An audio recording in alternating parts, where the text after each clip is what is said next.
Every day think about you. Every night dream of you. Love the way you smile, love the way you move. Every day think about you. Every night dream of you. Love the way you smile, love the way you move. Every day think about you. Every night dream of you. Love the way you smile, love the way you move. All I want now is you. Every day think about you. Every night dream of you. Love the way you smile, love the way you move. All I want now is you. Are you curious to play freestyle chess but don't know how to? No opening theory, no memorized moves, just pure strategic creativity. But how do you navigate 960 possible starting positions with confidence? That's exactly what I'll teach you in my Freestyle Chess Masterclass. You'll learn how to develop your pieces effectively, recognize key positional patterns, and avoid early disasters. I'll break down some of the best freestyle chess games ever played, featuring Magnus Carlsen, Alireza Firouzja, and is still in its early days. This is your chance to get ahead of the competition. Sign up now and let's take your freestyle game to the next level. Join my Freestyle Chess Masterclass today and save 20% only during the Grand Slam.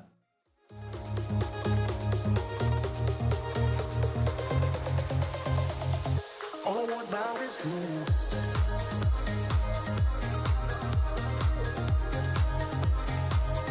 All I want now is you.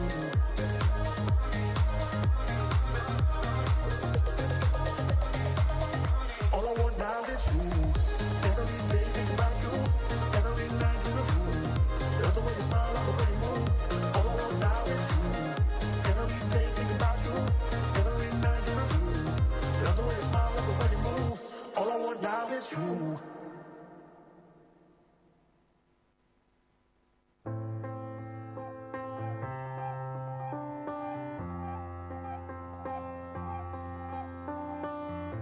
Frustrations keep swelling, I'm spiraling out. My mind's overthinking, I can't hear a sound. Stop looking past me, putting me down. I know I can't be strong, but everything I say just comes out wrong. I'm worried that I'll always feel this lost. What cost? I was drowning in a sea of my doubts, in a sea of my thoughts. Now I'm shouting just to let it all out, just to let it all out. I was falling and I couldn't look down, and I couldn't look down. Now I'm shouting just to let it all out, just to let it all out.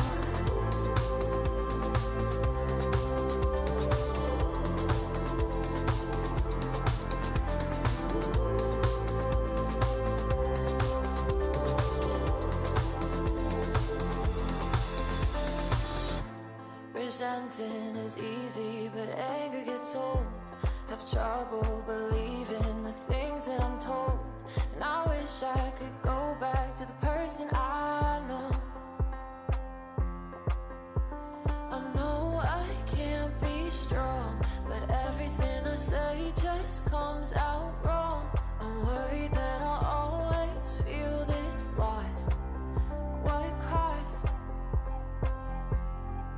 I was drowning in a sea of my doubts, in a sea of my thoughts. Now I'm shouting just to let it all out, just to let it all out. I was falling and I couldn't look down, and I couldn't look down. Now I'm shouting just to let it all out, just to let it all out.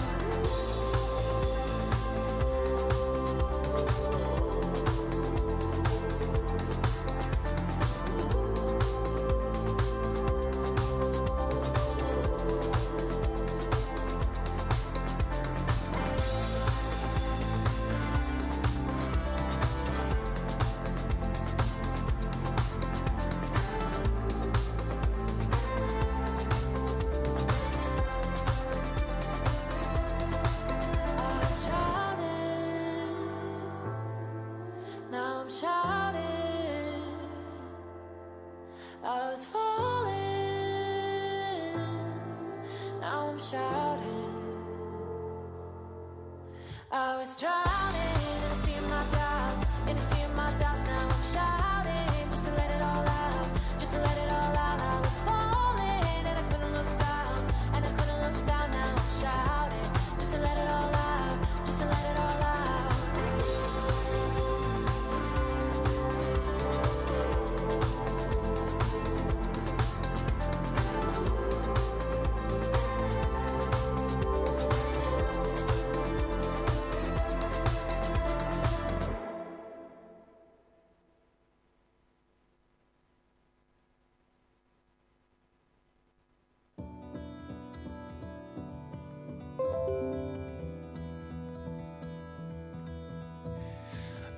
trying to find the words to say you mean the world to me. When I'm fighting and you see me hurt, don't walk away. I've been holding on for days, hoping just to see your face. Let me know you're coming back, and I can't wait. When it gets too much, my troubles, they can hold me down like heavy weights. Don't let go or let me fade.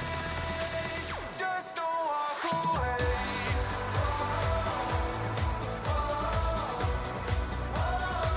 Just don't walk away. Just don't walk away. Hoping that I found the words to say you mean the world to me. When it's getting dark, you make it turn to brighter days. You found a way to lift me up, even when it's getting rough. You don't ever turn your back or walk away. When it gets too much, my troubles, they can hold me down like heavy weights.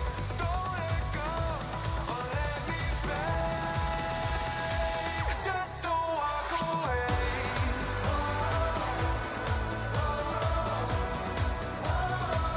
Just don't walk away. Don't you walk away.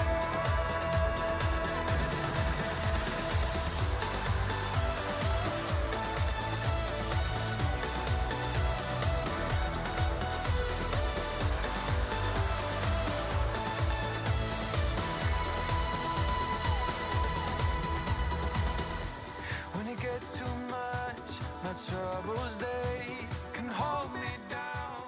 Paris, the city of art, culture.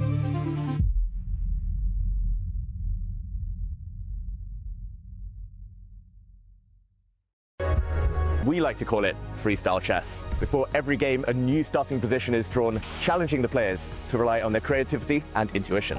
And with a $750,000 prize pool, the stakes couldn't be higher. Over 8 days, the Grandmasters will compete for first place and Grand Slam Tour points with the hopes of becoming the 2025 Freestyle Chess Grand Slam champion for all 5 tournaments around the world.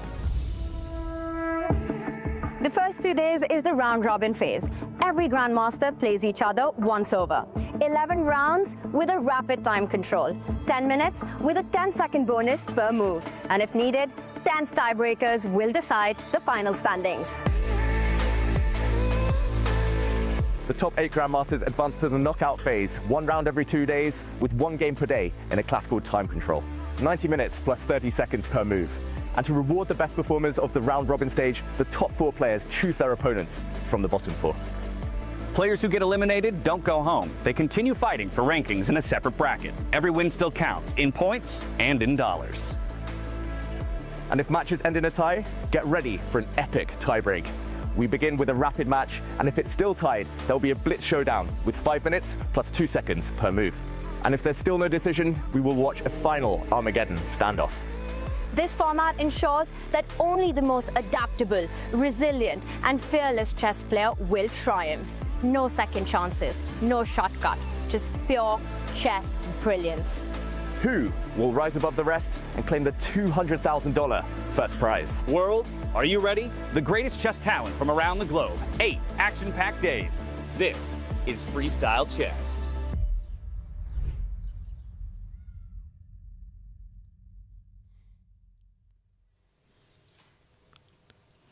It's a beautiful day here in Paris, France, as we enter the second day and final day of our round-robin play here in the 2025 Freestyle Chess Grand Slam Tour in Paris, France. It was quite the day yesterday. 6 games, a marathon of a day, and 5 more to come today. But Tanya, it's almost painful to think that at the end of the day today, 4 of our 12 players will find themselves out of contention for that top spot. It's judgment day today, James, for these players, especially the ones who are at the bottom of the leaderboard right now. And I will tell you that each player who's here in Paris, they've got such a big fan base. Everyone wants them to see it through. So it's going to be heartbreak for some and celebration for others today. Yeah, it just feels odd to talk about 12 of the world's top players and to know that, well, such a huge percentage of them will be out of contention for first place. Yesterday, we saw some beasts like world champion Gukesh struggle. We saw Fabiano Caruana with an up-and-down day. Already, the storylines are starting to emerge. Who's in form, who's not. And today, we'll find out who can really clutch it up and bring their best when the stakes are highest. And to your point, with what's on the line, I think no better thing to do than to take a look at the standings and see how each of our competitors enters the second day of round robin play. As we've already mentioned, only the top 8 will move on to that playoff bracket in the knockout stage and vie for a chance at the overall top prize. You've got Magnus Carlsen and Nodirbek Abdusattorov sharing that top spot currently with 5 points apiece. And then if we take a look over on the right-hand side of the board, it's going to be Praggnanandhaa and Fabiano who are sitting at 2.5, a share of 7th and 8th. That's your line that you're looking at right now. So if it were to play out as we see it here, Kaymer, Gukesh, Richard Rapport, and Vidit would all be eliminated at the end of the day if these standings don't change. And that shows how hard this event is, right? You've got the Bison House Slam winner who's in danger zone. You've got the world champion Gukesh in danger zone. And 4 players will get knocked out. Magnus Nodirbek showing incredible form. Nodirbek undefeated. Magnus 5 wins after just losing 1 game to Arjun Agassi yesterday. You know what? No one's happy in the chess world. While the players are not when Magnus shows that kind of form. That's bad news for the others. Yeah. I mean, it is interesting, too, because we talk about how freestyle chess in some ways might be a format that lends itself to the younger generation, David. But all that said, once we took a look at the standings end of the day, yes, Nodirbek is inserting himself there, but it seems that actually the majority of the older generation is who managed to kind of float to the top just yesterday. Yeah, but can the old guys keep it up for the whole week? Last time it was Vincent Kaymer who won in Weissen House, and there were a lot of young players impressing throughout the journey. I think the older guys just got angry yesterday. They didn't start well. None of them started well, but throughout the day they did bring their best. They did rise towards the top. So yeah, likely we'll see most of the kind of established superstars like Magnus, like Hikaru in the quarterfinals, in the knockout stages. But the young guys, who is going to stand up today? That's the big question. Who takes the Paris Slam? Will it be one of the old guards or one of the younger generation, David? Put me on the spot. Always. Yeah. That's part of my job. Lock it in. Nodirbek. Nodirbek. It's a hot take. Wow. And would you have ever thought that before yesterday? I wouldn't have thought it a week ago when he wasn't even in the lineup. Sure, but I'm saying, yeah. Exactly. Once you learned he was coming, did you think he was going to even have this much of an impact? I had a feeling he'd do well, but I didn't think it would be kind of an immediate just him being on fire. I thought maybe it would take a few days to get over the jet lag, to get in the zone, to get adapted again to freestyle chess. But no, Nodirbek was bang in shape, and the young guys just need to take inspiration from him. If he can have a hot day like that just after getting off a flight, anyone can. Oh, and that's the thing, right? Everybody is still very much in it. Right now, the 8th place line is 2.5 points. Last place currently 1 point. So that's the 1.5 point differential. We have 5 games to play today. Still plenty of room to make things up. But of course, as the games tick along, it's going to get scary for a number of our players when it comes to elimination. Let's take a look at the first matchups of the day to see what everybody has in store. Immediately, my eyes are going to go to that Richard Rapport and Vidit game, because those are the 2 players in a share for last place, which means more so this one is so impactful, because if one of them is able to take this full point, great. They do a great service in moving towards that 8th place, but really it's about who doesn't come out on top in that matchup. Exactly. It feels like must win for both sides. So a 2-pointer, we would say, like a 2-point swing potentially either way. It's also a rematch of the finals for the play-in for this event. So just a few weeks ago, Vidit defeated Rapport in the final there. He banked his spot here in Paris. Rapport ended up getting an invitation anyway. But yeah, hard to call Rapport on a roll of 5 losses in a row now. So he needs to turn things around. He needs to win today. Otherwise, I think mentally he's out of it. Yeah, Tanya Vidit as well, having a tumultuous day yesterday.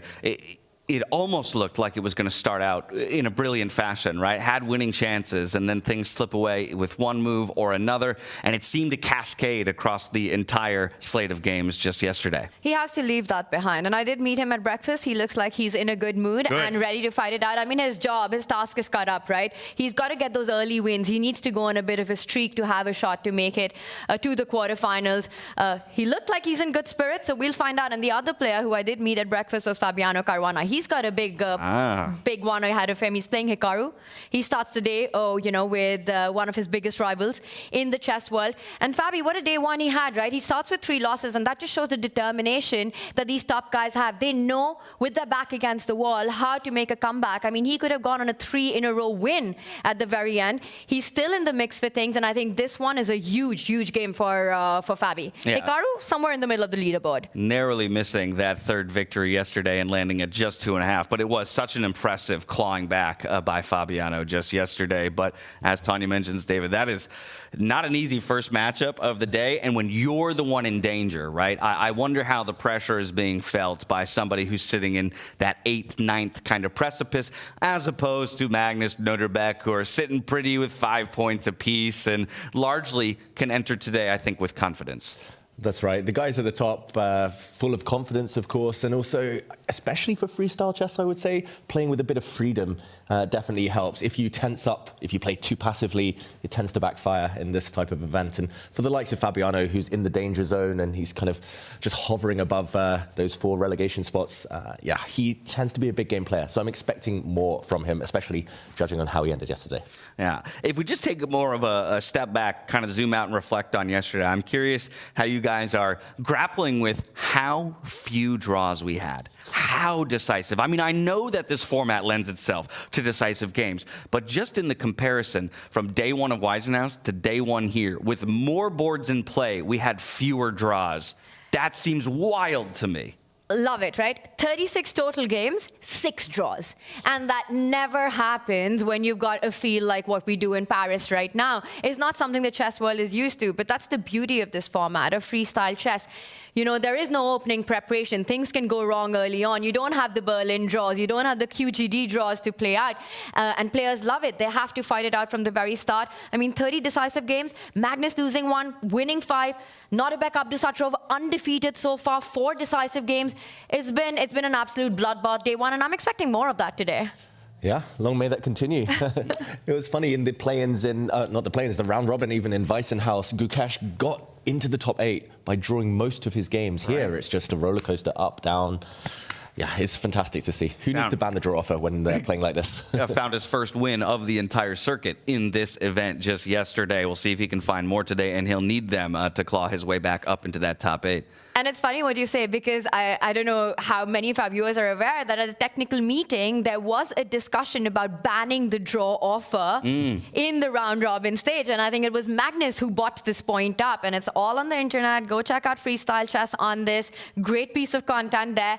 But to your point, you know, when it comes to this format, it doesn't even matter. Draw offers, where do you get a position that's equal that you can even make a legitimate offer like that? Yeah, absolutely so rare. And as you mentioned, yesterday was a bloodbath. There were haymakers being thrown across the board, decisive games left and right. I think it's a good idea for us to take a moment to reflect on yesterday and relive some of the highs and lows.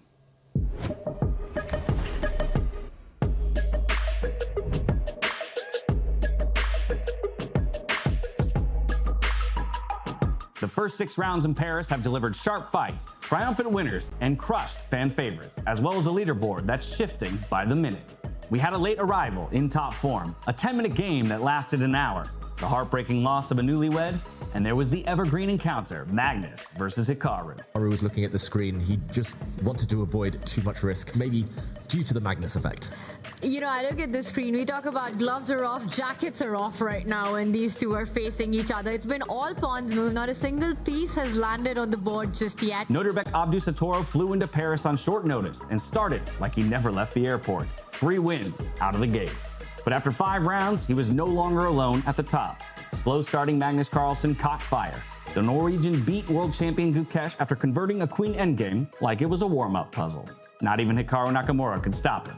After 6 rounds, Abdusatorov and Carlsen share the lead with 5 points each, followed by local hero MVL with 4.5. This one looking hopeless now for Fabiano. Magnus slides across. He's actually threatening a checkmate attack now against the Black King on the back rank. And one last trick on the diagonal. Caruana about to resign. There we go. Magnus takes it. A huge turnaround in the game, but Fabiano still on 0 out of 3. Yeah, big win for Magnus there, but...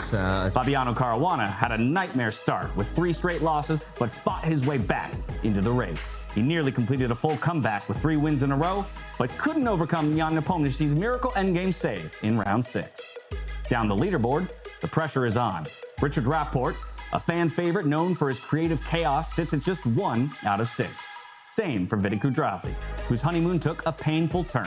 1 win, 5 losses.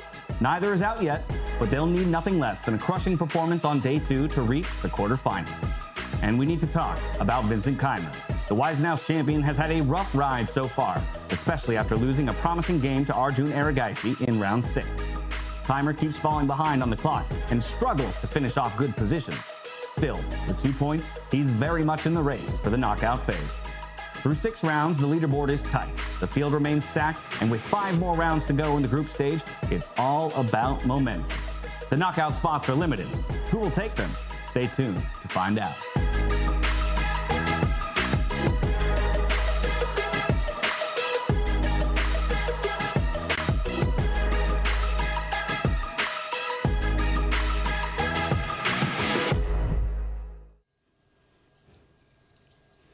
Welcome back, everybody, to Paris, France, as we gear up for day 2, the final day of the round robin here, looking for 8 players to qualify through to that knockout stage. A good reflection on how the day broke down just yesterday, highs and lows for each of our players.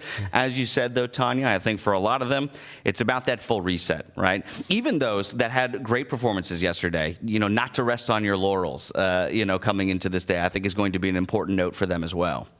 Absolutely. I mean, 5 rounds, anything can happen. But if anybody's feeling chill and relaxed right now, it's got to be Magnus Carlsen and Nodirbek Abdusatorov. I mean, they're at the top of the leaderboard, 5 out of 7. Not just, again, the scoreline, but simply the way they did it.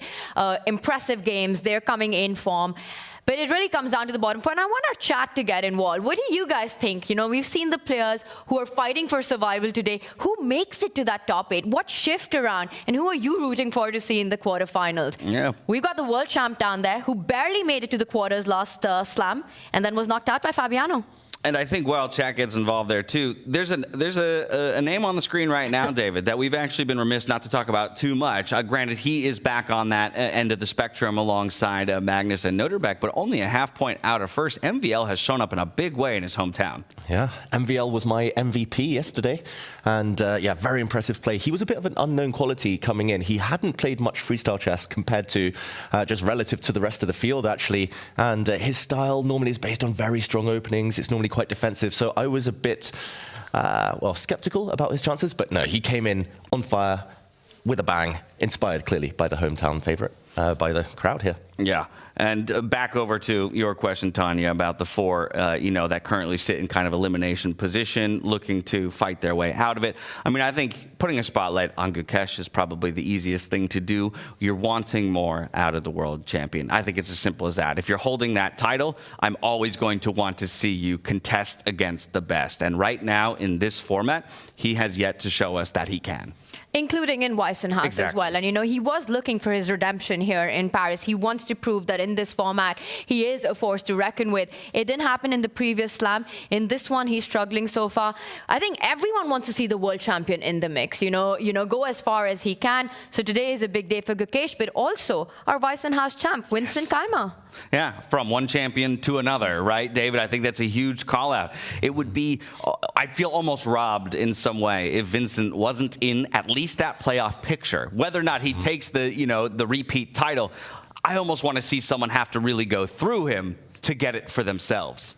Exactly. The classical format seems to be his happy place, his comfort zone, and it'll be such an anticlimax for Vincent if he's unable to at least try to show it wasn't a one-off. If he doesn't get the opportunity, of course, Rapid isn't his forte necessarily. So yeah, he needs to just play a bit more solid today than yesterday. It feels like he's still got decent positions, just too slow, and yeah, playing a bit too fast and loose. Yeah, well, as we have been previewing the day, the players have been arriving to the venue in good fashion. It is beautiful weather here in Paris, has been since we ourselves arrived a few days ago. There you see a couple of the fan favorites, Hikaru leading the charge, Vincent, who we just talked about wanting a little bit more from, and hopefully he can put it on display today. He did squeak through to that playoff picture back in Weisenhaus, 6th seed. All he needs is top 8 here to give himself similar chances. A couple of couples there. We see Vincent with his girlfriend, Hikaru with his wife, and Jan welcoming all of them. Maxime, the Frenchman with 3 names, has arrived in the building. Yeah, he stays at home here. He's not being distracted by anything, not mingling with the other chess players. He's so locked in. Maxime Vachier-Lagrave doing well. Prag, meanwhile, has something to prove, hovering there in the danger zone with his coach, Ramesh. Oh, wow. Vincent just sunbathing. Yeah. Nice way to prep. Oh, soak it in, man. I mean, you're about to dive into a playing hall for a bit, so get in those sun rays while you can. On that topic, though, MVL staying at his home as opposed to a hotel. This is a conversation you and I had the other night, David. You have a distinct opinion on whether or not that's the right or wrong play.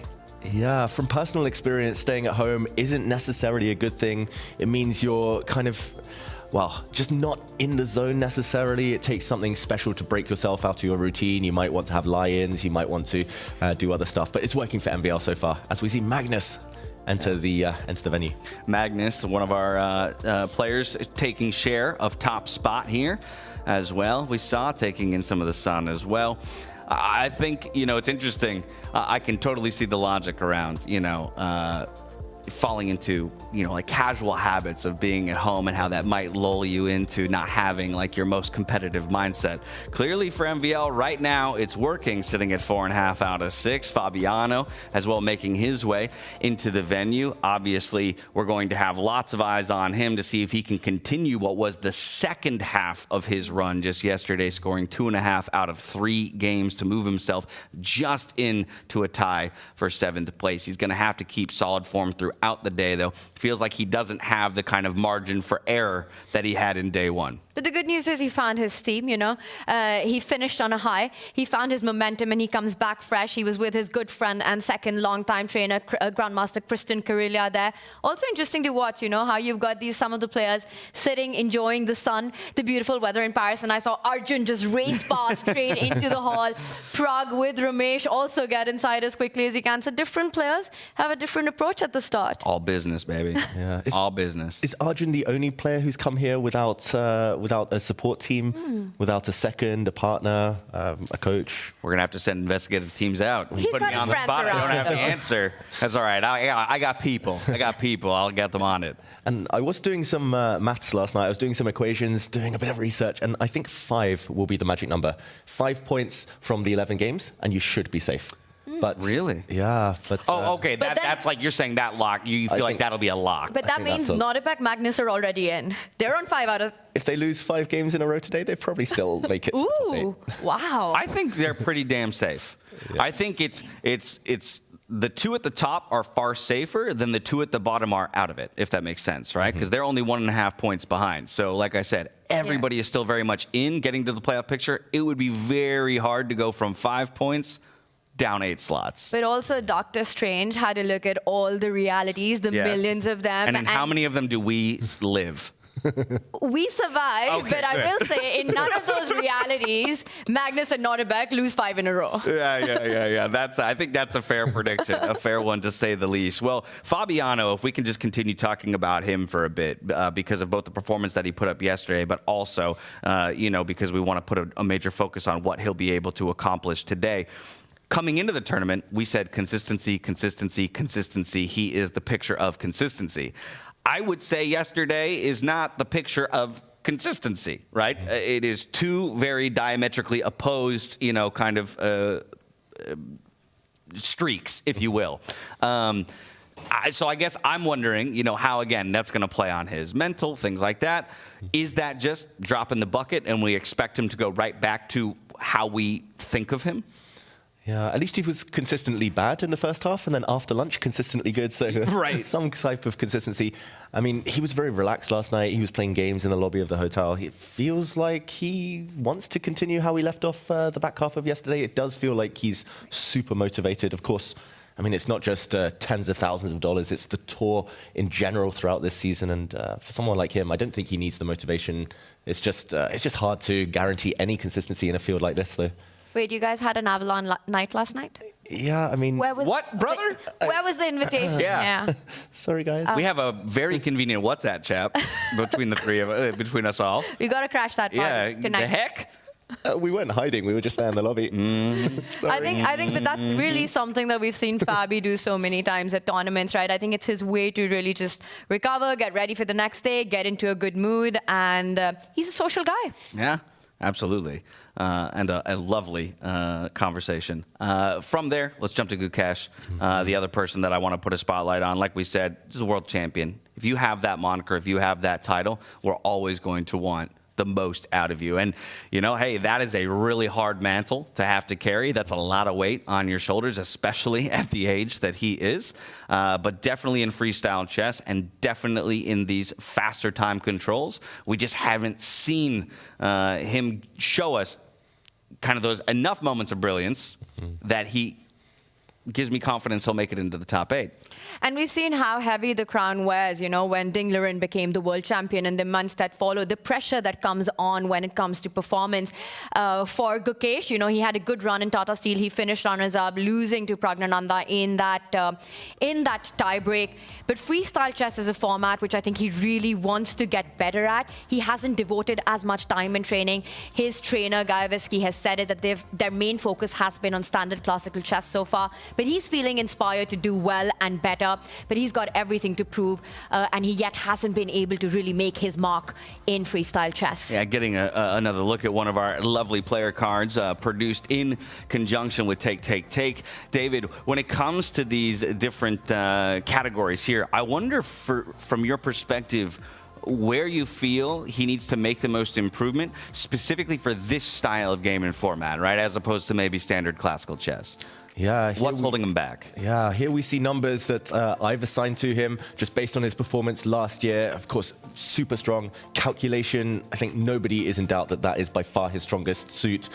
The problem is, in the rapid format yesterday, he just didn't have the time to calculate. He was very low on the clock very early in games. He wasn't able to attack in many positions. That's another big strength of his. And defensively, he wasn't at his normal strength. Time management has been a bit of a weakness. He himself admitted that before the tournament throughout the last 12 months. And it's come back to haunt him in Weissenhaus and here again so far.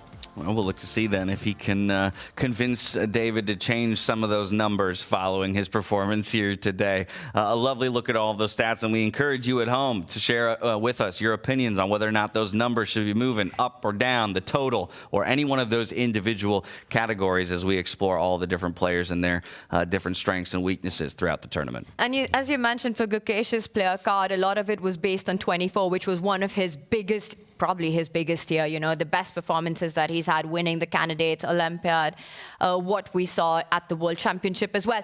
But David, I'm going to put you on a spot again. You know how much I love doing that. If that average of 90 had to be assigned right now for the World Champion, with what we've seen in Weissenhaus, what would that number be close to then? In freestyle? Yes. Not as high as 90, probably. I mean, there is this... I think that's totally reasonable. Yeah, there's this reputation that he wants to shake off. Rapid and Blitz, he's never really shown a strong result. And freestyle, of course, here we have the classical portion. Last time he struggled in that too. But it feels like his main focus throughout his career has been traditional chess, classical long time formats. So maybe it's just something that he needs time to grow with and get accustomed to. He's still super young, 18 years old still. And I'm sure in future years those numbers are going to be sky high, but for now, this is his biggest hurdle. You know, James, sidestepped giving you a number, by the way. Yeah, he did. He dodged that. Yeah, brilliantly done. Completely. Brilliantly done, my friend. I tried to put him there, but it didn't work. But you know, James, I'd love to see those numbers at the end of the season. Yes. You know, we'd have so much more data and analysis on the players, so it's going to be exciting to see how that changes compared and trust to standard. us, we will adjust those numbers either throughout the year or once we have more data. And speaking of data, there's also a really interesting interesting conversation that we've been having behind the scenes where we're waiting for that repeat position from like a previous event where all of a sudden the players kind of step to that analysis board in their respective groups and go, okay, I've played this, I've seen this, and here's what worked, here's what didn't. We haven't had that necessarily just yet. There might be some similarities between positions. I will reflect on Weisenhaus, the one interview that we had with Fabi where he mentioned the previous night he was randomly generating 960 positions, and he did land on one that he ultimately played, or at least was nearly identical. And he did feel like he had some strong ideas as a result of that. And just that alone is going to be an interesting storyline to check back in on all year long as we have more and more games added to the database. Yeah, we need to keep a log of all these numbers, all these positions to cross off. And I mean, talking of Fabiano, there was also a later case in Weisenhaus where he was like, this is familiar. And he checked. It was a game that he'd played 1 year earlier against Magnus Carlsen in the exact same starting position. So the player's phenomenal memories, phenomenal pattern recognition. But yeah, that's only going to continue and grow throughout the season, as you mentioned. Yeah, of course, too, there's also the question of within those pods of 6, right? Then when do you start sharing information that maybe you have or feels like you give an advantage? There's going to be a very big mind game, I think, as this entire format develops. I was actually thinking this today. If you are on the same team, for example, on the white team, you know one of your biggest rivals for those relegation spots is hovering there as well. Why not throw out some bad suggestions? Get your opponent, get your kind of big rivals to play bad openings. Right. I mean, you can't be giving tips to players who are competing directly for spots with you. Yeah, we're both playing white. You're a half point ahead of me. Exactly. It's the last game of the day, and I need you to lose, me to win, something like that to overtake you. I don't know. This G3 idea could be really good. Oh, it blunders my queen? Oops. I mean, the players, they have to get any advantage they can, right? The margins are so small at this top level. Everyone's so good. Why not play some mind games? Absolutely. You know, one more question for you, David. If you've got these 12 players, who do you think is most likely to pull that trick? Ooh, that is a good question. Richard Rapport. Yeah! I love like Richie, that. but... creative chaos. Exactly. Creative chaos. Love to see it. I mean, yesterday we had Gukesh, who was preparing from the wrong board as well, right? Let's hope none of that happens. And I did check in our broadcast, you can actually see 7 players on one of the analysis board. He was literally sitting opposite Hikaru, analysing that position. What a tragedy. Yeah. Do you think Hikaru even recognized? That's a question I'd love to ask Hikaru. Like, did he realize that his own opponent was sitting at his... on the wrong color? Yeah, analyzing with himself. Yes. They were analyzing their own game together. That's wild. That would be devilish. Unknowingly, ahead of time. That's crazy. Richard Rapport, we mentioned him. Vidit, 2 guys who are in a share for last place, but by no means out of it. Again, I'll spotlight for everybody that they go up against each other in the very first match of the day. And so I think that's, in some ways, the match of the day in terms of importance for each of them. If you manage to take a full point victory over the other, you move to 2, they stay at 1. You do a great service in terms of separating yourself from your own competition, but also possibly leapfrogging and challenging for real for that 8th place spot. I think this could be the match, the game for these 2 players, right? To have a real shot. Whoever loses this one, they're in that bottom 4. They're at the bottom of the table. They play against each other. It could pretty much be the decider to have a chance to make it to that top 8. And I think a draw isn't good enough. So definitely predicting a decisive result in this one. Yeah, if we do work on the basis that 5 is the magic number to kind of almost guarantee safety, then they need to go on a winning streak. They need 4 points out of 5 games today. A loss here would be disastrous for either player. Absolutely. You did mention that you saw Vidit this morning for breakfast and that he was in high spirits. I hear that he arrived just a bit ago, and we actually managed to get a quick word from him ahead of his day of games today. Let's take a look. Vidit, you start out today with a very, very important game for the whole standings, a chance to get back against Rickard. How do you feel about that? Well, yesterday was very disappointing. I had multiple chances and I was just not playing well under time pressure. So I'm hoping today I show better chess towards the end all the way. And I'm not thinking too much about the standings, to be honest, because now I'm not in such a favorable position. I just want to play some good games and feel good about myself. I look forward to seeing that, Vidit. Good luck. Thank you. Welcome back, everybody. A quick word from Vidit recognizing that he had chances yesterday that he feels let slip. And of course, that's going to sting. But if he can refocus in on today, he should have everything in his arsenal to ultimately stab for one of those top 8 spots. The players are just about ready to dive into it, but we got to learn what position they'll be playing as we head into the player hall.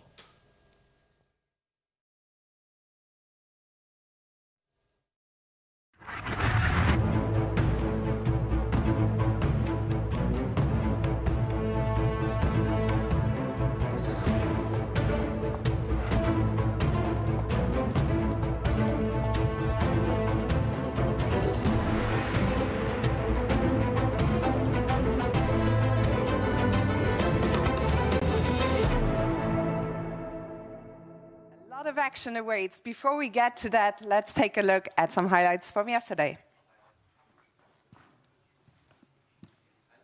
The second Freestyle Chess Grand Slam of the season has begun, featuring 12 of the world's top grandmasters in chess.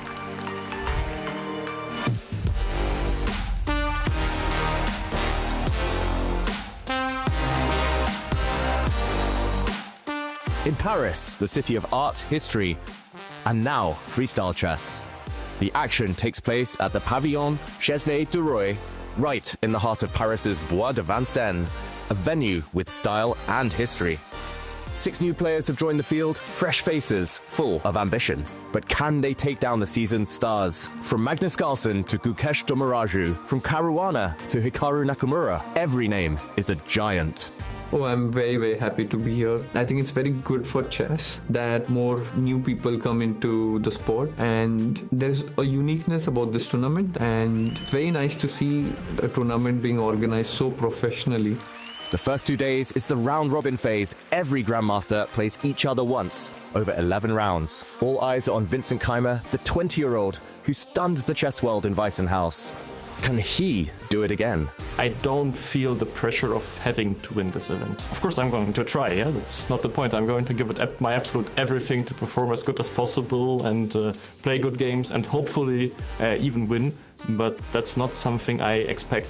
Or will Magnus Carlsen, the world #1, take back control? Freestyle is very important to me. It's something I've wanted to do for a long time, and I really, really want everything to work out great, and I'm very happy with the way things have gone so far. The first day went perfectly for Magnus Carlsen, with 5 games won. Vincent Keimer gets off to an average start, with a total of 2 points. The surprise of the day, Nodibek Abdusattorov, the last-minute replacement from Uzbekistan, with 4 games won and just 2 draws. The player of the day. I'm very satisfied with my result and really looking forward for tomorrow.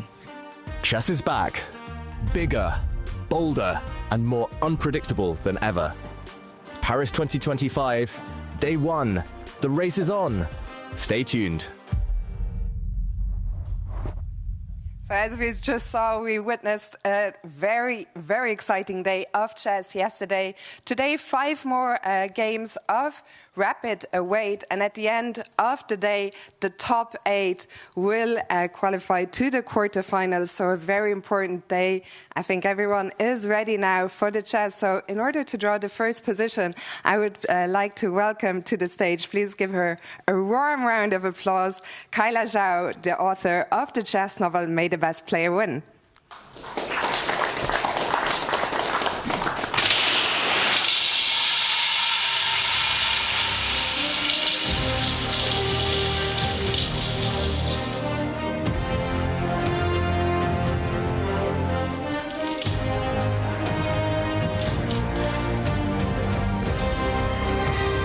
It is 692. Thank you so much, Kyla. Position 692. The players will have 10 minutes now to prepare. So to the players, good luck.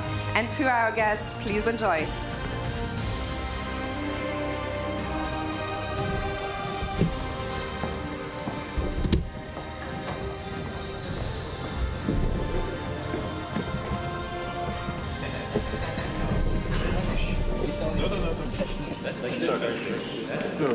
King and queen. Wait, like really? King is here, no? Yeah. Is this black? Oh, sorry. No, this is black side. This is the right position. Oh, this come. Oh, Yeah, this is hilarious. But does the king?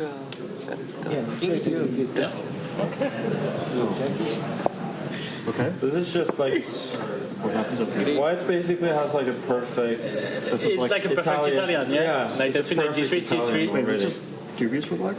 Or I mean, it's probably not that much. Also, you can play C5. Yeah, I was wondering, can yeah, but isn't it like? But now you have no check. Yeah. But there's this take a knight e3, or maybe it doesn't matter. Takes knight f6. Also, d4 is very tempting in this version, right? Why? Takes knight e6, knight f6. Maybe C4 with the idea What about C5, white D4. e6? Is that... No, okay, that's incredibly stupid. I take that back. It says e4 instead of c4 instead of e4. But c4, c5 doesn't. D4 no. No, e4's got to take knight e6. E4's got to be played. But no queen C3. Like I want kind of feeling. E4, e5 seems bad, so maybe just Sicilian. E4, I think we should just go. Why is D5 so bad? We should just Maybe go Caro E5. makes sense. What? Caro? Yeah, Caro thinking seems it's but then d4, e5, and then this knight. Because why does it have ideally placed for this? Caro is never really good. Yeah, but black is too. Yeah. Why? No, but I'm just saying, like. I thought. Knight f3? Knight f3, knight g6. C6 even, I guess. Maybe now this. Yeah, but is this a big deal at all? Go h5. I think white is calling the shots here, no? Oops. We're just trying to survive. Yeah, I don't D6. like. Yeah, just play it like that. Yeah, but I white is think definitely better. But Yeah, I mean, it's a good. But I'm not sure. D6, if bishop g5, and knight g3. I mean, black can play knight f6, knight e7. I'm but not quite it's- sure if yeah. white wants h4 No, it's not. h5. But also, what's wrong with E4 D5? Actually, Yeah, maybe e4 d5. So first of all, is e5 a bad move? no, no ED. I mean, Yeah, ed should. Yeah. Maybe queen d9 d3. Can we do knight f6? Knight f6. And then c4 e6. C4 E6, yeah. Well, why is that so good? Pawn takes knight takes. It's like a very good. I don't think we're unhappy about that. Yeah. d4. Yeah, D4 probably. Yeah. I'm also not sure. Or knight g6, castle e6. Yeah. Why not d4 e6? Possible. I just want to castle. E6 E6. take, I don't understand how that's good. Knight e6. Knight f3. Knight F, knight G3 castle. Yeah. Yes. Wait, can we? What's wrong with Sicily? Are we kind of Yeah, I stop? kind of like Sicily. c3 d4. C3 D5. okay, Oh, knight F6. No, knight F6 D4. Sorry. So let's go knight f3 first. Wait, c3, knight f6, d4. I mean, there's no. But why not c3 d5? Yeah, C3 D5. Also, is is fine. c3, e5 bad? What's the big deal? Nothing. Yeah. It looks like a reasonable setup. Yeah. Yeah, but you're just a bit worse. No, knight f3 and d4. Knight f3, knight e6, or knight f3. Yeah, knight e6 makes sense. And knight E7 next, probably. Yeah, maybe knight goes to e7. So c3 is a little bit better. I don't want knight f3 here. Knight f3 maybe still e5, yeah? Yeah, but this is better for white now. Knight e3, f4. Knight e7. Can we start with knight f6? Yeah. Yeah, but then we go c3. Like C3. You can also go C4, by the way, yeah? I mean, why C4 is why don't 0 C4? Because it takes queen for check. I think should be doable. C6. Queen C4. But you're like one of the central pawns. No, yes, I don't know. But then you go E5, yeah, like a good slap. Yeah. Okay. This Okay. also- D4 is No, fine. D4 is boring. Yeah, very boring. So what about this? Yeah, knight g3. Yeah, knight g3 is not D5 or d5? Yeah. But let's say if he just plays this. No, but now Knight h5. knight h5. I mean, but how bad is this one? Let's say? Even like. Yeah, come on. Okay, this we are happy now. King f8. And then I go with D5, knight F6, I win to tap. Knight f5. And because you will be forced to take. And if you don't take, I play H5 and the wins about the time. C4, yeah? C3. D3. Takes, f5, d5. Well, I can do king f8 is good enough, I guess. Right. No, but this is. How king f8? No, it's normal, but I mean, just don't go fucking on H5. D5, yeah? D5, knight h5? No, F5 like knight F3. F5 like knight F3. And we provoke some C6 or. Knight g5, king d7, c4. But let's say, okay, if you play some knight F6, what's that big idea? Okay, knight F5, yeah? Knight f5, knight e6. Knight Yeah, if you e6. provoke knight E6, okay, let's say we are. Knight e6, knight f3. Yes. Okay, okay. Knight g6, yeah, knight g6 very heavy. Yeah, very bad. Knight g6 is a bit misplaced. I mean, not that much, because he castles plays d5 and then, okay, whatever. c3, d4. Yeah, c6, d4, okay. Yeah. This has, okay, this has some sense for sure. d5, knight. No, knight d6. Yeah, I mean, sorry, just knight f6. I mean, just in case. Just in case. Is this upset this bit or not? yeah, I think so. No, knight e3 is probably not a good move. Too superficial. h5, knight f3. Okay, then h4, knight consider e4. Yeah, I mean, I think Yeah, e4. Knight f3 maybe, d5. c4 is interesting. Okay. c6? If you agree, e5, okay, c5, probably, yeah. But maybe not on g3. Knight f3, d4 stops. I don't like knight on e3. Blocks our own bishop, yes, we sort of committed to another knight move here. If you get this d4, maybe... Knight on g3, we want, but then I'm not sure we should. Also e5 maybe. Yeah, e5 should be quite decent, yeah. But then go e3, d4 probably, yeah. Knight f6. So some knight e6. Castles, knight e6, e3. I'm not sure. Okay, this will just draw e3, like castles, d4 takes, d5. Yeah, probably everything comes off. Yeah. No, I like e4 looks like principle, yeah? Yeah, e4 I mean, if we seems can, like drag and take that, then it's good because we are, like, first to yeah, no, I think e4 is probably... e4, c5. Yeah, e4, c5 is the question. Always, already, like... Yeah, this side is weak, no? Okay, but our main concern is, like, d5, yeah? So d5 is happening, we are not happy. So let's, like, play around with it. And, like, once again, like, what about knight d4? Knight e3. Maybe knight d3 first? Okay, if we go, like, c3, the problem is d5 immediately, yeah? Why not? Okay, so knight d3, okay, let's say. No, actually, I like back here. Yeah, I'm not so sure, happy. Yeah, I think maybe c4 is the best. c4 or something else, yes? C4. Okay, we start knight c4, g4 feels like we'll have some slight advantage. I mean. Yeah, I have a feeling c4 is probably the best. c4, c6, so... Yeah, very boring. I don't know. I still like e4, like c5, okay, knight e3, c3, like...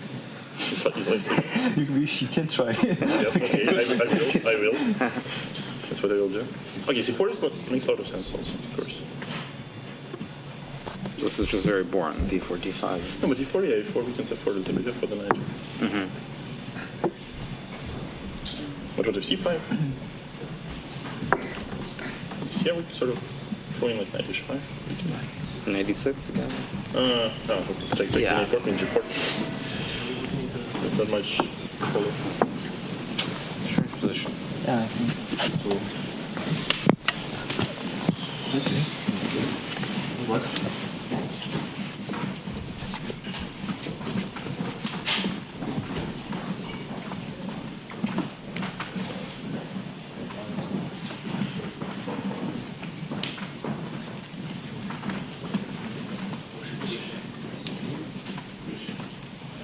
Welcome back in, everybody. Position 692 will be our first position of the day, and I think notably Richard Rapport sitting off on his own, neglecting, or electing rather, to not be a part of the group chat and analysis.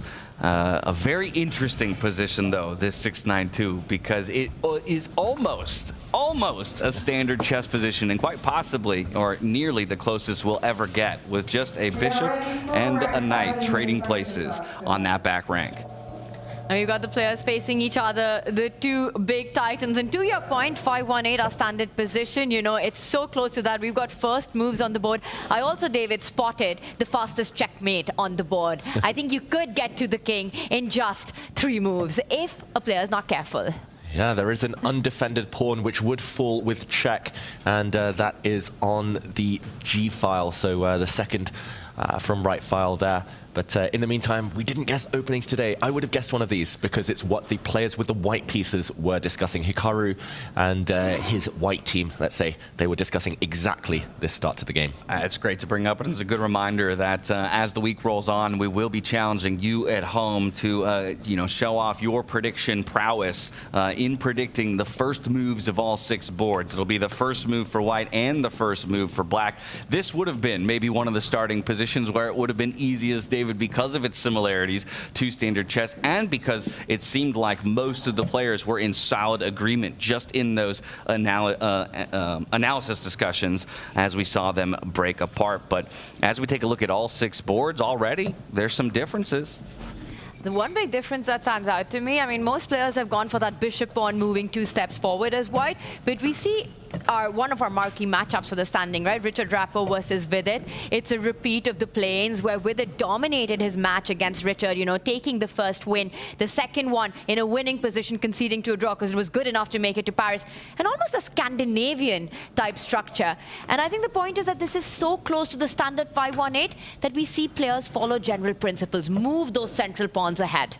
Yeah, and for those at home who do play a bit of chess, who do know a bit about openings, we can actually go around the horn here and talk about what the openings would normally be in regular chess, because they're pretty much relying on patterns they've studied for hundreds of hours here. On the top left of our screens, Nakamura against Fabiano Caruana here.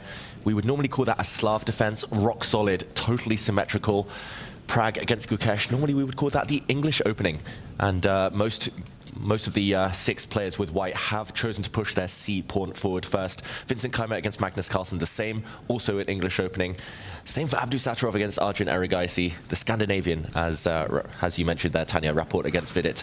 And another Scandi in the clash between Jan Nepomniachtchi and Vasily de Graaff. They all look very normal compared to the positions we're used to seeing. Yeah, all 12 players locked in battle, and we will definitely be checking in with Richard Rapport and Vidit a little bit later on because of what we talked about, how much it matters for the standings implications overall. But I think we should start with Hikaru and Fabiano Caruana in terms of one to get a little bit of a deep dive and magnify.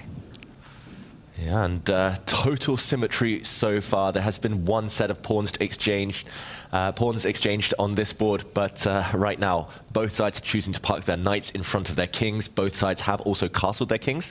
Castling in this start position, very easy to explain at least. The kings start on their normal squares, end up on their normal squares, and yeah, hard to break the tie here. Very level position. I was going to say, but the idea of symmetry, this is something we can go all the way back to Weisenhaus and particular discussions with Levon Aronian when he talks about analyzing freestyle chess positions from the beginning. First is undefended pieces. Second is symmetry and how it will play in and where any player can find a way to break that symmetry. Looking at this position, how do we break the symmetry and who chooses to do it, I think are the questions that come to mind for me. Well, to break the symmetry, you have to strike with a pawn in the center, and one of the players will try to aim that. That's why we see the knights placed in a way to control those key central squares. This is such a normal, standard chess position. It could happen in any classical tournament. So it's really interesting how the players will suddenly adapt and go back to the patterns that they're familiar with. And David, before you take it over, I will tell you, madness has already started on the Richard Rapport Vidit matchup. So whenever it's a good time, we will find a moment to switch in because a pawn has already been sacrificed on that board. So big moments coming up there. Yeah, not just a pawn, but a rook. We're going to say that this position in front of us, Nakamura Caruana, very level. Hikaru has a very good score against Fabi in recent times with the white pieces especially. But it feels like here, Hikaru just trying to play it safe. A draw wouldn't necessarily be the worst result, but it might be time to hop on over. Yeah, perfect time. We do finally break the symmetry, and it's Fabiano who's going to elect to do it, bringing his bishop out. But as we will return to this game a bit later on to check in on it, let's jump over to Vidit versus Richard. Like we said, huge standing implications here between the two, both sitting at the bottom of the standings with 1 point apiece. There is a queen in enemy territory, though.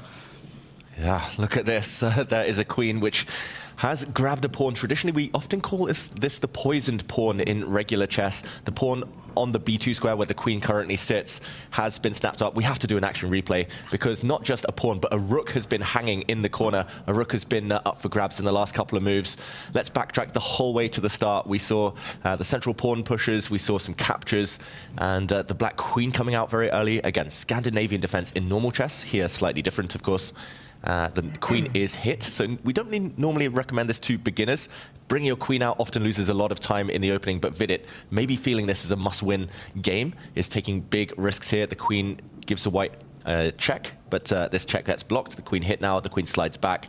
The white knight defends this central pawn. There was a double attack. The other pawn drops, and now Richard Rapport has said, okay, please take my rook. Please feel free to capture this piece in the corner. But if the queen had captured, then it would have found itself trapped in the corner.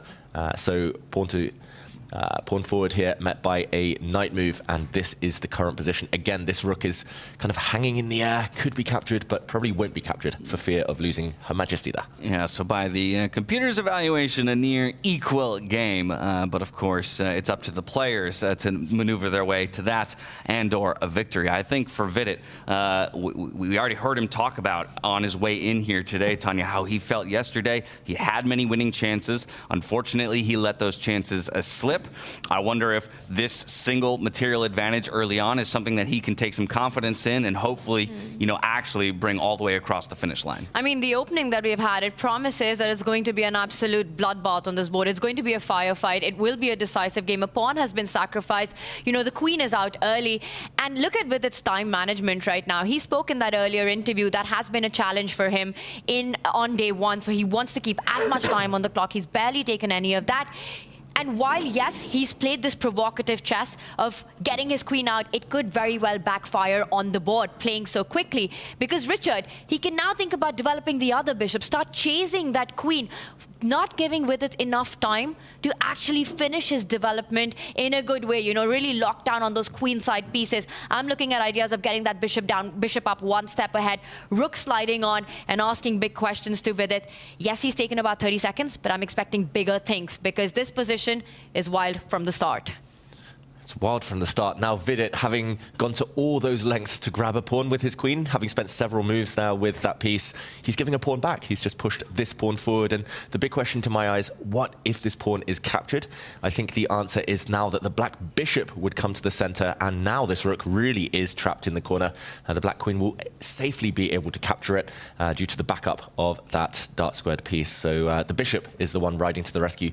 Again, poisoned pawn. You cannot capture this one, as Richard Rapport more likely to follow Tanya's plan to start kicking the black queen away out of white lines. And he's gone under the 6-minute mark. You're up a pawn, and yes, familiar patterns from standard 5-1-8, but quick pieces are out here. So you still don't know if giving up that pawn has enough compensation. 5 minutes to handle this position. Is that enough for Richard Rapport? It's funny, it's role reversal from yesterday. It's clear Vidit has adopted his strategy. Yesterday, he just was too slow. I think it's simply put, he was in time trouble really early in every single game. Now Vidit's barely spent any time at all. He's even yawning. And I mean, he's playing hugely committal moves, but in no time at all. So upping the pressure on his opponents, maybe learning from yesterday's experiences.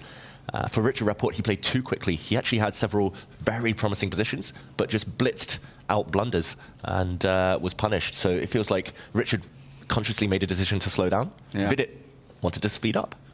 And early days, bar is level, black's a pawn up, but development not complete. Are we picking white or black in this moment right now? I like my pawns. I like having something to suffer for. I go material advantage, I guess, here. The queen can always retreat, and it feels like, hey, yeah, I walk away a point of material up. Yeah, the queen has a couple of ways out of danger here.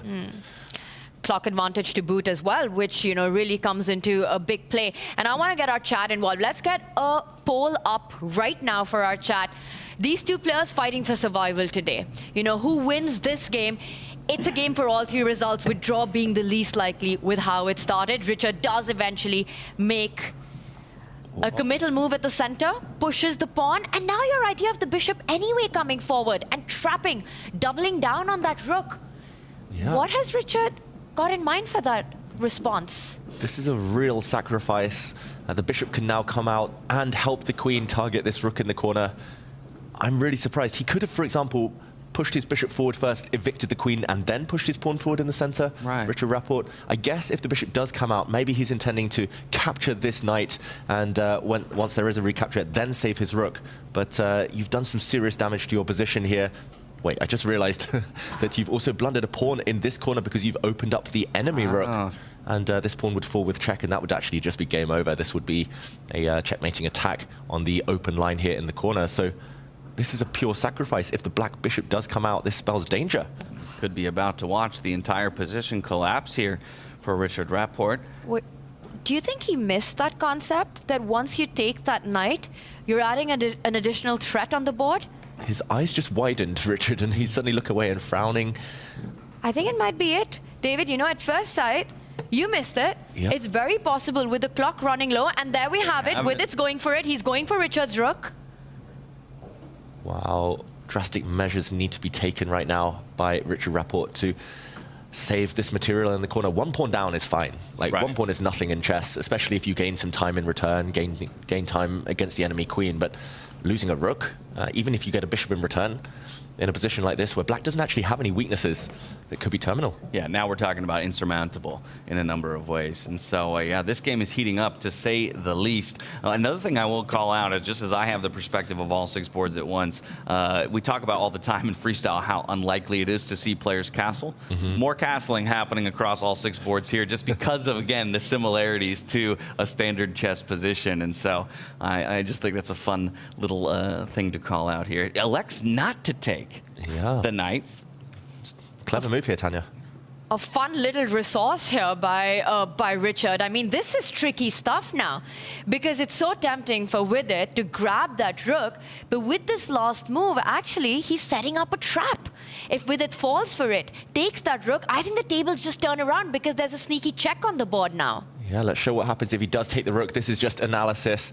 This would allow a check by the white queen. And note how Richard here, he's put his bishop on this square. Very clever, because normally a block would counterattack here for black and save everything. But now the white bishop would capture. There'd be another check. And look who's suddenly opened up. This white rook against the black queen in the corner. So suddenly, again, it's the rook that is poisoned. He's still a pawn down, though, Richard Rapport. And the fact that he's trading pieces here, probably not a great sign. So still wasn't his plan, that's for sure, but he has found a way to limit the damage. Yeah, action heating up, not just on this board, but on many of them. I think it's a good opportunity for us to zoom out and kind of take a look at what the accuracy of each of the players across each of the boards, and maybe that will give us a clue of where we want to go next. Interestingly enough, you see up the top of the table there, players like Caruana, Vidit, as well in the game that we were just watching. Carlsen and Keimer are all sporting 95+%.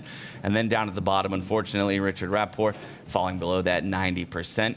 One of the players, though, that we talked about at the beginning of the day, Tanya, that we wanted to keep our eyes on is the world champion in Gukesh. Is he going to show us the fight today to extend his tournament life and make it into the playoffs? I think we go there next, up against Praggnanandhaa. Praggnanandhaa, one of the players who's sitting just above the line. So this is another crucial matchup between 2 players that could ultimately trade positions in the overall standings by the end of the day. Good friends and rivals on the board. They've been teammates, and right now they face against each other. They live really close to each other in Chennai, you know, they work together, they train together, but we've seen this rivalry play out so many times in big moments. You know, the Wimbledon of chess was decided between these two in a tiebreaker between these two. Tata Steel earlier this year, it came down to Pragg versus Gukesh. Pragg took that one. It's a wild position, as it usually is when these two clash against each other. And I see the center control, but I would be scared as white here with the king in the center. The 2 bishops opened up. That white knight, which has crossed enemy lines, is looking a bit tender. You know, the black queen beautifully placed. I'm taking Gukesh's position in this right now. Yeah, and it's interesting because we started almost in the traditional chess start position, and yet they've forgotten to castle. They've been doing some crazy things with their queens. These are such big fighters, these 2 good friends, but big rivals on the board here. And as Tanya mentions, taking this knight, this very strong white knight, looks like a good start. You could also just kick it away with a pawn, and it's all about king safety. Whoever is able to get to their enemy king first is likely to take this game. Gukesh, a bit of a time advantage, something we didn't see much of yesterday, as he does decide to trade off that white knight. And now, if he can move this bishop, maybe get castled this side, or move the Black Knight and get castled on the other side, then it does look like advantage Black, advantage Gukesh right now. Yeah, doubles those pawns, very exposed White King. Black's King is well exposed for now, but looking to move to safety soon enough. Now, we did ask just moments ago over on chess.com whether or not players at home think that Gukesh is going to be able to make it to the knockout stage. Like we said, this game would do wonders in service of helping him there, and by the narrowest of margins. The answer is yes. 51% to 49, though. And I think that speaks to the precarious position that he's in, right? As much confidence as we can have in him as a player at his peak, he still is going to have to play near his peak today to claw up those standings and make it into the top 8.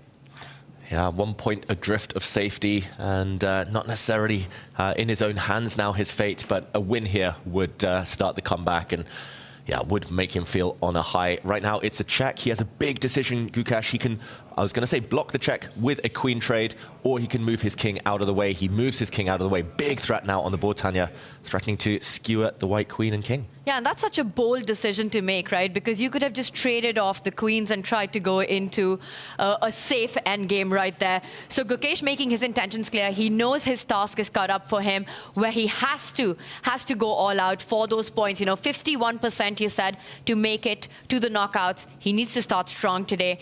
So big decisions on the board right now. Coming to the point of the pawn formation, White has got 4 pawns on the right side of the board versus 3. 3 versus 2 on the left side. So Gukesh has this healthy extra pawn almost, it feels like, with what we're seeing right now.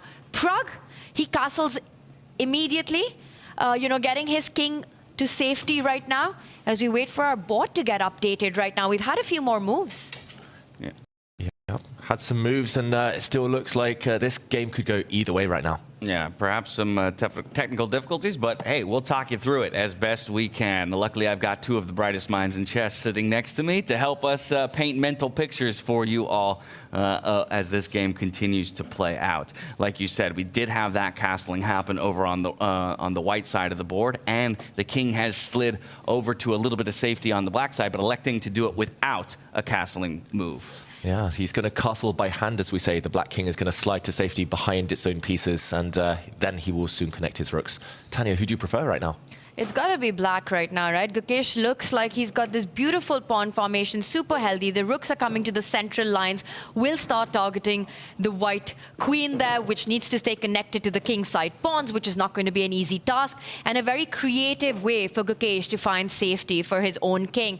I also want to just zoom out from what's happening on the board and focus on the picture that we've got in front of us, because really this is a matchup, a rivalry that we're going to see for decades being played out at some of the highest stages in the world. We've already seen that happen, you know, whether it was at the Candidates, at the Tata Steel, and now at Freestyle Chess. So it's really a beautiful picture that demonstrates so much of the future of chess. And that's just something so spectacular about the world of chess, right? That players can rise to the absolute top level at such a young age, but as well, therefore, they become so familiar with their top competition from such a young age. I think it's a rarity in sport that you might hit the highest level at 18 years old, but have 13 years of experience against one of your main opponents. You know, that's not something you see in most major sports, at least at that age. Yeah, it's a curse and a blessing to know your kind of know your rival's strengths and weaknesses so well. It also means that they know you so well. You keep having to evolve and adapt. And yeah, I mean, it's going to be fascinating to see how these 2 players, their styles change as they get older. And how young chess has gotten definitely makes me feel like a fossil, you know, playing or analyzing the game. So it's amazing to see, because just a few years ago, peak of chess would happen in your mid-20s, you know, sometimes when you're closer to your 30s. And right now, we're looking at the likes of Winston Keimer, Nadirbek Abdusattorov, Javakar Senderov, the Indian boys. They're all 20 or under, or just about, you know, 21 years old, and still at the very top. They're no more chasing the elite. They are the elite. Yeah. I wasn't doing anything close to this at the age of 20. I tell you that much. I mean, I'm just jealous. They must just be able to focus on chess. I mean, doing life admin, doing chores, doing laundry these days as an older player. Short, my friend. Don't sell yourself short. You've had a brilliant career as well. It's hard to keep up, though. And no, just so impressive how they're playing. And right now, very tense position It is Pragg, though, lower on the clock, who might be in a bit more danger in this position. So let's talk a little bit about how we either capitalize on the position by Gukesh or save the position for Pragg, right? Obviously, for me, I'm immediately looking at doubled pawns, right? Always being called out as a weakness, something that we can target. Again, I know for you at home, it might be a little bit difficult to see as we are working through a few technical issues, and we'll get a digital board up for you as quickly as possible. But we do have those, pretty far advanced doubled pawns there over on the F file there for Pragg. So I would imagine just applying and building as much pressure as possible onto those should be the goal for Gukesh. Take small advantages, extend his advantage to an ultimate victory. But on the side of Pragg, where are the answers then? I think Pragg has to rely on his bishop pair and trying to open up the position on the left side of the board so he can create threats against the black king. That last little rook move that we see from Pragg, where he reached out on the corner and placed it behind his own pawn, he wants to start advancing those pawns towards the black king, create some inroads, create some open lines there. It's all about getting those threats, activating his bishop pair. Long run, strategic-wise, every point you made, James, about the pawn formation, Black's knight landing to the center of the board, a beautiful square there as well. He can't just sit still. Pragg has to create threats in the position. He needs to open up and make pathways towards the black king. Okay, so we've got the homework assignment for him. We'll see if he can ace it over the next few minutes. I do think we should check back in with another one of the matchups we were looking at earlier, Vidit versus Richard. This one is still locked in battle. As we saw earlier in the broadcast, that Black Queen was very offsides, threatening the rook of all things. A hanging rook, we said, though defensive measures in place there for Richard Rapport. Through all of this, again, I'm citing from my screens here. I know at home you can't quite see this. We have found ourselves to a fairly equivalent position through all of this. So a lot of fight left in this one here in an all-important standings match. It's super critical for both these players, right? And we were earlier picking Vidit, just seeing he's got that extra pawn. And we know in the studio, we've got a couple of materialistic guys right here next to me. So liking that extra pawn, liking that extra time on the clock, are we still picking Vidit as Black here? Or has Richard managed to find some counterplay and some compensation for that material deficit? I'll accept the moniker of materialistic just this once. No, in chess, absolutely. In chess, absolutely. So we'll see. Ooh. I just, again, I'm responding to the engine here for those of you at home with this most recent move here made by Vidit. Computer doesn't love it and is now giving a slight edge to Richard. Again, maybe a little bit difficult to explain from this perspective, David, but perhaps we can do our best to help people understand why that pawn push there for Vidit may have weakened his position. Yeah, essentially Vidit has one extra pawn, but roles have reversed on the clock. Vidit is down to 40 seconds. Richard Rapport has 3 minutes. Big time advantage for white. Also, Richard's pieces are so active. They're very well centralized. They control the majority of the board here. Vidit's queen, which has done so much dancing this game, is still offside, not connected to its pieces. And now Rapport, look at this. He's pushing pawns forward. You can see he's moving into Vidit's half of the board. He's going on the attack. So everything adding up here, at least momentum, is on Rapport's side. It's completely shifted, right? 40 seconds, and this is what Vidit said. He hasn't been happy with the quality of his play when the clock's been ticking low, under time pressure.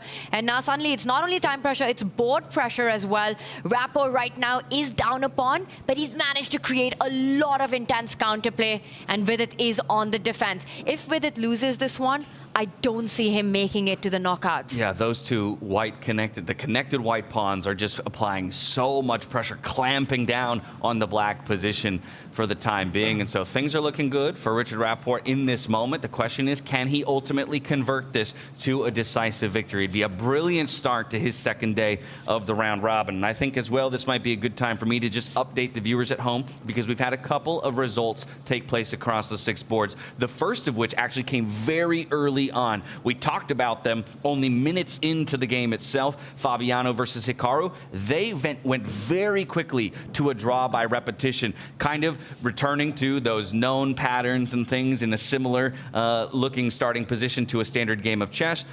as they went to a symmetrical position, they shuffled the kings, and it ends in a draw. The only decisive victory we've had so far is Jan Nepomniachtchi over Maxime Vachier-Lagrave. And so for Maxime, who started in a 4.5 out of 6 just yesterday, falls down here without getting a point. And Jan does a great service to himself in terms of securing a playoff position through the end of the day.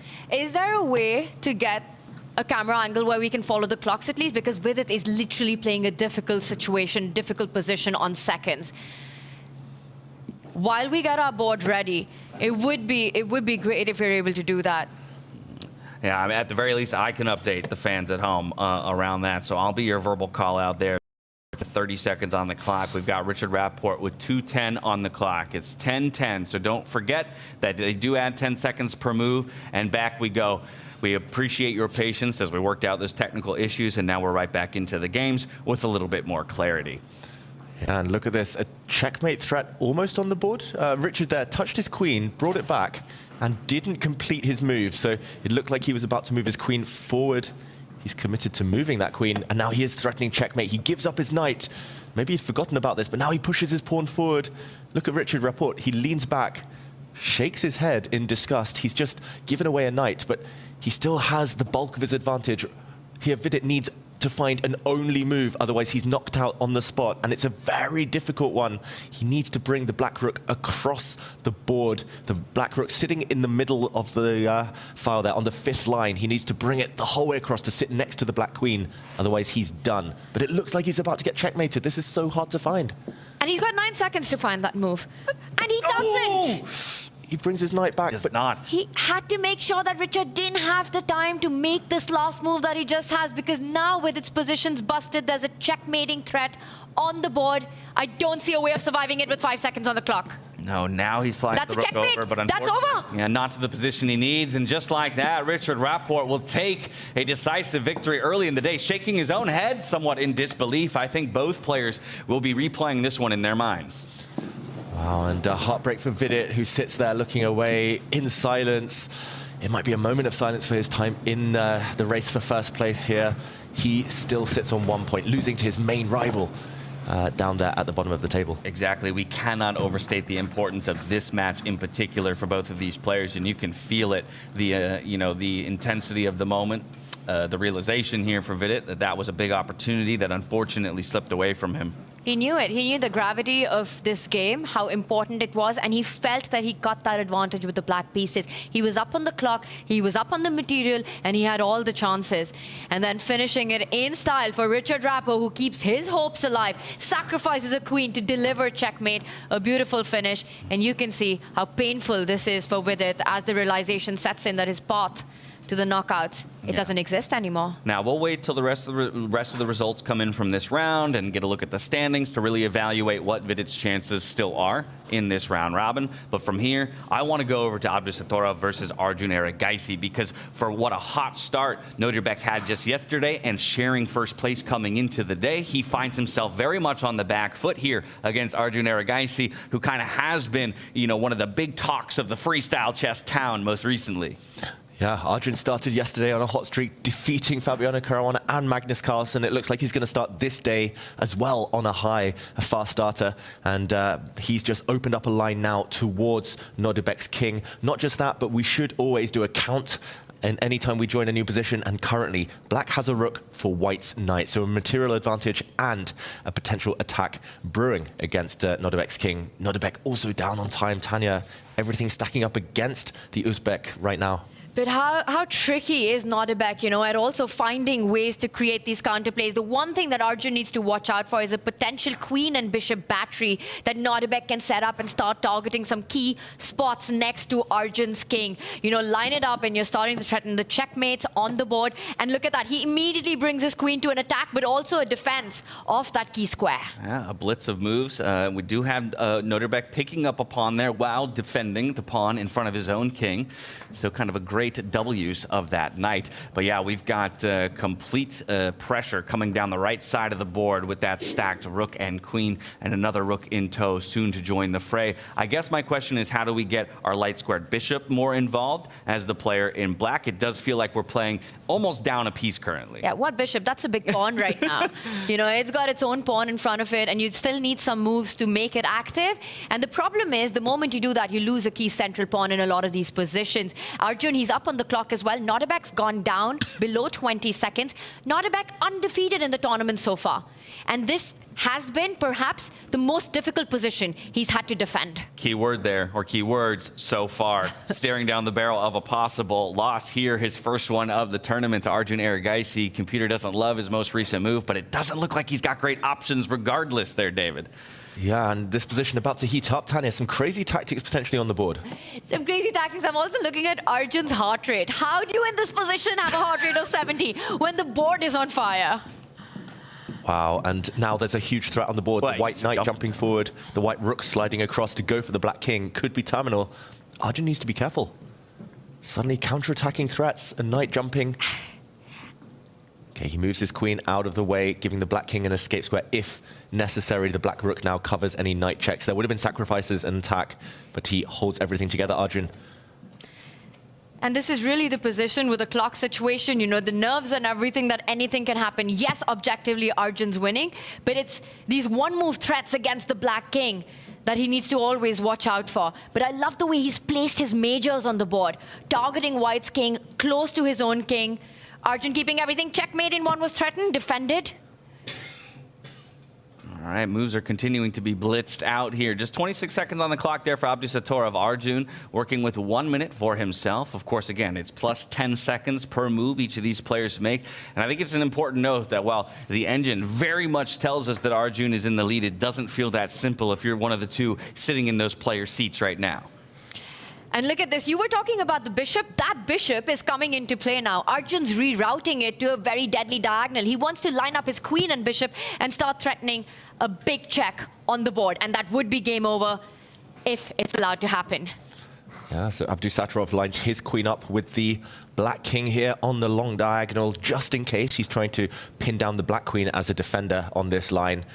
It must be frustrating. Sometimes your position is so good, so winning, that you expect there's a knockout blow. The longer your opponent defends, the more you get frustrated, the more likely things could turn around. You don't want to lash out. You don't want to be impatient. Arjun has been doing all the right things. He's consolidated the advantage. But yeah, you can see that he's slowed down. He's getting slightly nervous. Suddenly the clock times are leveling out. Well, you can only slow down so much with what time you have remaining on the clock. Okay, Rook's coming forward, trying to get more involved here in the action.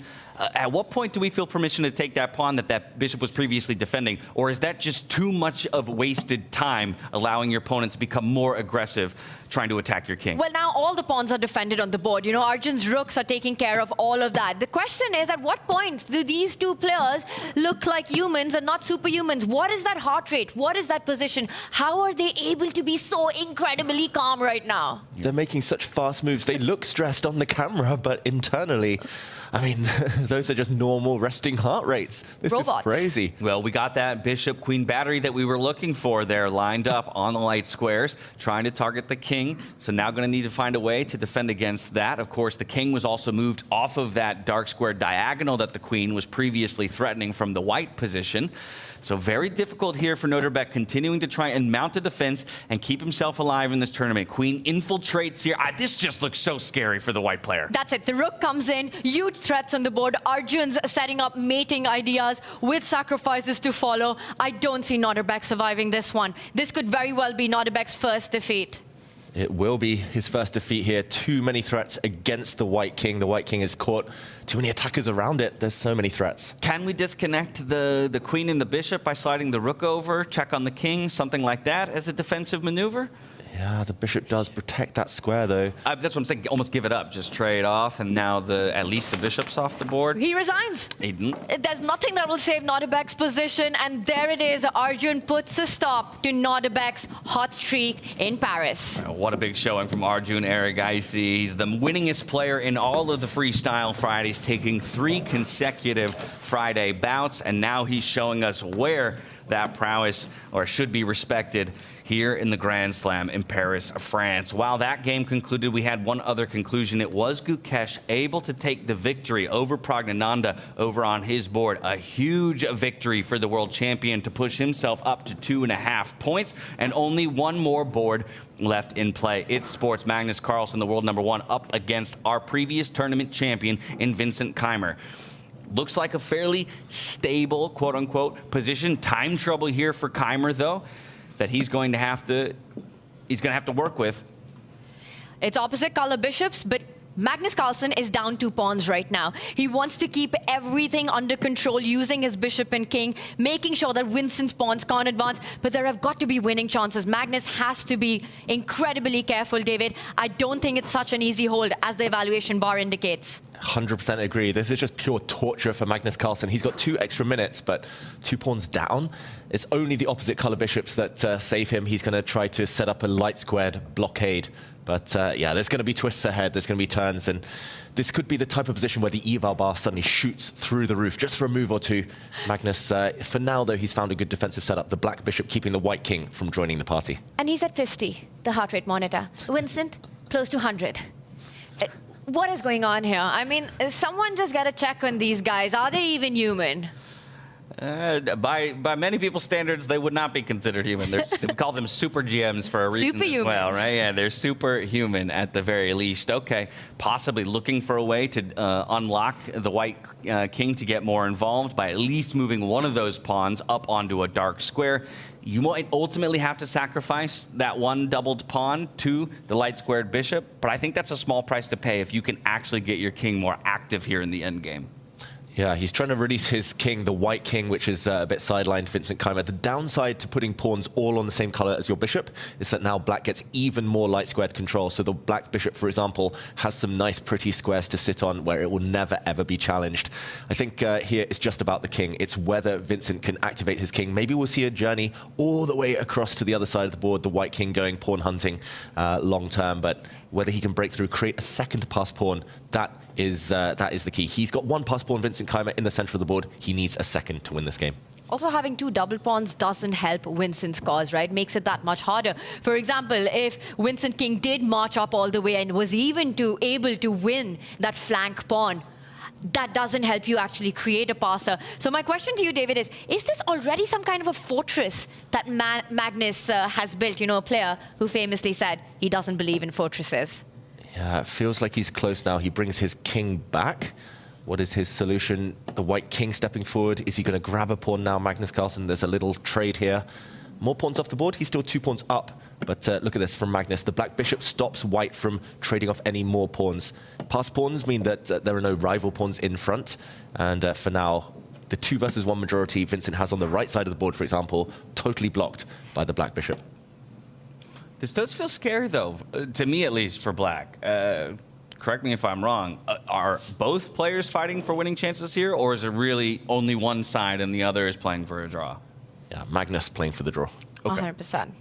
Anyone's pushing, it's Vincent, and he's going to play this on. He's going to try everything, every trick in the book. You know, he'll try to get his king across the board. He will try to sacrifice perhaps one of his pawn at the right moment to create a passer, and that would be the G pawn.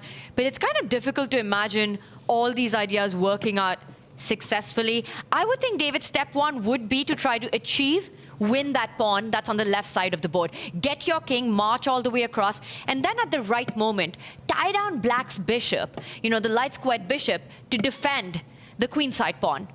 Incredible. Then sacrifice on the king. Accuracy out of both of our players here through many moves in this game. Feels pretty difficult to reroute that white king all the way around. Stopped it. That bishop just controls the squares. Exactly. He's not allowing Vincent to achieve that idea, even step 1 of that idea. Now we see Arjun Erigaisi, who just won a very important game, and just biding his time and yeah, just stalking around the tournament hall. This is where the action's at. yeah, just incredible amount of accuracy, first of all, but also an incredible number of exclamation point moves for both sides in this game so far. And look at this. I mean, Magnus with his king kind of taking the inside track here, if we think about it that way, right? As the white king has to go all the way around the outside. If he wanted to maybe take a stab towards those right-hand side pawns for the white player, he had an opportunity to do so. Instead, he's going to shuffle back and just do his best to lock the white king out of the position. Also, I think it was absolutely essential for Magnus to actually stop this king march. It would become incredibly tricky if he allows Vincent's king to get to the left side of the board, closer to those 2 pawns. So Magnus keeping everything under control. And what is it with Magnus being the one player whose games last the longest at the start of the day, every single time? Yesterday against Vidit, a marathon, and this one as well. I feel like at this point, Magnus literally just shuffles that bishop back and forth. Right? No other moves. Yeah. And that's the whole thing with the fortress. It's just preventing your opponent's plans, stopping them from making progress. Clearly, White's plan is to bring the king over to the left half of the board somewhere to look at some pawns, to try and support White's pawns marching forward. But if you can prevent that from happening, then essentially you've stopped them from any productive plan. So Vincent just kind of waiting with his king. The only thing he can hope for is something we call Zugzwang.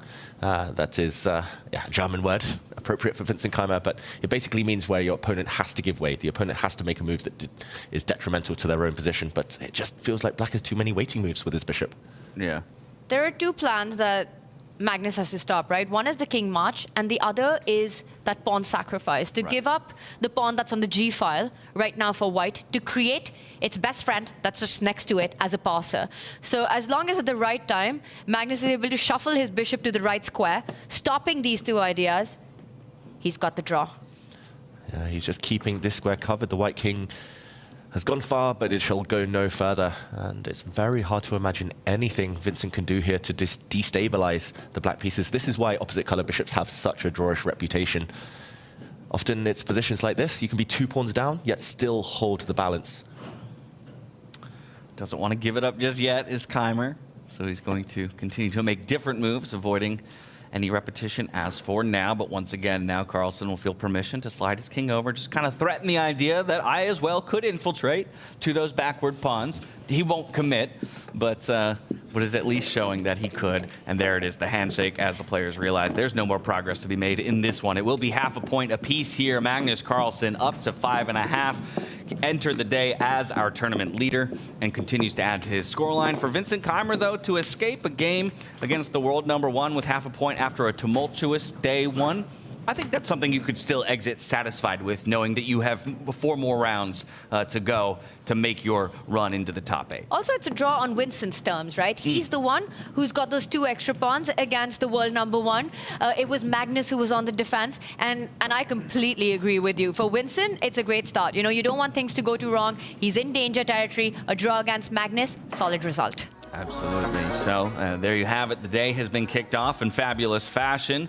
We'll get a quick highlight reel of how all the games broke doon. I mentioned to you not too long ago that the first of our games to find a result was that one right there, Hikaru Nakamura versus Fabiano Caruana, quickly going to a repetition and a draw early on, maybe conserving some energy and realizing that the fight between them was unnecessary. They're going to save their energy for later.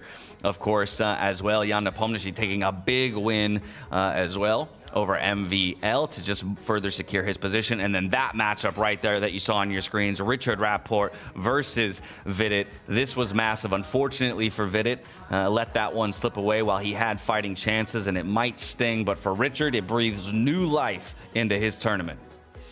Yeah, big round, things changing. And yeah, it's interesting how things can feel so different after just 1 game of play. For Vidit, though, it feels like heartbreak.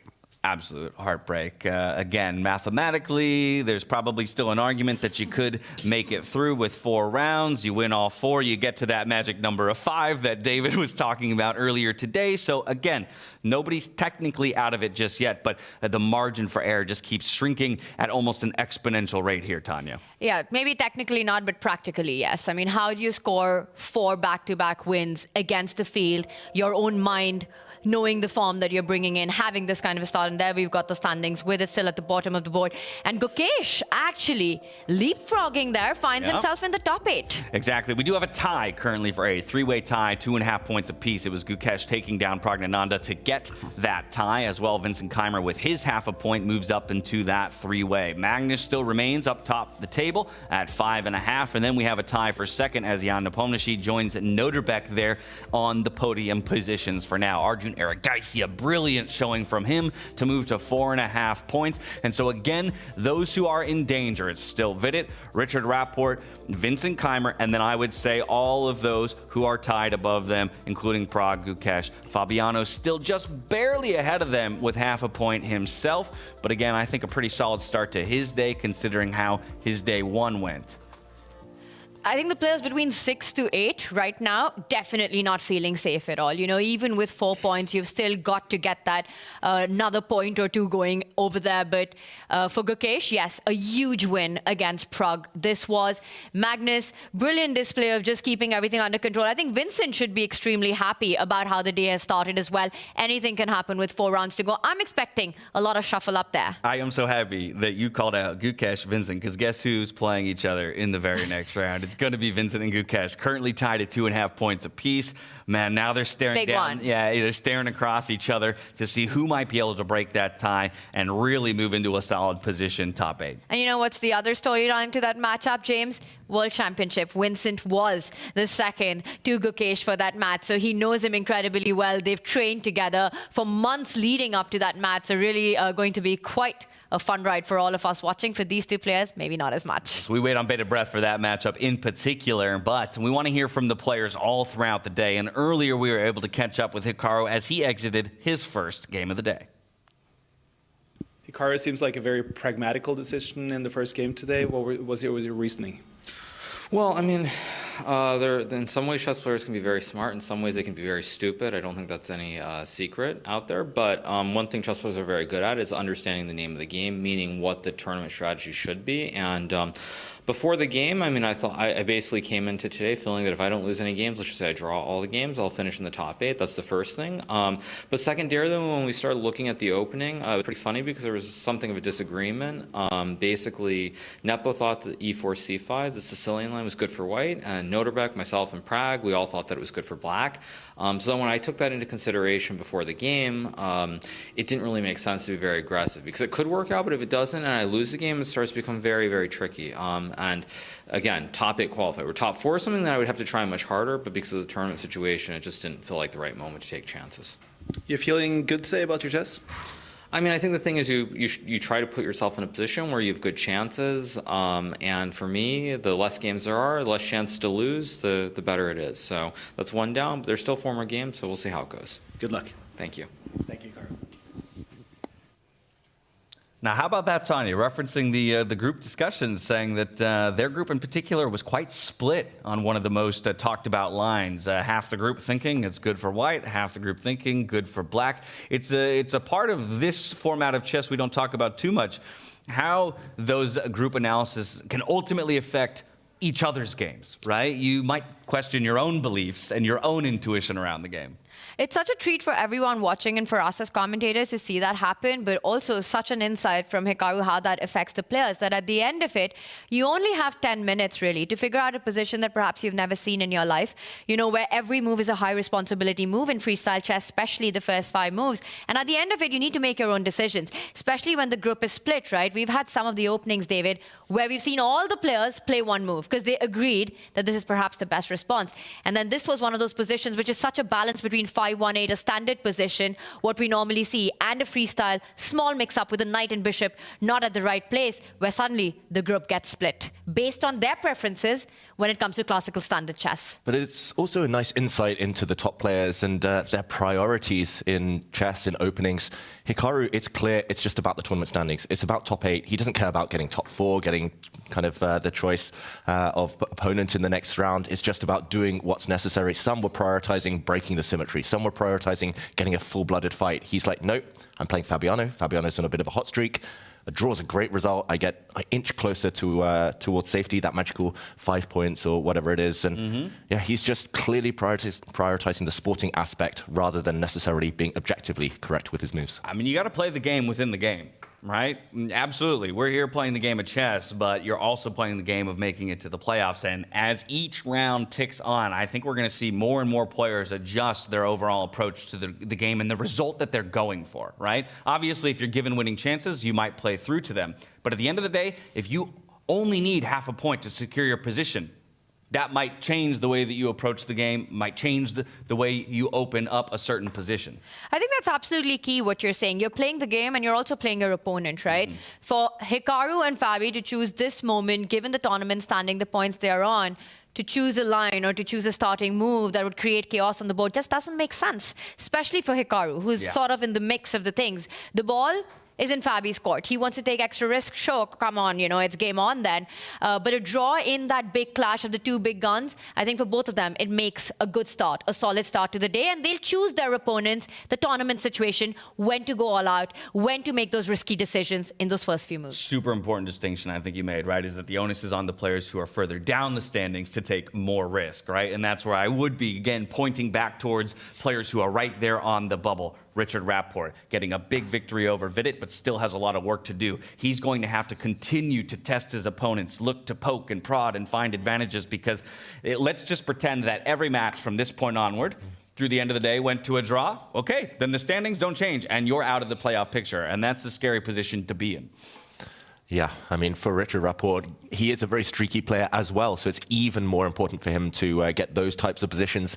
It was very interesting. Vidit, I think, was punished for not playing true to himself. He's not normally a greedy player. He took a big risk. Rapport got his type of creative position. The players have to be true to themselves in order to succeed here. Off we go into round number 8. Let's head into the player hall for the starting position. About to witness round 8 of the round robin. We just saw the standings behind us there a second ago. It's very tight. Remember, top 8 is what it's all about today. We are ready to draw the next position, and for that, I would like to welcome to the stage. He won his ticket to come to visit us here by winning a prize at the Blitz Society tournament a couple of days ago. Please welcome Jules Brunier. Give him a round of applause.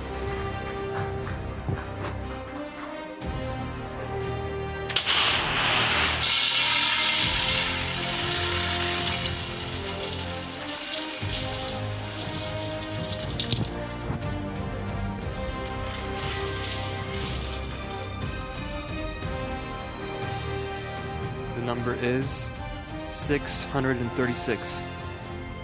Thank you very much. Position 636. I will take that off you. Thank you so much, Jules. The players will have 10 minutes. As always, we are going to listen in. So have fun and good luck to the players.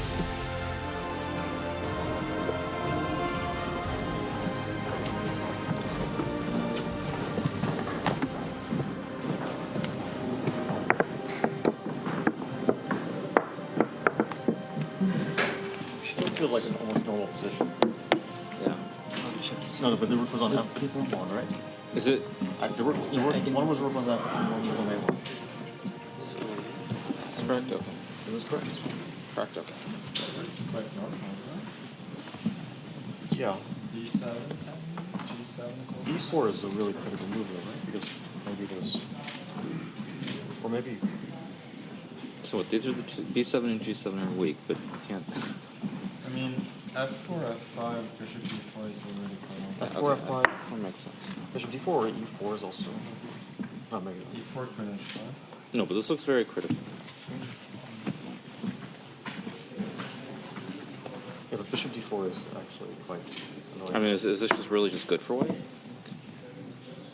guess the bishop can't be attacked. Bishop D5. Yeah, Bishop D5, Bishop G7, G8. Even Rook F7. Rook F7 as But maybe because, just yeah, go back and then B2. play. No, we go back. Yeah, you just go back, yeah. Wait, here or here? D4. D4 probably Because better. I'm C3. Yeah, D4 makes sense. I think you should take the knight. And Bishop. Queen takes H8? Because then B2 is hanging. Yeah, yeah. Is that 4 D5 on me? E4 then? No. E4? Take a knight to 6 and We need queen. to feels better for white there. There's also Yeah, just even d4 is coming and D4, C3. and the bishop on b8 is stupid. No, but Oh, yeah. No, it should just be great for I white. thought maybe F6, yeah? No, D, yeah, so what's f6? Okay, so it's typical now. E4, F5, yeah? Same. E4, E5. Wait, E4, E5? E4, Take and E5? Queen H4? Oh, no, but knight it, E7. yeah. But also E4, E5. F5, right? Yeah, this is. D5, D3. But D5, we also have. Bishop C5 or Yeah. something? Knight E6. Even knight D6. I don't understand why this is good for us. I think this is good for white. Just Why? development. Development? Again, I don't know. Or structure knight, again. or knight B3 maybe. But we don't have to play No. Maybe knight D3. Knight G3. Knight G3 looks reasonable. Knight G3, actually. And knight B, the knight belongs here, I think, right? Most likely. Because we can also prepare D4. Yeah, we're kind of Or what is C6? something on B. I think C6 we can at least take F8, Knight B3. Should be a little something, no? I like F5 though in general. I think that white is really suited for F5. I mean, C6 helps our cause for sure. Yeah. No, this looks good. But this is certainly like a little bit less than I do like F5 though. Yeah, you look at 5. I mean, knight, like here, if C6 and C6 then F5. Like, Okay. Yeah, or, yeah. Or maybe okay. knight B3 first, I don't know. Maybe this is. Or, Can't black go E4? Takes. And C6, D5. Yeah, this. Yeah, I think Knight G3 is a lot. But even after knight G3, maybe Knight E4. C5? Knight G3? E4. E4, rook F4. C6. C6, rook goes back. D5. Knight C5 which one? Yeah, knight C5. D5, like knight Yeah, knight C3. C5 makes I sense. think But still, knight D6. No, it's guarded. It's guarded. I don't know, but But still, it's yeah, annoying. it's still a check. It's still a check. Yeah, it's But I still don't a know if check. it's so annoying, but okay, it's kind of annoying. But then just B6. Okay, maybe knight G3. Please, kind of 66, D5, like, Solid, but maybe worth it. Yeah, it was, huh? okay, like two bishops, but okay, it's a matter of taste, I guess, yeah. I mean, okay, here, but okay, oh, this bishop is also not so great, yeah, like, What do you play? okay, like, play chess. I don't know, C6. Okay, maybe it's worse. Maybe A6, I don't know, bishop A7. Okay, but do we have to play F5? I mean, we get into some complications, yeah? Do we have something more, like, stable? Okay. I think Like, what is... D5, yeah, I also think D5. If we go D5, because then we go like knight D6, F6, yeah? This will be the setup. I don't think it's... And then we give this, no? But I have a knight on D6, right? Oh, yes, let's see on B3, yeah. C3. C5 would be right, I would like. My custom play D3.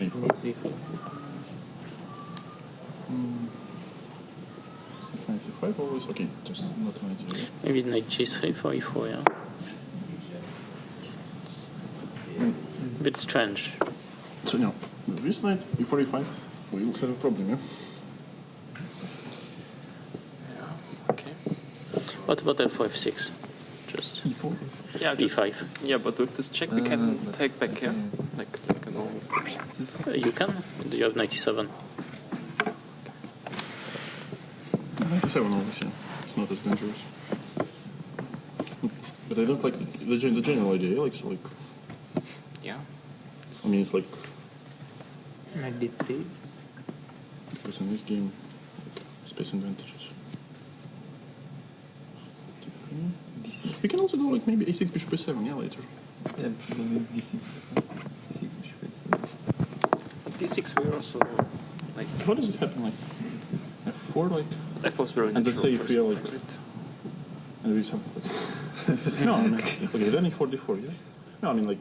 Just to make maybe G65. Now, as the players continue to discuss the starting positions here for round number 2 of our conclusion of the round robin, we're ecstatic to be joined in studio by none other than the Botez sisters, Alexandra and Andrea. Thank you so much for joining us. It's good to see you again. Thank you for having us. It's Excited absolutely our pleasure. Paris, France, capital city, a bit different than the experience in Weisenhaus. I want to come directly to you because I know you've been quite busy over the last couple days, producing content, bouncing around the city. What's the experience been like, and how different has it been being in a major capital city as opposed to tucked away into the forest like we were at Weisenhaus? Well, you know, they both have their pros and cons. Weisenhaus was nice because everybody was so close. Obviously, Paris is a little bit harder to get between certain places. That being said, the chess culture here is awesome. We spent 2 days at Blitz Society Bar. We went to Jardin de Luxembourg until the police kicked us out. I was going to say, are you wanted throughout Paris there, Andrea? What's going on? Our top Paris experience every time is seeing how much time it takes until the cops shut us down. Last time it was 1.5 chess matches. That's a good metric. Yeah. Keeps getting shorter. For anything. Is the goal to keep shortening it, or are we actually trying to evade it was not, the law? But we're going to just keep trying. We're going to go back to the garden one more time. We just want to get some games against the older gentlemen at the park, you know, the nice French lads. So we're hoping today is our lucky day where they don't kick us out. Heck yeah. But Andrea's cursed. Like, whatever she does, she always gets caught. She always gets in trouble. Last time I was there, I made it an hour and a half. Yeah, everybody's got that one like friend in the group, right, who just manages to get in trouble more than everybody else. Is that you? You a magnet for trouble? Is that what's going on? Yes, out of the 3 of you, who do you think would be the troublemaker? David, 100%. Yeah, I had a feeling when you said that, I 1000%. saw a big cheeky smile, and Yeah. I thought, what I don't even have to David look at gotten the guy into? to know exactly that. You mentioned, though, playing in the park. I know you guys have experience playing, let's say, in the New York parks as well. Is there a difference in the overall level or average level of the opponents you guys are finding out here in Paris? You know, I would say it's pretty similar, but the parks here are more beautiful. I got to give them credit. No, that's fair, to say the least. And then Blitz Society, 2 whole days. What was going on there? How many challenges were you guys facing? How many chess matches have you played over just a couple of days at this point? I've lost count. The first time we went, it was fun. It was like a meet and greet. The second time we went after getting kicked out of the park, and we actually played in the freestyle tournament. Oh, nice. Andrea had a really famous game there where she set it up wrong, and she had 2 light squared bishops. Oh, I was going to talk about the famous game where we almost clinched a win versus the Grandmaster, a.k.a. Sebastian, which is helping organize this event. And then there was a very famous 8-year-old. He challenged us a couple of times. Finally made a friend my own age, so that was nice. We met Ray Enigma. Alex had a very great result versus Ray, so that was exciting. Alex also had her rematch versus Anna Cranling. I was about to say. Which I would re-quote Aronian's quote from last time, her chess gives cancer to children. I can now echo that. It's still true after the second rematch. My goodness. I felt myself playing, and I could see sick kids popping up all over. Oh, no. Yeah. You don't feel like you're learning anything about freestyle chess and how to approach it from these brilliant minds? I think I am, but Anna was just still stronger in chess. I think the only reason I tied is because Monkey play fast, not well, and the time control kept getting shorter because I think we had to leave a little bit earlier than we expected. So, Gotcha. yeah. Well, we've seen time trouble come into play for a number of our pros as well. You mentioned a game against Ray Enigma. We've been talking all week long. Who is it? I mean, Who do you I guys obviously think? I would love sit to on hear the the more takes. on the outside. I don't know of anybody else, but he's a strong player. That's got to narrow the pool down somewhat. No? Yeah, I think David, Tanya. He's gotten the closest to actually working that mystery out. I think I know. So maybe when we're off camera, we can have maybe a little we chat. shouldn't reveal that. If you bribe me a little bit, I might reveal. Where are the Skittles? Give him the Skittles back. Exactly. But who is your favorite chess player here playing in Paris? We've got a bigger field this time. It was 10 in Weisenhaus, 12. We know you've got a buff Gukesh photo back with you. But out of the players that we've got here, who are you rooting for? It's so hard to pick a favorite because they're all competing. They're all doing great. But it is always fun to see if Magnus can get his revenge. Well, and so far he's doing just that. Up the top of the table. Anybody else you'd like to call out, Andrea? My answer stays the same. My favorite player is Hikaru. All right. And he's been doing quite well. Is he also your favorite streamer? He is my favorite streamer. I've learned a lot from him. Okay. He's like a mentor. Well, speaking of, as we continue our conversation, the games have started. Perhaps we throw up Hikaru's game then so that Andrea can support her favorite player as he continues his second round robin. As was mentioned, he does sit in pretty solid position right now. If he were to even sit on his current point total, very likely to move through to that knockout stage.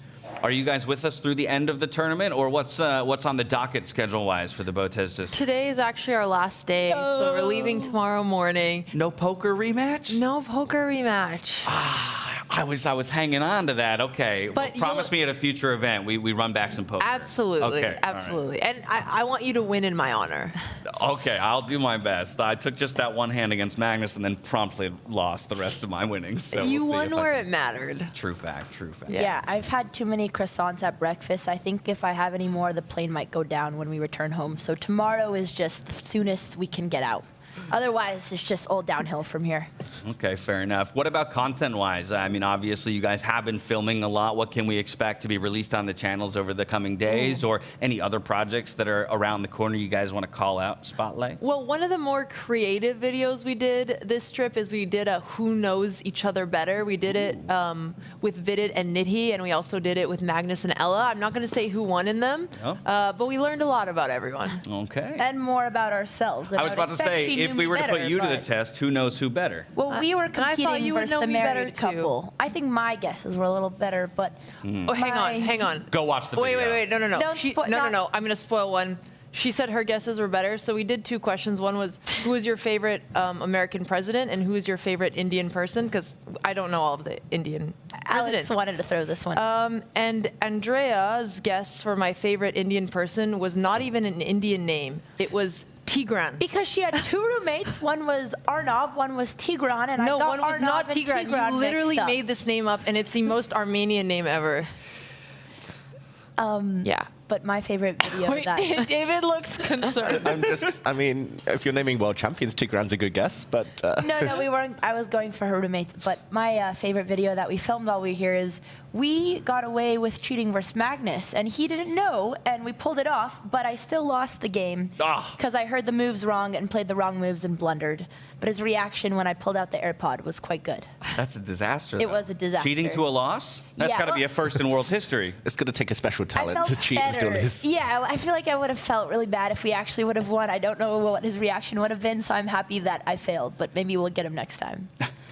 Now, this is very tangential or very left-hand turn, but we know the Paris Marathon is happening later this week while we're still in town. We were having a discussion the other day. If you were to take the 12 players in the field, who do you think would have the fastest marathon time?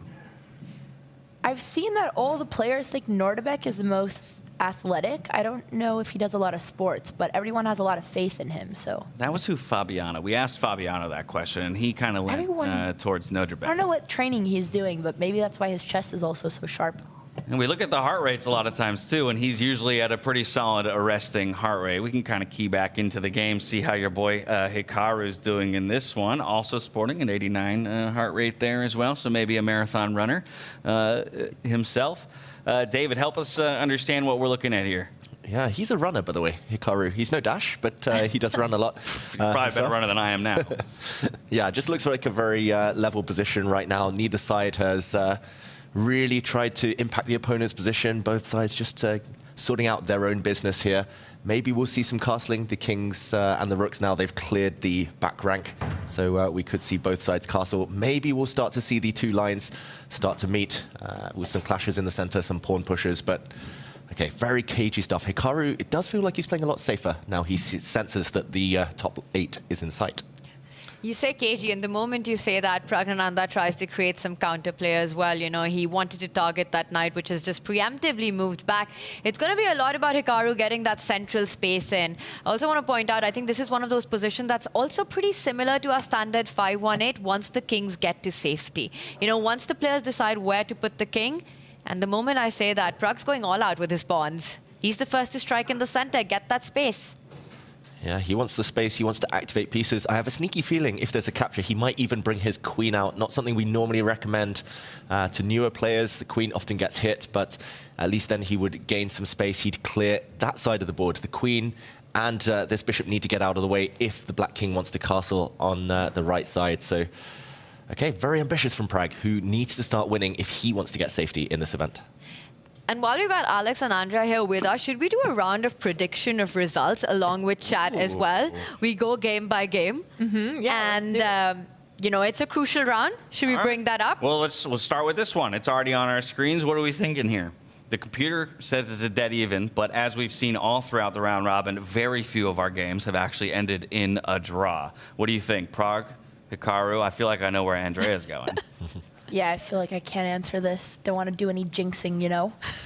Well, we're just talking about this particular game, Just this right? game. Yes. Just this game. Hikaru win, Pragg win, this ends in a draw. You know what? I will be the controversial one. I will say Pragg is going to pull up an upset. How dare you? How dare you? He likes to take risks, and let's see if it's going to pay off. And to your point, he needs to take risks, right? Because given our tournament standings as well, Hikaru in the middle of the leaderboard. For Pragg, he needs some points. Let's take it from the top. The top left. It's Fabi versus MVL. You've got a favorite in that one? That's so hard. It would help to see the position, but I like doing it blind. I think that could be fun as well. Yeah. I'm going to say draw. This is purely friendship-based. Yeah, this is hard. Both of them I love so much. I cannot pick. I forced MVL yesterday. It took a little bit of egging on, but by the fourth time I asked, he agreed. Nemo has been walking around with these giant croissants, and I said, please, MVL, hold this and say, Viva la France. And he said, no. And then I asked him again, and then by the third time, he did it. And now I have the video forever. Nice. I Now you keep can telling hold that over Freestyle they need to forever. post it. Speak. You said you said earlier you've been eating tons of croissants. Too many. Unfortunately, today is your last day here. So my final question to you is: how many more croissants are you going to try and cram in between now and that plane flight? Well, I went on a breakfast heist, and my friend smuggled all the croissants out of breakfast. So So I have that's stocked where up. all the croissants were when we showed up. I No, it was closing hours. Uh-huh. And then we found out apparently you can just ask for a to-go box, but it felt much better feeling like we were taking them away. Lawbreakers. Exactly. I told you, she's the Yeah. problem child. I've got the Parisian police on speed dial, and they're coming for you. I got all their croissants. Either way, I just want to thank you both so much for coming to join us. I know that you only have so many hours left here in Paris to enjoy the event and the city, so I'll let you go and enjoy all of that, and I wish you the safest of travels home. Thank you again for joining Thank you Thanks so for much. having us. It's a I'm going to pleasure. take a few more Skittles, and I'm going to pass them back to you. Skittles for the... No, you know what? Take them all. We don't need I them. can't. We're getting too much weight here. Pass it back. Oh, Lordy. Okay, we'll take the Skittles back. Safe travels again. We appreciate you. Thank Make sure you, you check guys. out Alexandra and Andrea across all of their channels and social medias. We'll see you guys Thank next you, time. guys. Cheers. Bye. Returning to the matches at hand, my friends, I think it's a good opportunity for us to take stock of some of the players who are fighting for their tournament lives once again.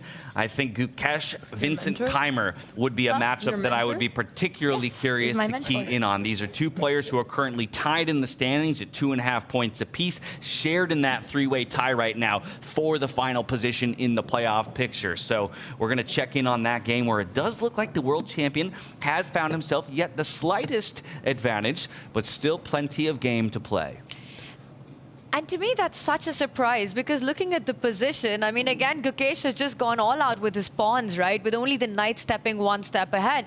And we already see that our evaluation bar gives an advantage. It's based on the space that he's created, the restrictions that he's created on Vincent's pieces on that left side of the board. But is it really that much of an advantage for Gukesh already? Yeah, really surprising to me. I think it just harks back to something that Dash pointed out yesterday, like, it's just pawns. It's pawn pushes, it's space, it's controlling territory, and this knight jump was key. Gukesh's advantage might actually have disappeared if he hadn't found this move, and now there's two threats. Firstly, this pawn. It's undefended, it's tender, it's not been protected since the start of this game, but also a sneaky queen check to kick the black king to a bad square. Not just that, but the queen and knight together for white would start teaming up. And for example, if you do try to get the king out of dodge, if you do castle, which I'm going to put on the board just to show everyone at home, you do end up on these squares, this would be a pure pawn sacrifice. The knight can do a quick raid here on a black pawn, attacking the black queen. Normally, this loses a bit of time, but the knight would actually come back to a very nicely protected square in conjunction with its bishop and rook. So it looks like he's just winning material. I don't think you should actually try and save this pawn because this check is just too deadly. This would be a potentially fatal check, especially with the knight check to follow. Capture of this bishop, capture of this knight, which would then be loose.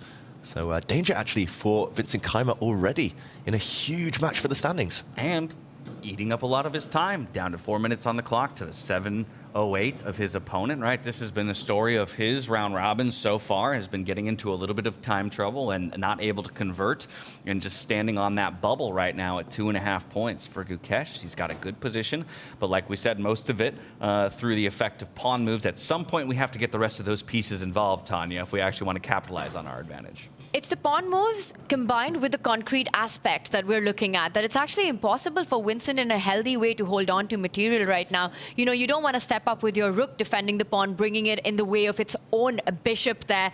There are checks on the board that would actually end up even winning more material. So extremely difficult decision here. He's going to be down a pawn. He's going to be down on the clock. Will Gukesh be able to convert this one? It's the big question, but I think the world champ's looking good. You know, he's won that first game. It feels like this is Gukesh 2.0 that we're seeing today. Yeah, he woke up and chose just brilliant chess so far at Gukesh. He's actually had 2 wins against his countrymen so far. Both of Gukesh's wins have been against fellow Indian players, against Arjun, and in that last round against Pragg. So now it's against a fellow youngster, a player he knows very well. And that's really interesting what you say, right? Because, like you said, Arjun, Pragg. And then we've got Vincent, a very good friend. And usually for chess players, it's so difficult to play against somebody that you know well. But it feels like Gukesh is just built different. For him, he's got the good results coming against players whose style and personalities he's familiar with. Got to have that killer mindset. Step into the ring, right? And all of a sudden, we're mortal enemies. As soon as it's over, though, we can go back to being friends. What a meanie. He only wants to, he only wants to beat his friends. No. How about that, though? Another minute was erased from the clock there for Keymer before he elected to make a move, developing one of his knights. Now the onus is on Gukesh to follow up and continue extending his advantage. We'll come back to this game in just a bit. For now, I think we should go up to the top of the table. Let's check in on Noterbeck versus Magnus Carlsen. They entered the day in a share for first place, and of course, both of them look very good to move on to the playoff positioning. But I do want to take a look at how 2 of our heavy hitters are performing against each other. And just as we entered the board, David, it looked like we went from what was an advantage to an equalization. Let's maybe roll that back and understand why. Yeah, because Magnus suddenly lacks a queen. White's queen has suddenly disappeared in the last few moves. Let's just roll back 3 moves. We left it, the kind of most normal position in the world was this one. It looked very level. Suddenly a mistake from Noterbeck. He brought his bishop to the side of the board. His bishop was attacked. He could have saved it with an exchange. This is a sacrifice. Magnus accepted it. But after bishop takes pawn here, saving the white queen from this attack, just sliding back, would have given Magnus a huge advantage. The problem for black is that this knight is under attack, and this rook in the corner, if you take it, white will simply recapture. White has 2 pieces for a rook, a small material advantage. Magnus instead chose to give up his queen. This is Magnus at the top of the table, where he doesn't really care so much. He's just playing for the gallery at this point. He took this knight, given a double question mark by the computer. I think we can understand why. The queen falls, but once we do a bit of a roundup here, a recap, we see it's 3 pieces for white, 3 minor pieces. It's a knight and 2 bishops for the black queen, so rough material equality, but unnecessarily wild. David, you say we can understand why. I can understand why it's given the double question mark. I can't understand why Magnus necessarily went for it. Me neither. I think he just loves sacrificing his queen, Magnus. I've spent enough time with him to know that if he can play a controversial move, kind of a shocking move, then he does often. Ever the entertainer.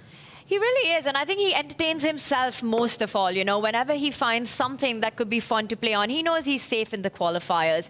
He knows that both these players have made it, and it's really the most challenging option that he's taken. And it could also have something to do with the fact that moving that queen away, he didn't like that as much, probably found it a little less fun than this option. It's creative chess. That's what he enjoys. But looking at this, we were talking about being materialistic in the studio, right? 3 pieces, 3 minors versus a major. Noterbeck's queen. which side are we picking? Because so much of it depends if the queens and the majors are actually able to put pressure on Magnus's king at the center of the board. Nordebek needs to find a way to get his knight, which hasn't made a single move, to come closer into the game, to come towards the center of the board. Magnus has to, meanwhile, regroup all his minors to make sure the king is defended, create threats against his opponent. Looking at the king's safety here, I do like the queen versus 3 versus the minor pieces here. What about you, David? Yeah, normally I'm quite biased towards the queen, but I can see why Magnus has gone for this. I think it's just because black's pieces are temporarily so passive, but this one could turn in any direction. The one thing I'll say is, if Magnus was at the bottom of the table, needed to play safe, needed points on the board, he would never have given up his queen. It's just the fact that he knows he's safe, he knows he's in the quarterfinals, even if he loses his next 4 games. So yeah, he's just trying to entertain us. He's trying to win the Brilliancy Prize.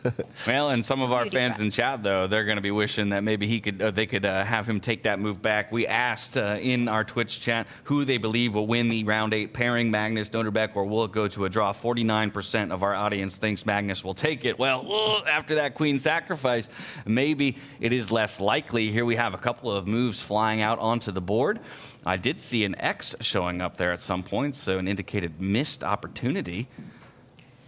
Yeah, and that was me. I hadn't updated the board. Sorry, everyone at home, but some crazy moves. A question mark now given by Nordebek for the most natural move in the world, and it's clear that this white king is the main problem for Magnus. The knight's actually done a bit of dancing. It's now forked 2 of the black rooks, and Magnus now needs to keep this king safe. Whether he tries to hide in this corner or whether he runs towards the other side of the board, he needs to be extremely careful. I mentioned I normally favor the queen. Magnus, it should be mentioned, always favors the pieces if he can. A clear preference for Magnus throughout his career. So he needs to prove his point here. Yeah, and if Nordebek isn't careful, he might be losing more material right now. But depending on where Magnus shifts with the king, whether it's on the left side or the right side, there will be a way for Nordebek to save one of the 2 rooks, either via giving a check on the open line that's next to the king, or via pinning that knight in the center line of the board. And Magnus does make a decision. It's neither of the 2. He falls back, and it's an inaccuracy. And you can see kind of how immediately messy. Responses. Yeah, you can see how messy this game is. The accuracy numbers creeping up there on the bottom of your screen. That's just for this game. How about we zoom out, take a look at the accuracy across all of these games, see which other ones are maybe indicated to be messy battles. And wow, we see some very high numbers. It is actually Magnus and Nordebek with by far the lowest. Normally, they do say if you're playing for a win, that automatically affects your accuracy. It drags it down because you have to take risks. And normally, you're not playing objectively correct. Everywhere else, it's pretty much in the 90s, other than Vidit, who's and Vidit and Kaima, actually, who are slightly lower on the numbers there. A good bird's eye view, but I think we go straight back into Nordebek versus Carlsen just because of kind of the hilarity that is a queen sacrifice and wanting to see how it ultimately plays out. Let's see if the minor pieces or the queen wins out in the end. Yeah, and a quick count shows right now black does have the queen. In return, though, Magnus now has a rook and 2 bishops, so a big material advantage for Magnus. The problem is, again, the white king, which is now even more bare than before, and this pawn is now coming to kick away a defender. The black knight might then jump into the action here. I would be terrified, I've got to admit, as Magnus Carlsen, as the clocks tick down. It's 4.5 minutes for white. Oh, king's on the run. For black. King's on the run. Ooh.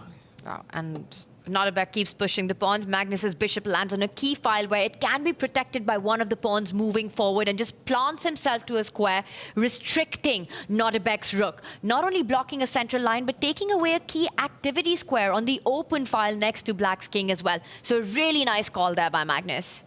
Yeah, that was a key move. Anything else, and Magnus was actually losing on the spot. He had to find this move, and yeah, it's all about piece control, as freestyle chess always is. Okay, Nordebek plays a very natural move, but the bar rises up for white. I was going to say this is the most natural move in the world, going pawn hunting, maybe a check here, but he is giving Magnus the time to run away to safety. The white king, if it gets into that corner, all the pieces will gang up against the queen, and he just has too many soldiers, Magnus. in this kind of a piece dynamic, when you're playing against the minors, so much of it, the advantage, the pressure depends on your opponent's king position. And Magnus is literally 2 moves away from manually castling his king and bringing it to the safest spot closest to all his pieces and pawns. So it doesn't matter if you're sacrificing a pawn at the center of the board. And I think Magnus will go for this idea. I'll be really surprised if he even takes a timeout to actually defend one of the 2 pawns. Once the king gets there, it's the minors that'll do the talking. I mean, you said it earlier, David. Magnus loves an opportunity to trade the queen off for the minor pieces and prove his point in terms of how valuable they are. As more and more pieces fall off the board, their value only increases, right? Queen may be the most powerful piece on the board, but she cannot do it alone. And right now, she's losing reinforcements, right? Her options are a lot thinner in terms of how she can ultimately attack that white king. Yeah, she just has a knight for backup pretty much. The black rook is irrelevant here. It's made redundant. It just can't get into the game. The knight alone as well with the queen cannot really stop the white king from sliding away, slinking away behind its own pieces. I will actually mention the most viewed game that I've ever commentated on. I think he's got 7-8 million views now on YouTube. It was Magnus sacrificing the queen for 3 pieces against Anish Giri, and that blew up the internet. Again, it's happened here. He's given up a queen for several pieces, and it looks like he's again on the way to victory. Okay, I'm trying to reason a move here for Noterbeck. Feels like, again, if the idea is the white king wants to run away for a manual castle, I'm looking at sliding the queen down to that 2nd rank and just basically lasering the king. My expected response is the bishop slides back to block and open up a new avenue, but can our knight jump forward then? Mm-hmm. Yeah, then the knight would jump forward with deadly effect. Now the white king would be forced out into the open. I think he's going to give this check. You know, this is just a variation. We put that on the board. Here, Noterbeck did give the check. Nice spot, nice prediction. Okay. And I'm expecting Magnus to actually try and hide between his pieces now. Ah, that's the other option there. Okay. Yeah, Magnus. That's a gutsy call, right? Getting your king still out there. The point is that there's very little chance that the black knight can actually get to that king. You've got 1 square, and then you can trade that off for your bishop, keep everything safe. And as long as that rook is tied down and not allowed to give a 3rd rank check to that king, white's feeling very happy. The knight next will jump onto the board. The f5 square looks incredibly juicy for the white knight to land on as well. Yeah, the white rooks might start sliding across as well, not just to hit the black queen, but also to start targeting the black king. There's so many warriors here for white. If they start to combine, if they start to coordinate nicely, then this is going to be very one-sided. Also, look at the clock. Noterbeck, it's just hard to find moves for him. I don't think grabbing pawns here is necessarily his #1 priority. I don't think that's the most relevant pawn. And Magnus, big favorite. Also look at the players, right? You can see the tension and the nerves on Noterbeck right now. He's had his 1st loss, and he could very well be staring at his 2nd loss in a row today. Magnus hydrating himself, looking absolutely chill for the win here. The good news for Noterbeck, he did so much good work yesterday that he enters today with 5 points and still sits in incredible position. So while it does look like Magnus has wrestled control of this one and might be able to pilot it to a decisive victory, let's jump back to one of the games we were looking at before, Gukesh versus Vincent Keymer, because here it's the world champion who we started the day saying we want to see more from him. We want to see him show a little bit of what has made him the world champion on display here in freestyle chess. And game 1, he delivered. Game 2 of the day, it looks like he might be doing very much the same. Yeah, Gukesh has had to move his king, so will not castle the rest of this game, but most importantly, he won a pawn. And it was that pawn actually that sat behind that black knight on the right side of the board that was gobbled up a bit earlier. There was a pawn on g7 that was captured, so he's just 1 pawn up. 0 compensation for Vincent Keymer right now. The black queen was actually in danger of being caught behind enemy lines, had to retreat, and a 1 pawn advantage with minimal compensation at this level should be decisive, but Vincent just needs to stir the... he just needs to muddy the waters here. 15 seconds. 15 seconds, and he's definitely taken aback by Gukesh's last move. This small slide of the queen suddenly eyes upon on the other side of the board, which is incredibly weak. It stops Vincent from getting his king to safety, getting the rook into the game. The knight comes to the center of the board, and now the big question, will Gukesh grab that 2nd pawn? Will he get greedy right now? Vincent's got little time on the clock. Gukesh on the brink of getting a big win here. Can he get this job finished? He doesn't do it. He wants to get the rook into the game. Yeah, also a nice move. He could get greedy. He could go and grab this pawn at any moment. I don't think that's a bad move at all, but it will cost some valuable time. He will have to bring his bishop forward, bring it back, and in the meantime, maybe Vincent will get some attacking chances. I think more likely he's just going to try and improve the queen, the rook, and then decide when to try and snack on that pawn a bit later. Vincent right now moved his king out the way, the black rook about to enter the fray. Looks to me like Vincent already sees that pawn as lost, right? Now, electing in this moment not to even slide it forward one square and out of danger, just says, you know what, I'm going to vacate my king from the back rank and open up the option for my rook to slide over and actually get more involved with this game. Yeah, fascinating. Never in normal chess do you see 2 pawns in the center of the board here for white, just still sitting on their starting squares. You normally need to push those pawns forward to activate your pieces, control the center. But this flank strategy Gukesh has gone for, this connect 4 he has on the left half of the board for white, just controls everything. It's a clear advantage for him. He's also been handling the clock better, Tanya. Absolutely, and it takes away so many squares from Vincent. Vincent is not even bothered about pushing that pawn to safety because that would leave behind such big key squares for eventually Gukesh to step on. You know, we often talk about the pieces that get traded and what should be left on the board. One of the ideas in this position for Gukesh would be to actually exchange his own bishop for the knight at the right moment. And then you're left with this beautiful knight, while Vincent will have this bishop which has nothing to do at all. Right now he does grab the pawn, he gets greedy. He's up 2 pawns. He's up on the clock.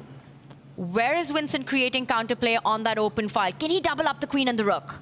Oof, I think he might need to. The black queen does slide across. Now discovered check, threatened, game-winning threat. If the black pawn in the center moves forward, that is a check against the white king suddenly, and the white queen would be lost. So sneaky double attack, hitting 1 pawn, but more importantly, going for the white king on this diagonal. Gukesh might have to give the pawn back, but he does have 2 extra pawns. So giving 1 back, just to simplify the equation, would be my main priority right now if I were Gukesh. He does bring his bishop back to safety.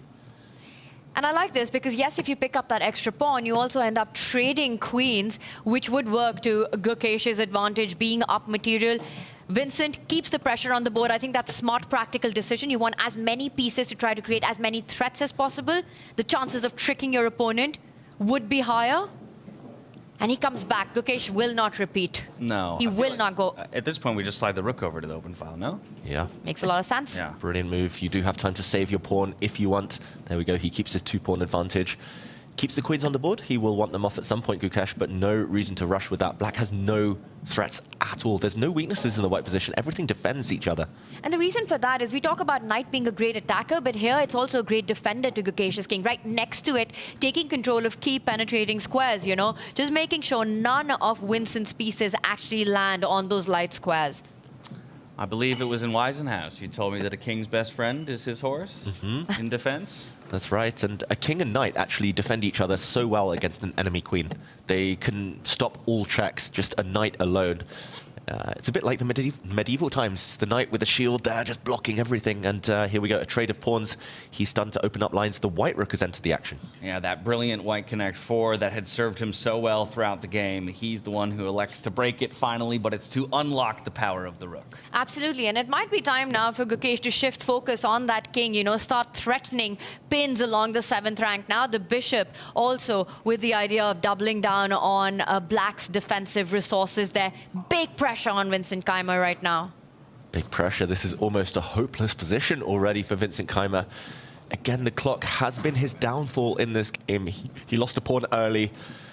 He just looks panicked. Vincent, just no stability in his games, it feels like, throughout yesterday and today so far. Not the Vincent we were used to seeing in the latter stages of the Weissenhaus tournament, where he had everything under control. Now the white queen coming up to the top of the board.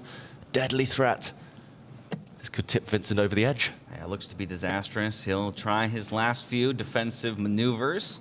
There we have the queen just repositioned for another point of entry and a threat here on this pawn here on the right-hand side of the board. There's been one result across all 6 of our boards so far. It's a draw between Praggnanandhaa and Hikaru Nakamura. So Hikaru kind of playing again to his position in the tournament, saying, I'm happy to keep taking half points. And for Pragg as well, I think that's, again, a very satisfying result for him, continuing to put points on the board. You don't want to take too many risks against an opponent like Hikaru. You know, he's not the guy you want to do that if it's That's not required. Meanwhile, we've got Vincent, who's now offering a knight trade to get rid of that key defender, just to be able to land some check someday to Gukesh's king. But even the rook does a great job of defending all those squares, and another pawn goes off the board. The queen is threatening to get into that 8th rank with devastating effects. Vincent, I don't see him holding this together with 10 seconds on the clock, even with an hour on the clock. Yeah, he's simply 3 pawns down, Vincent, and he has no counterplay. The white king's still super safe, still no checks, and he's actually the one getting attacked as well. This is decisive. If Gukesh doesn't win this, he'll be kicking himself. This is the biggest advantage you could imagine at this level. Waiting for the last of it to play out. Vincent making move there with just a second on the clock to bring himself back up to 11 with the added 10 that he gets. Looking to see where and when Gukesh can land the killing blow. The queen infiltrates onto the back rank. This king is losing space to work with here. He tucks in behind his final defenders. Ooh, but now the pin on the 7th rank, the laser of this white rook is going to force resignation. It's a handshake. Gukesh takes a 2nd win in a row. Now, an incredible win for Gukesh and a very hot start to the 2nd day as he fights for his tournament life. And with this result in the books, I think we go back to that endgame between Magnus Carlsen and Nordebek to see how Magnus had utilized that queen sacrifice to maybe come away with a victory. The game is still very much in play. And as we hop over to that board, Magnus versus Nordebek, we'll notice that there are no more queens for either player. There's been quite a simplification of the position, though still a solid advantage for Magnus with an extra piece here, the bishop pair up against the rook. Yeah, 2 bishops. Normally we would say they're worth at least 6 points, 3 each. Together on an open board, they might be worth even more, a rook worth 5. The one trouble for Magnus here is that black has a pass pawn. The b pawn could start running at some point as a distraction, but the bishops are so nicely centralized that they can cover any promotion squares as well as kind of cover their own pawn advances. At some point, Magnus might start pushing these pawns forward. Black's pawns on the right side as well, very weak. And to add to Nordebek's problem is exactly that, right? You just shift one of these 2 pawns that are highlighted next to each other, and the conversion task becomes that much more difficult. Here, these pawns can absolutely be targeted once that white pawn moves 1 step ahead, opening up the bishop diagonals. And I think he's setting that up. You know, you advance the g pawn, you advance the f pawn, and you start winning material, create a passer. The 2 bishops versus rook is a huge advantage to Magnus Carlsen here. Yeah, Magnus has also actually tied down the black rook in front of its own pawn. The rook gets in the way, but you can't move it out of the path of that pawn because that pawn would drop. So 3 isolated pawns for black. Yes, it's 3 versus 3, but white's pawns control each other, defend each other. The black pawns might start falling off soon. This is winning for Magnus, and he is an endgame god, as we all know by now. So I would expect him to convert, but Nordebek, so tenacious. He's doing it step by step. He might even start first by winning that lone pawn on the left side of the board. You know, Magnus, by chasing that rook away from the defense, the bishop can come into the attack, but he's playing slowly. Magnus is enjoying his position. There's no rush. He makes sure that every pawn of his is defended by a piece or another pawn, and then he will start going for Nordebek's weakness on the other side of the board. Bishop attacked, move it. Yep. Centralize. Centralize is good. You could also blockade black's pawn on that left side from ever moving again, and just try to capture that pawn in the next few turns. But yeah, Magnus, he went from spectacular queen sacrifice to now endgame grind. He's got so many gears. I think that's the difference that makes him stand out over the youngsters right now. It just turns the game into whatever version of the game he wants to play in that moment on that day. Absolutely, you know, and he does fall back with the bishop, hits that rook. To your point, I think for Nordebek, his biggest chance in this game was making sure that Magnus's king did not get to safety. Once it did, it was a Magnus Carlsen show. He's just transformed his advantage from minor pieces against the queen to 2 minor pieces against the rook. And this is really the dream composition, the bishop pair. And so while we do kind of expect this one to be a bit of a grindy game as Magnus tries to maneuver in the end game to a winning result for himself, we did have Jan Nepomniachtchi take another victory in his second day of play up against Vidit Gudrathi, one of the players who's been struggling a bit today.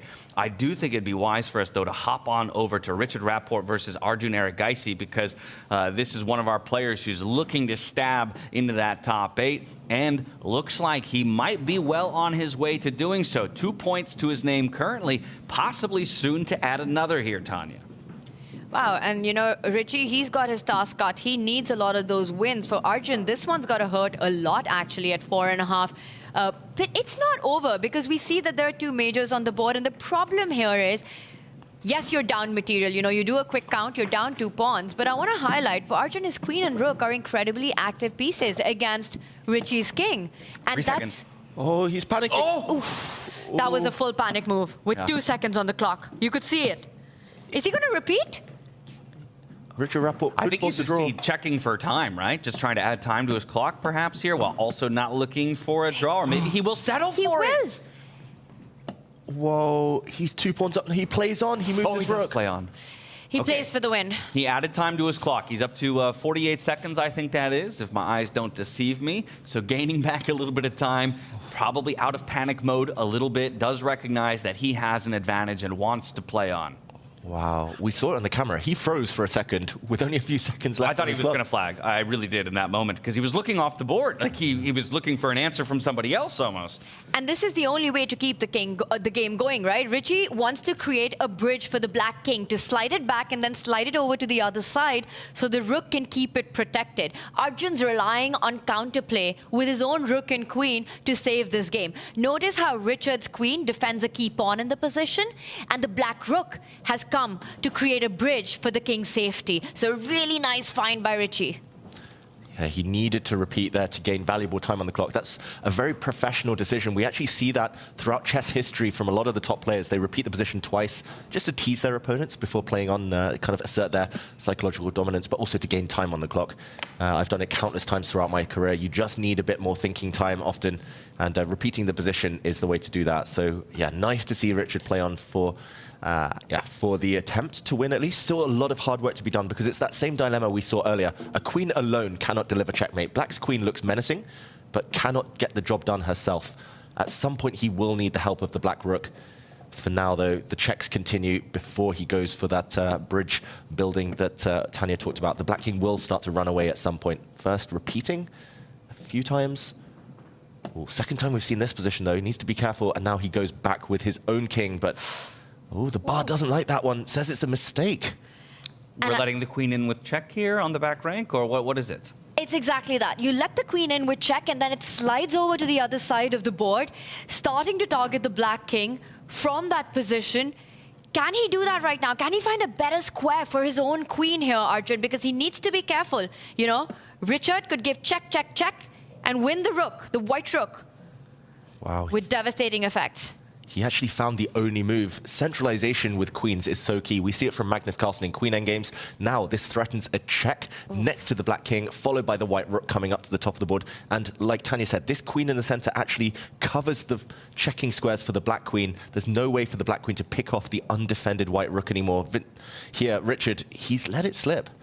David, just mark that path, you know, from the D1 square. It's a zigzag maneuver that was available for Richard to get to that rook. But the centralized queen, something we learned from Magnus yesterday, if you have the option, put your queen to the center of the board. It is the most powerful position for the most powerful piece. And Arjun does that, keeping control of everything, the defense and the attack. This is far from over. Yeah, Richard now shaking his head. He might have to resign himself to the fact that this should be a draw now. For black, the only way to hold the balance is to actually give checks forever. Perpetual check and a handshake. He does eventually... he has to. Oh, you can see body language. He knows he's let it slip. The black king no longer safe, nowhere to hide.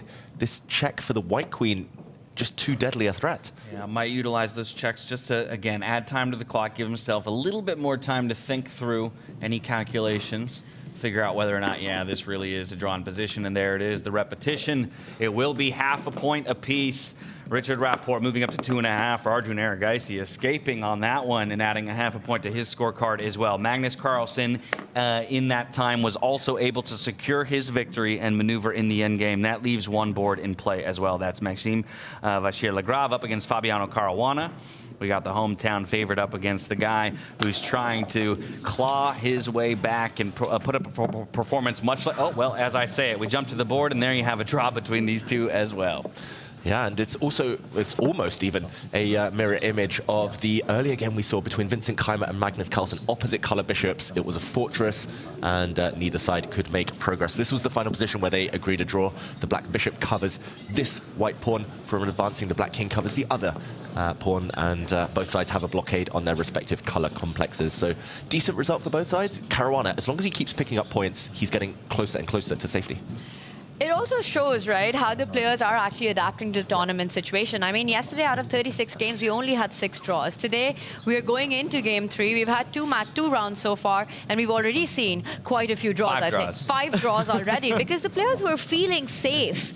You know, want to make sure that nothing goes out of control. So they're trying to keep everything defended, keeping their position. They're playing the tournament standings. Yeah, I would say that's a great result for MVL because he just continues to keep kind of pace and hold steady in the standings. That is a good result for Fabi. Obviously, he would have preferred to snag an entire point there and continue to create space between him and the people who are chasing him. We'll maybe call it the chase pack, the bubble pack. But regardless, you're always happy to come away with a point, or half a point rather, some amount of points. Yeah, leaving points on the board is the most frustrating thing. Fabiano did have an advantage earlier.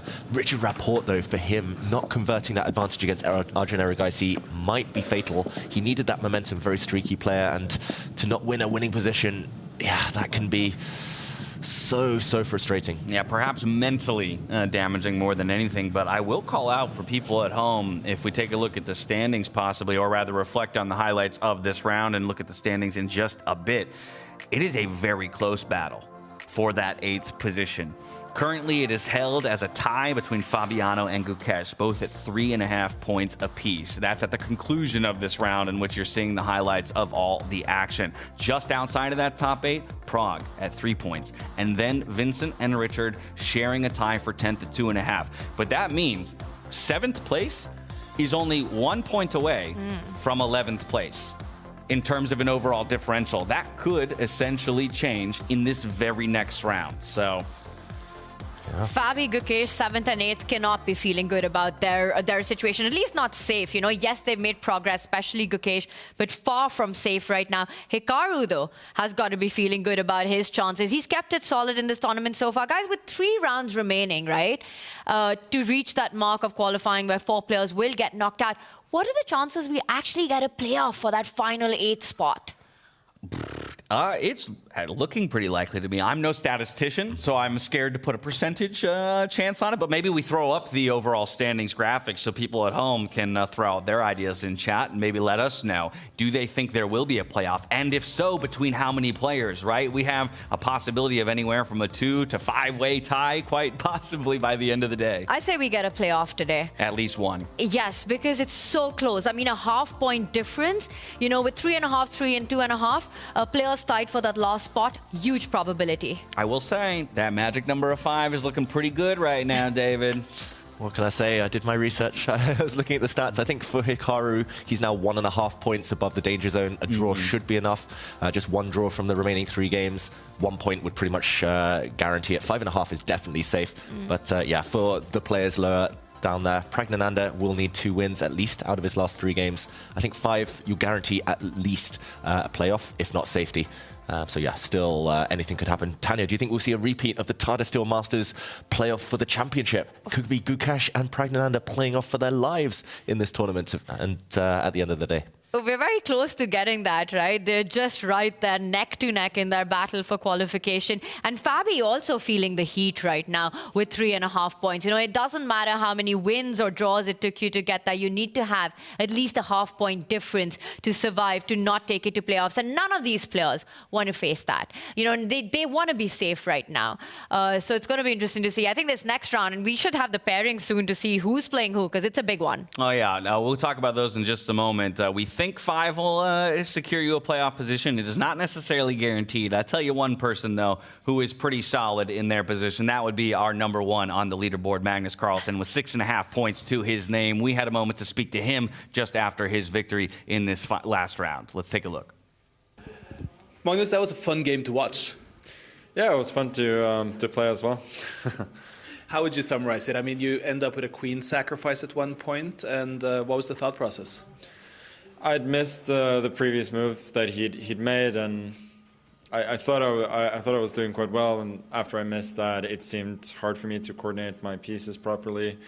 So I decided, this looks quite interesting, and I thought it was not a bad practical decision at all, even though I suspect objectively it wasn't that good. But I think he went astray quite quickly. I managed to not only activate my pieces, but also win some material, while actually retaining like the positional advantages of my position. After that, at some point, I thought I was coordinated and it would be easy, but he managed to find some resources, and I couldn't really find anything better than to sort of give back a little bit of material to coordinate my pieces. I think, in retrospect, that was a good decision, especially as I'd found the combination there that would win me material back and force an end game that was winning. So overall, very, very happy. I think my opening play was not good, but after that, I'm happy with the way I navigated everything.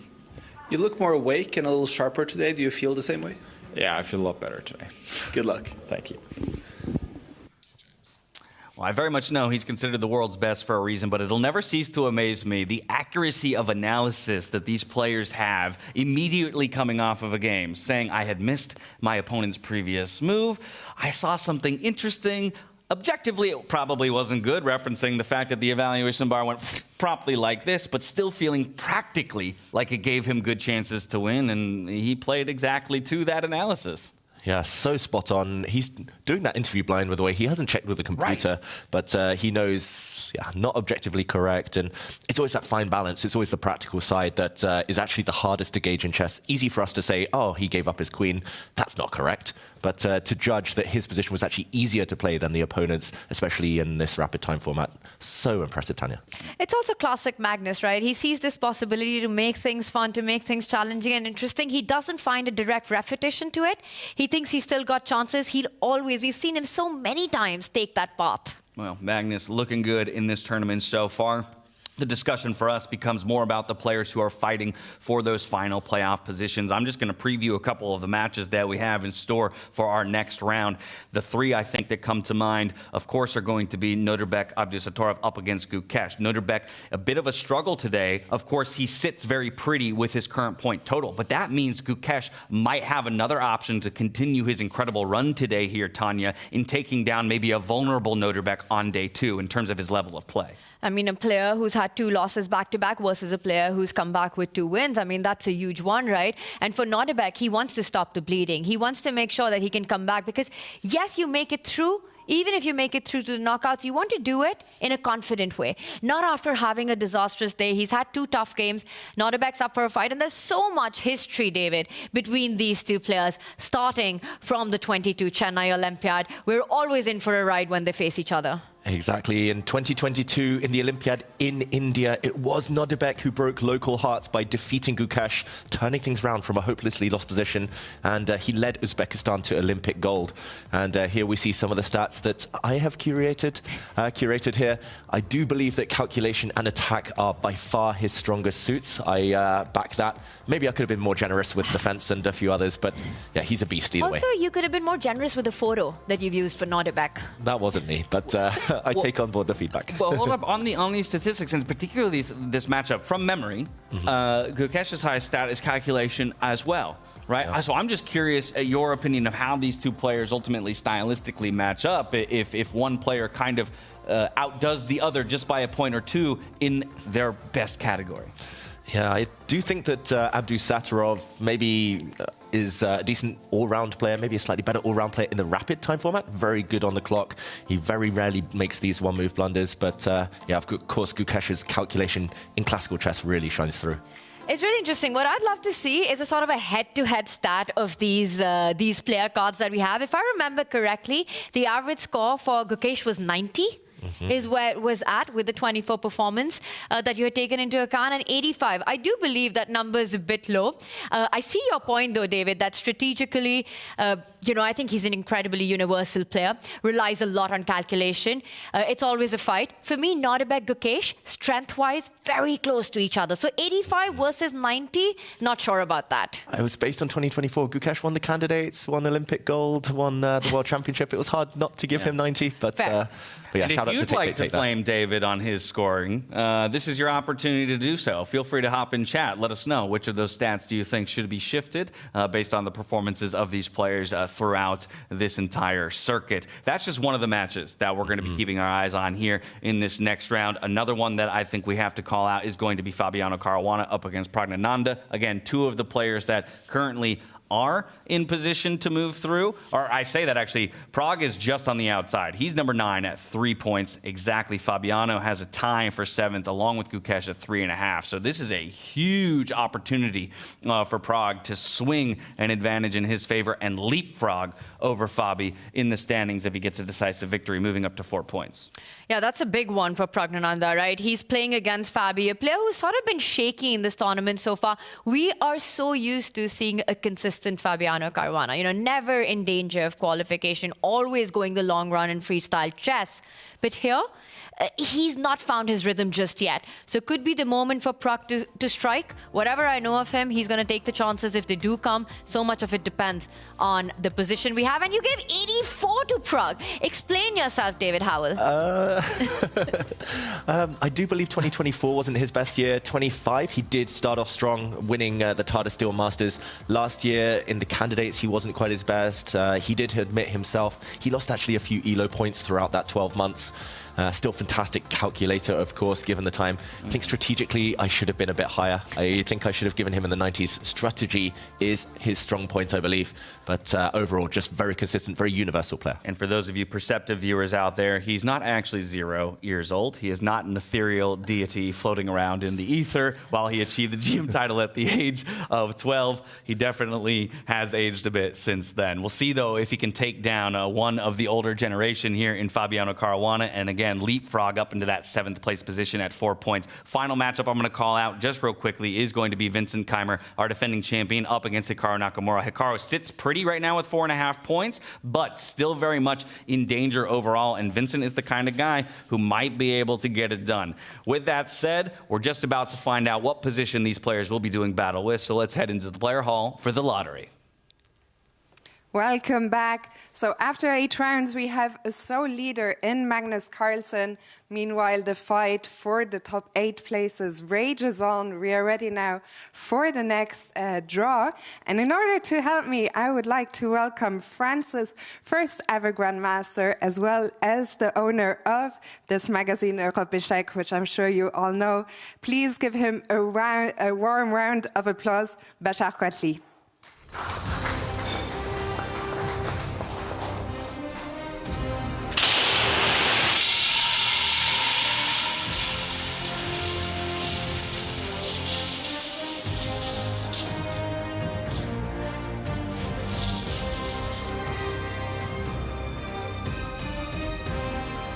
Six, 6, 7.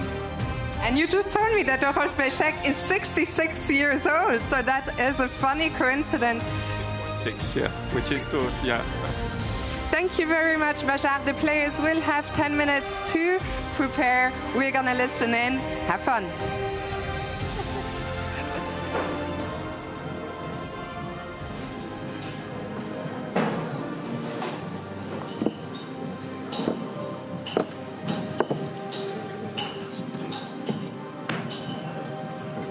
Rook, knight, king, rook, I think. Rook, knight, king, rook. On this side, yeah.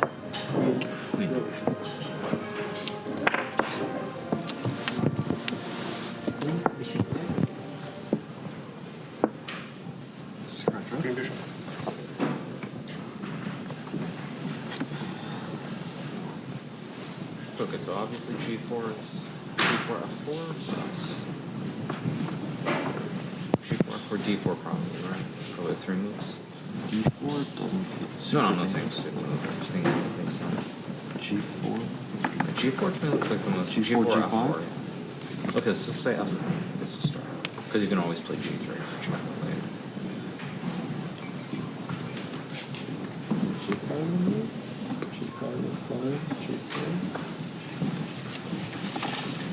G5, F5. G4. There's even bishop h4 is kind of awkward. Yeah, bishop h4 and then G3. And Why not F5? yeah, probably just F. But F5 can like G4, G4 yeah. maybe.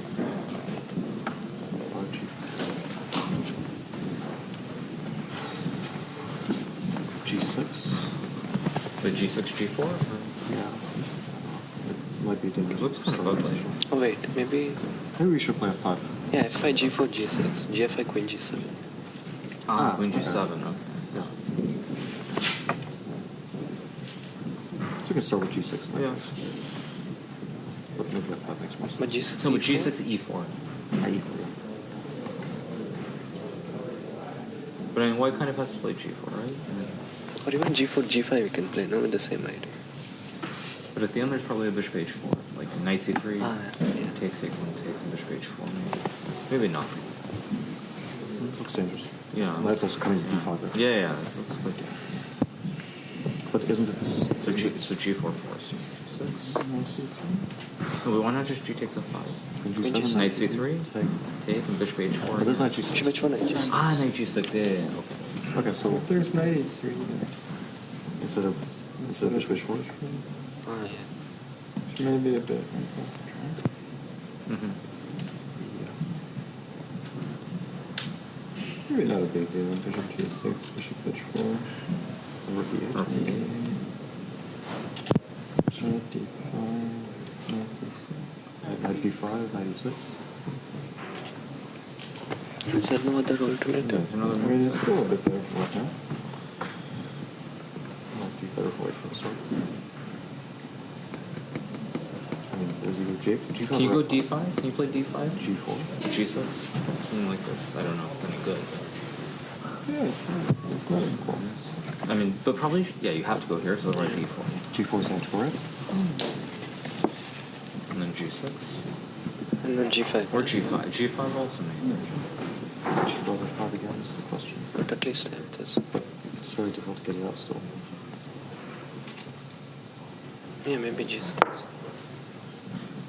Rook at G5, what's F5, wrong with B6. what's wrong with G5, F5, and like E6, yeah? D4 with bishop C6? What's wrong with this, maybe? With bishop C6 nice one. Oh yeah, this looks reasonable. Knight and B1 is bad. Maybe we even do it on the first move. F4, G5, F5, D5. Ah, like this. Yeah. You mean? Oh, sorry. You want to play F5 or takes? Grab G5 also.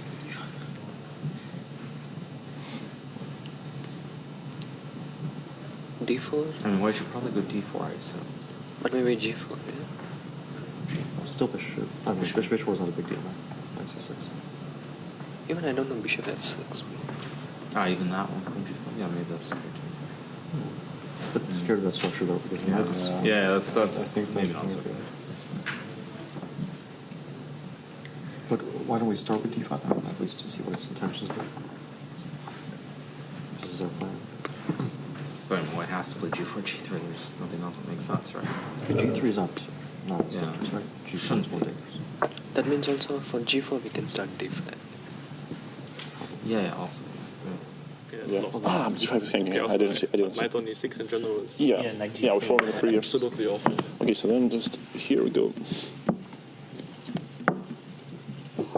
G4. Okay, that's good. Yeah, draw all the pieces, and D4 is next. Yeah. You have to somehow consider G5 here, I don't know. Okay, what do you think? I don't know. F5 I really like because okay, restrict knight. Okay, let's try G4. G4 makes sense, but let's see. Okay, play bishop h4 first, then G3 to kill my own Well, bishop. E4, yeah, we can just. Here. E4, knight C6. Maybe we don't. No, it's still like not like. Knight G6, D4 anyway. We don't care. I'd like to take care of my bishop first, though. Queen D5, bishop D2. Bishop h4. Bishop H4 and G3, no? Yeah. But I'm afraid like we will be soon like without a bishop here for the whole game.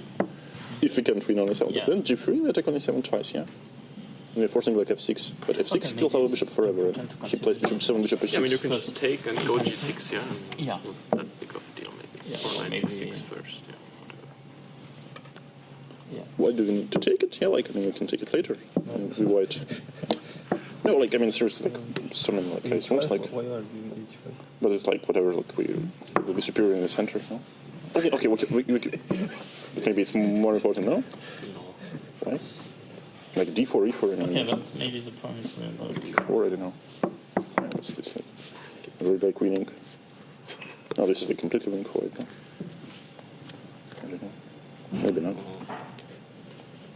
It looks super good, yeah?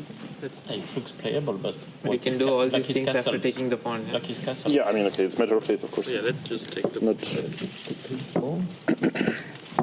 First, it's committal. So knight c6. Then probably g6. Yeah. So this bishop belongs to what? To g3, to f2, and it's helping for d4. So we normally want e3 plus d4 here, yeah, with this setup. So keeping the bishop sharp, maybe e3, yeah. Yeah. Yeah, because we have a problem with this knight. Maybe knight c6, d4 is yeah, I think we should push d4 as soon as possible. Maybe even now, though, yeah? Okay, now it's why not d4 after knight c6? Because we're threatening d5, yeah? Yeah.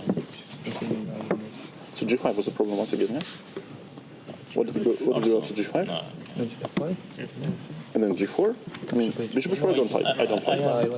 Knight c6. I have a stupid idea. g3 f6. Because in the end, here this bishop is worse. It's slightly worse, but yeah, it just worse. Too much tempo. Oh, big maestro. Yeah, that's even. Maybe not that bad, yeah. d5 is next, yeah? Wow.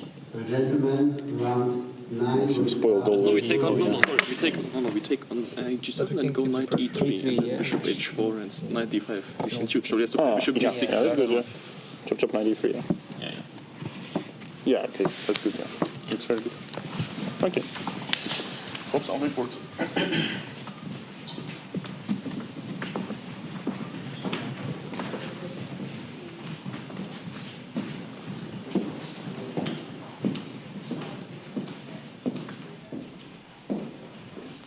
Players make their way to their seats here in our third round of 5 here on the second day of the round robin. I'll remind everybody at home that later in the week you're going to have the opportunity to put your prediction prowess to the test for the opportunity of winning epic prizes if you manage to predict all the first moves across all 6 boards. We're going to attempt to do the same thing, but just for one of the boards to see if we can even get that. We're going to do Fabiano versus Praggnanandhaa. Tanya, I'm going to let you go first. One move apiece. Well, I saw what the players were discussing. You know, I had my eyes on them, so I think Fabi does start with, Praggnanandhaa will start with the pawn in front of the knight moving forward. That's an f4 on the board, and I'm expecting a central pawn move by Fabi with d5. Okay, I'm going f4 as well. I think that's pretty well decided between most of the players, but they were talking about this g5 idea. I don't think he'll go that far. I think instead he's going to just go for a g6 push. Okay, that makes me quick. Yay! We got the first move and okay, well we were all wrong anyway. Can we hear who's the winner here? Wait, Tanya was right. Oh, did you say d5? I'm so sorry. Thank you very much. My goodness. Please send in my award. Okay. I will be giving my address to Jan Butner. Well, so that's a good example of what you'll have to do. You'll just have to do it 6 times over as a fan at home if you want to get the prizes later on in the week. And so again, just stay tuned for all of those prediction games that we'll be bringing your way. Of course, they did follow it up pretty quickly after with that g5 move that was really discussed throughout the analytical periods, David. Yeah, I'm gutted. I guess g5 move 1. It was only on move 2. Consolation prize anyway. It's fine, David. You know, I mean, I got it right, and I'd love to hear it from both of you that, you know, yes, Tanya, you did well. Better than us. Thank Absolutely, in all ways, shapes, and forms. Your prize, Tanya, is a place on the sofa tomorrow. Yeah. Front row tickets. You want some Skittles? We've got Skittles. Skittles, and I can just, you know, take some time out and just relax here. It's a good spot. I like it. But, James, as you always say, all pawn moves. Exactly. So far. All pawn moves and at the outset. A lot of it because we're unlocking certain pieces in terms of activity even without them coming off of the back rank. Look at how a majority of these bishops and queens on diagonals already have sight lines across the board. And on top of that, this matchup is a hugely impactful matchup to the overall standings and what will be our playoff picture in the end. As you can see there on your screens, 3 points to Prague, 3.5 points here for Caruana. For the two of them right now, they are on that bubble, fighting to see who can leapfrog over the other. Wow, all pawn pushes. It's crazy to think how much more accurate the players are being in the openings here rather than Weissenhaus. I mean, sometimes we turn on the computer, sometimes we've been following, and the opening stage, I genuinely think they've done a lot of work. It feels like they now understand that all these pawn pushes are necessary. They all realize developing the queen, opening up the queen is an urgent priority. And Tanya, just very impressive opening play across the board.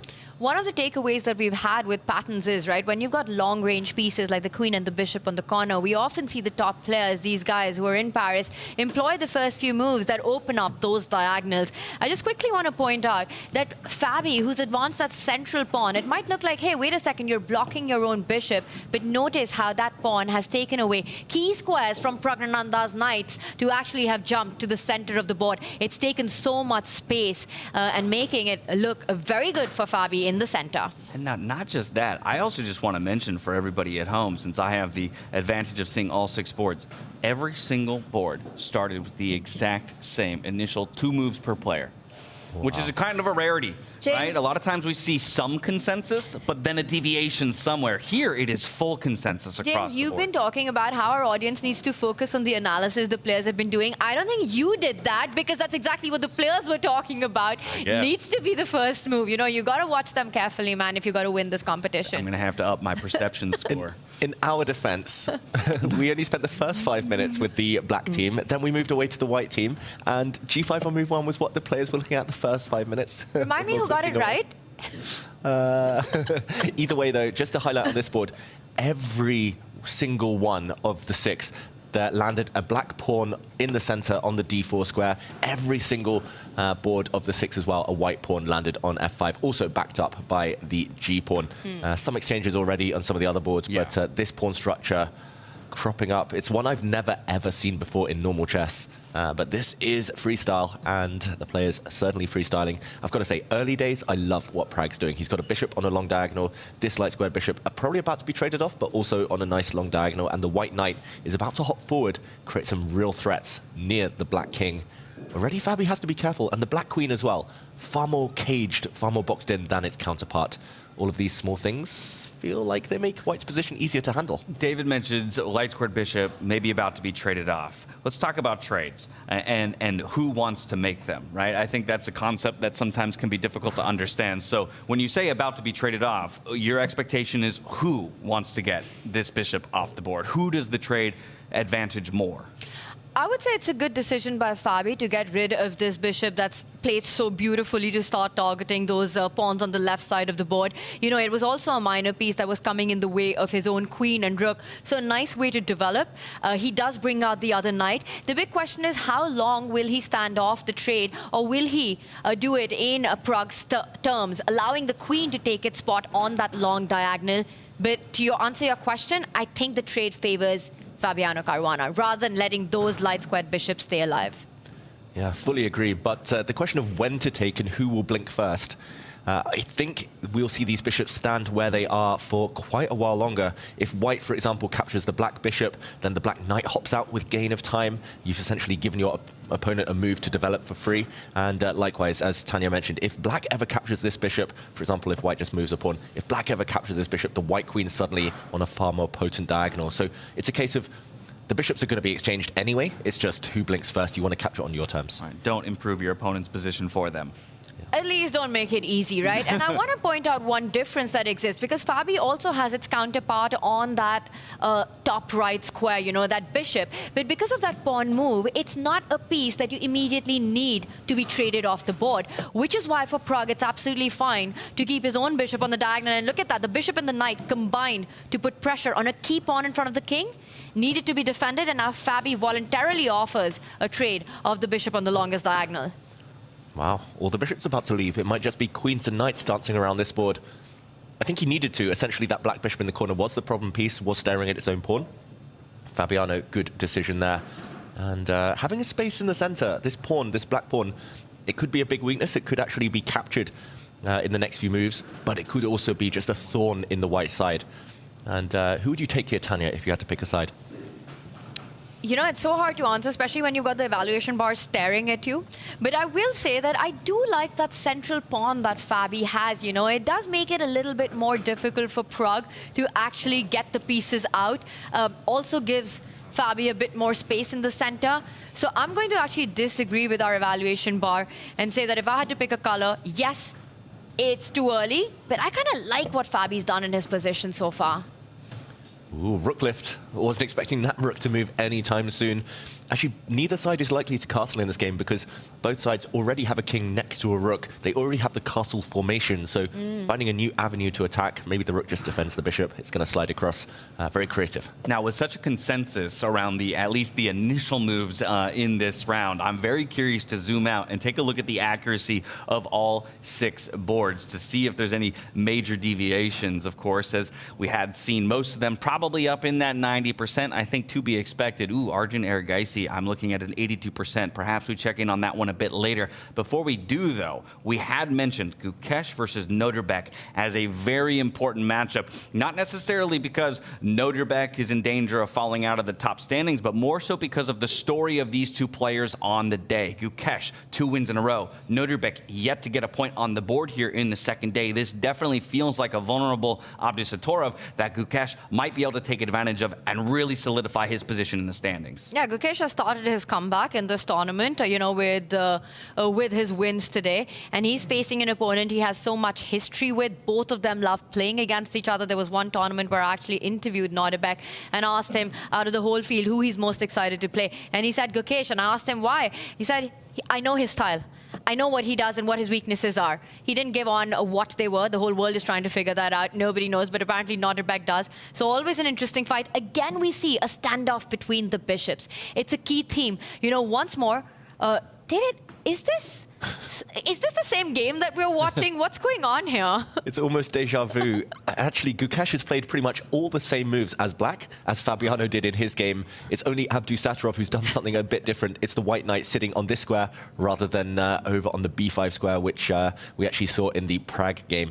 So yeah, it's clear that the players in their discussion time beforehand had a massive impact on how they've handled these early stages. And finally, this thorn in the side that we were talking about, the black pawn that's marched into the white territory, about to be traded off. This position could explode. Very much in the balance for now, though. And Gukesh, I think his success today has been based on the fact he's actually been up on the clock for most of his games so far. Yesterday, just way too slow. He's definitely sped up.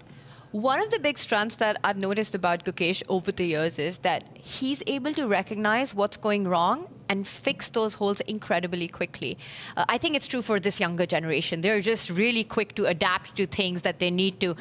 And it's probably something that Gukesh thought about, you know, looked at his games, saw his time management. Something, by the way, David, you've given him, I think, quite a, you know, not a very generous score on has been his time management. It came to play on that day one, and he's trying to take control of it right now, and it's working well for him. Yeah, on those take player cards, I gave him a very low score in the 70s for time management. That is awful. But he could be proving me wrong. He could be proving me wrong today. I think yesterday it was very on point, but no. Definitely upped his gears here, upped his speed. A little bit of tension on the board, though, now, as Abdusattorov had pushed that pawn just one square forward, kind of challenging, this very advanced pawn for the black player. So now Gukesh with a good think here about how to navigate around it. You know how every sport has its own epic rivalries. We talk about Magnus versus Hikaru. I think we spoke a little bit earlier about Gukesh versus Pragg as a scene that we'll be seeing so often over the coming years.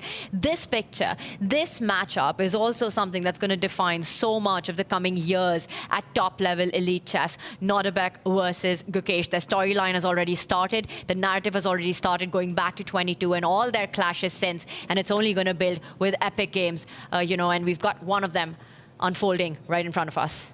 Yeah, and they're both part of golden generations in their own respective countries. We should mention Uzbekistan, the home of Abdusattorov, also Javokir Sindarov, one of the heroes of the previous freestyle Grand Slam, and of course Gukesh, part of India's current crop of superstars. That's really interesting because I think one of the key things about their rivalry has been this, this national layer that has been added to it. Team Uzbekistan also filled with such big talents and prodigious youngsters, Javakir, Abdusatrov, the Indian kids as well. And I know our chat, and I would love to hear it from our chat. Do we have a poll running, James, for this matchup? Who takes the win? Because I know both these players have got so many fans. They're superstars. Well, perhaps we can get one up. We didn't have one for this game in this round just yet. We did ask our fans at home who they think would take the game between Jan and Arjun Erigaisi, and the majority of our fans do believe that Jan Nepomniachtchi will come away with a victory in that game. And just to let you guys know how that one is going, he does have himself a solid advantage in that one. So looks like the prediction prowess of the chat is on par today.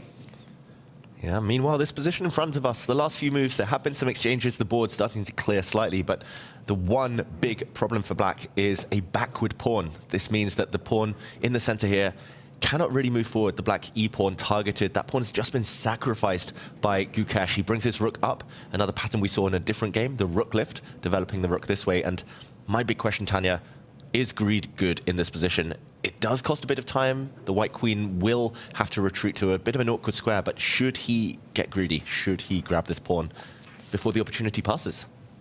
Oof, that's a big decision, right? Because you're allowing the black rooks to start chasing the queen, take control of the open files, while your own rook on the left side of the board is still nowhere close to getting into the game. But Nordebak, he never shies away from it, and I think he's taken the decision. He takes the bait, it's game on. When I was studying Nordebak's games, when I was making those player cards, I noticed he always plays the most ambitious move. It might not be good, it might not be sound, it might not be the best move, but it's always the most ambitious that tests the opponent. If he can grab material, he always does. If he can attack, he always does. He never steps back from a fight. And now this white queen looks like she's actually trapped if the rook slides across to hit her, but she has only one safe square. She can retreat the whole way back on this diagonal. A bit of a smash and grab, a bit of a lightning raid on the black position. One pawn, but will he live to regret that greed? And the other problem with that square is that it does come in the way of actually lifting that pawn up to give some more space for your own rook at the edge of the board. Gukesh, he's still thinking, so for me, the most obvious move was to get that rook to the central line, to start hitting that queen. I wonder what else is going on in the world champion's mind. Does he see more attractive options here? Yeah, the reason I would actually throw in this move immediately for Gukesh to hit the queen is not just to gain a bit of time against her, but white can actually castle the whole way across the board right now, but wouldn't be able to do so if the black rook slid across, because then the white king would be going through check. You cannot castle through check, so the white king can no longer seek refuge. I'm not sure it wanted to anyway. It's just to take that off the menu. Often castling is so mind-boggling in freestyle chess. It's just nice to kind of not have to worry about it by your opponent. There we go. We will have the rook repositioned, and the queen will retreat all the way back down to the left-hand side of the board to safety for now. But I think it's very important, as we've called out, the fact that that white rook there is kind of stuck on the A1 square, unlike we have seen in a couple of the other board positions where players made more of an effort in the white position to unlock that rook earlier on. Yeah, white would love to now just move one rook away in order to castle the king and rook on this side to activate that rook in the corner, but it takes a while. In the meantime, Gukesh, most likely the priority is to develop his queen. The black queen looks like the worst placed piece. First, a trade of pieces. Really interesting. And then he brings his knight to a more active spot, again with tempo, attacking one of the pawns that Nordebak has and needs to spend more time. So making sure that still the rook remains there. But now Nordebak does have the option to castle at the right moment when he can find that time, and get that rook into the game. David, earlier we were talking about being materialistic in the studio, James. You're up a pawn in this position, lacking development. Who are you picking this time? The extra pawn or the initiative?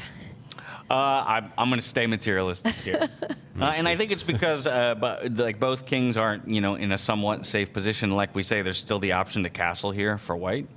And then we're just playing with essentially major pieces for the most part. Yeah, I would take the pawn here, not just because you're a pawn up, but also you do have the opportunity to give it back later, to seek some kind of measure of safety. I think having the pawn in your pocket gives you so many more options. Being a pawn down means you have to be so energetic, firstly to win it back, and only then to try and seek some kind of advantage. So it feels like a bit more risk in the position for Gukesh. What's the consideration here? We have a knight that jump forward is attacking an undefended pawn. To me, it feels pretty natural just to slide up, connect those three. What else could we possibly be spending our time on? Maybe there's other ways to defend it. Maybe the white queen will slide up to defend across the board. Maybe he's just going to give the pawn back. As soon as the black knight moves, the white knight will have a nice outpost in the center. But yeah, the materialist in me just wants to push forward. Keep the pawn. You can castle later. There's no rush. And yeah, I don't really know what's going through his mind. As mentioned, he always plays the most ambitious move. H3, maybe it's not his style, just a quiet, consolidating move. I think Magnus, Hikaru, they would play it in a heartbeat. Okay, he does eventually settle on that one. So it was ambitious, keeping the extra pawn. Next move, if white gets a chance, it is time to castle the king. But every pawn move has its own set of consequences, right? Now I see your knight is undefended, and Gukesh will make sure that Nordebek doesn't get that time to get that rook active, to get that castle going. I'm just wondering, can you be extra energetic here as black and dash your rook all the way up the board, you know, to laterally hit that knight and start asking questions? Another energetic way to play, Gukesh chooses it. He's going all out on the right side of the board. He's trying to break apart all of Nordebek's pawns there with a pawn sacrifice of his own, but creating incredible weaknesses if that's once picked up. That's definitely not what I expected. You're already down a piece and you're offering another point of material to your opponent here in this one. I think, again, it's just prioritization of piece activity. The black queen is the one that's not really entering the fray. She's just staring at her own pawn. No other way to activate her. So if this pawn now on the edge of the board is captured, I'll just put this on the board, not my move, while Nordebek thinks. Then pawn to g4. Suddenly the black queen has a way in. She has some lines opening up. She has some angles to enter the action. So I think very creative. Sometimes if you're a pawn down anyway, why not throw more fuel on the fire?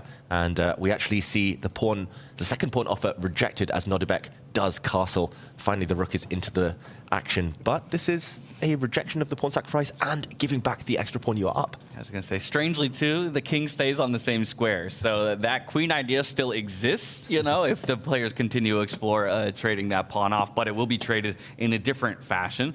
Gukesh going to help open the position like that and ultimately snag the pawn back in the end. But this does allow that white knight to centralize, like you talked about, David. As soon as the black knight vacates the challenging square, okay, knight jumps in, defended by the pawn, locking the black rook away from controlling that file as well and giving himself full control of that H file in the process with his own rook. And I still find this position, despite all the trades that have happened, so incredibly double-edged, right? Because white has all these threats of that knight jumping further, targeting the black rook on the left side of the board, and combining with the queen to give some checkmating ideas to the king. Meanwhile, the rooks can line up on that line where the knight, pawn, and queen are placed to, again, create threats on the right side of the board as well. And while Gukesh has neutralized the material deficit that he had, I think there are still questions to be answered for black. There are immediate threats. You know, the two moves, the knight jump and the rook slide over, both are moves that are not going to be pleasant for black to face. I want to take us back over to Fabiano versus Praggnanandhaa. We were looking at it at the outset of this round. Again, Fabiano with just half a point advantage over Pragg in the overall standings. That half a point is the difference between the playoff picture or tournament elimination. And unfortunately for Pragg, finds himself just with the slightest of disadvantages by the computer standards. But of course, we know nothing is ever that easy. Nothing's ever that easy. Look at this, Pragg just wins another pawn. Right now, we have to do a count because it took me a while. I was like, wait, White's got so many pawns here, but White has sacrificed a knight. Fabiano has a knight. Here, Pragg has a mass of pawns. He's still got all 8 pawns he started this game with. It's a knight for 3 pawns. So level on material. Whose material imbalance here will succeed. I just want to backtrack and show the last few moves, actually, just to illustrate what has happened. We saw some crazy stuff in the center of the board. This knight was attacked. He just let it hang here on this square. He pushed a pawn forward. There was a trade of bishops, and this knight dropped off. And Fabiano, just to catch up with current play, has just, on this last move, got his king all the way over from this side to the other flank. And a long castle, dropping this pawn. This feels like anyone's game. The black queen is a real problem piece. Queens should be active. She's looking pretty stuck right now. So I actually quite like White's chances here, White's position. It's a crazy position, and the bar, even though it's somewhat level right now, in some ways, given especially that black has an extra knight and is not giving a huge advantage to Fabiano right now, I think draw is the least likely outcome in such a material imbalance as we're seeing here. You know, the queen, it's also, for Fabi's queen, it's also tied down to defend that pawn that's overextended itself on the right side of the board. You need to keep that pawn in front of the king defended. Fabi right now first takes care of the left side, and immediately the bar shoots up, and that just shows how difficult and complex this position is. And I wonder if the problem is that for Fabi's knights, right, which are defending each other, one of them can be targeted. You could get rid of a big defender here by jumping your own knight towards the right side of the board if you're playing with white. That's a move that I would be very tempted to be thinking about right now, David. Yeah, really clever move there. And once this black knight that we're highlighting here is deflected, the other knight will be vulnerable. Other moves that come to mind would be to try and bring this white rook into the game. I'm not sure how the most productive way to do that is. Maybe you could push this pawn forward. You are strong on this side. It is currently 5 pawns versus 2 on the left half of the board. So pushing that pawn forward to slide the rook across to join its fellow here in the center, also quite appealing. Yeah, plenty of choice for both sides. It's so imbalanced. Normally, I would say this type of position suits Fabiano's style more than it does Pragg, but we'll find out. Pragg was the one who sacrificed the piece, after all, very ambitiously. And this is one of those games where I think the clock situation will play a big role for both these players. Because starting from now for the next 10 moves, every move is a high responsibility move you've got. You know, going wrong could be extremely costly in this position. He brings the queen in, attacked, puts it in the center square. Now he's threatening a bunch of black's pieces. Rook takes knight is an idea. The pawn on the left side is also under attack.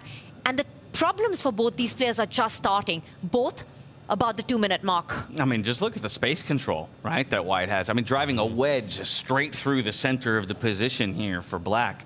Looking very difficult to navigate here for Fabiano. Claustrophobic, to say the least. You already called out, you know, the most powerful piece in the queen feels almost a non-factor in this one at the moment. It's going to go ahead and slide that rook over to defend the knight. Knights defending each other. That's a theme you pointed out yesterday, David. Never really a position you want to be in where the knights are just servicing to protect each other and nothing else. Exactly, they fight for the same squares. Actually, one knight is very well placed for black. This knight we're highlighting here, it defends everything, controls everything, stops some jumps, but the other knight is a clear target, nowhere really for that piece to run to. Huge question here. Do you think Pragg is going to bring that queen back in terms of offering a repetition here, offering a bailout? Or given the tournament standings, will he try to push down a piece in this position? Because it's big risk. You lose this, you're almost out of the running. Yeah, but I think you have to. I think this is the risk that you must take, given that this is one of the few people you have the opportunity to jump over in the standings. So don't give Fabiano that extra half a point that he wants so desperately and has been happy to take all day long, right? Draws, you know, throughout the day here for Fabiano. He'll take more of them and just keep adding a couple points to the board. Yeah, Fabiano draws today, draws this game and draws the next 2. He should be safe. So Pragg doesn't want to allow one of his main rivals for those qualification spots to stay ahead of him in the standings. This is a very cool move, though, Tanya. Just ignoring all the chaos that's going on at the top of the board there. Just moving the white king 1 square forward. What do you make of this? Calmness by Pragg. Calmness is the word there, and he's still in the 80 mark. You know, we see that heart rate monitor, Caruana touching 120 there, so feeling the nerves right now. But how difficult is this position that the bar immediately indicated? This cool and calm move, not the best one. It gives Fabi the time to get rid of one of the key attackers in the position that Pragg has, offering that trade and easing the pressure. Let's not forget, Pragg's other rook is out of the game. That's why he brought his king up. He wanted to bring the rook back and across and kind of join up teamwork here. But it just takes too long. It takes 3 moves. Not only one set of rooks coming off the board, but the black queen, which has been doing not much for the last few moves, is about to slide back and challenge some of white's heavy pieces. The more pieces that disappear, the more likely it is that the black knights will actually be able to start jumping and start attacking some pawns. Okay, right now, though, big decision to recapture with the knight or rook. This one's still hanging in the balance, we should mention. No blunders so far, neither side blinking in this chaos. I like that, though. He finally unlocks the knights from, you know, the defense of each other, right? And in doing so, threatens the white queen. He's going to force a move here. out of Pragg rather quickly, just slides over one square to the left here. Do you trade queens? Do you offer a queen trade to ease some of that pressure? He decides not to. Instead, he brings up the knight back, attacking one of Pragg's pawns, so still not giving him the time to re-maneuver his rook. At what stage does Pragg start pushing those pawns on the left side of the board, trying to create a pawn storm? Yeah, that's the one thing Pragg would love to do. He'd love to push these pawns forward. The downside is that's also the flank where his king sits. So pushing the pawns forward might advance his goals of promoting one of those pawns, but it also comes with some significant drawbacks. His king might suddenly find itself a target of the Black Knights. So double-edged decision. He brings his rook up the board. He's trying to activate his rook now across and maybe just to control this line, but it does look a bit artificial somehow, this rook not looking great. And he's also been ignoring this pawn hanging on the side of the board for a few moves now. I've got an explanation for that. I think he wants to give up that pawn to get a key square for his own knight to perhaps come into the game if it's allowed to the center of the board, which is why Fabi doesn't rush in with that decision. It would make things extremely dangerous once Pragg's knight joins the party as well. Improving the Black Queen, the best she's looked all game. Yeah, best she's looked all game, and yet the engine indicates it was a missed opportunity of some kind. Yeah, knowing computers, slightly materialistic. Material, yeah. They wanted the pawn and didn't see the downside. So every move will be an X from here on out if the pawn's not taken. The biggest difference between a human move and a computer move is that behind every human move, there's a heartbeat, right? You want to make something that's very natural. And activating that queen to that square, I think 9 out of 10 players would do it. And some of those hearts are beating faster than others. Caruana here up close to the 130s, just cresting into it right now. Pragg still sitting just under 100, but perhaps both players beginning to feel the pressure of the moment and the importance of this matchup in particular. Now, of course, while we've been here, we had a bit of chaos reigning on our other matchup. I'm going to just call it out here. We got to go back to Gukesh Nödrbeck just to see how that game came to a thrilling conclusion. It was Nödrbeck, actually, who will get his first win of the day over Gukesh, the world champion. So we'll put a stop to that winning streak there that Gukesh put on display. When we have a moment, we'll hop over there just so we can give you the recap of how that one ended up playing out. For now, though, we continue to watch these two do battle. Yeah, big moments in this game, you know, and I think the next few moves could be pretty much decisive in this one as well. You've got a queen trade being offered, and Pragg refuses it, not giving activity to Fabi to create a passed pawn there. I like that decision, but the tables have turned around. Is that a blunder? It looks like a huge blunder from Pragg just on that last move. Nödrbeck, who's just taken the win now, watching the rest of the games curiously. And yeah, he should be safe now. He's in the quarterfinals, but okay, Fabiano could have jumped the Black Knight into the center with a pin along the central file. It would have been a fork against the White Queen and the White Rook. He would have won even more material, but he just wanted to grab some pawns now. He's still winning, Fabiano, just because the Black Knights are now so stable and the Black Pawns are coming. White has no counterplay here at all. The White Knight is actually really terribly placed. But yeah, slightly surprising Fabiano didn't go for that one. That was a huge blind spot by both players. You know, Pragg walking into it and Fabi not capitalizing on it. Pragg struggling to find moves. You can see it. He doesn't have much time on the clock. He's playing on bare seconds, 5 seconds in that last move.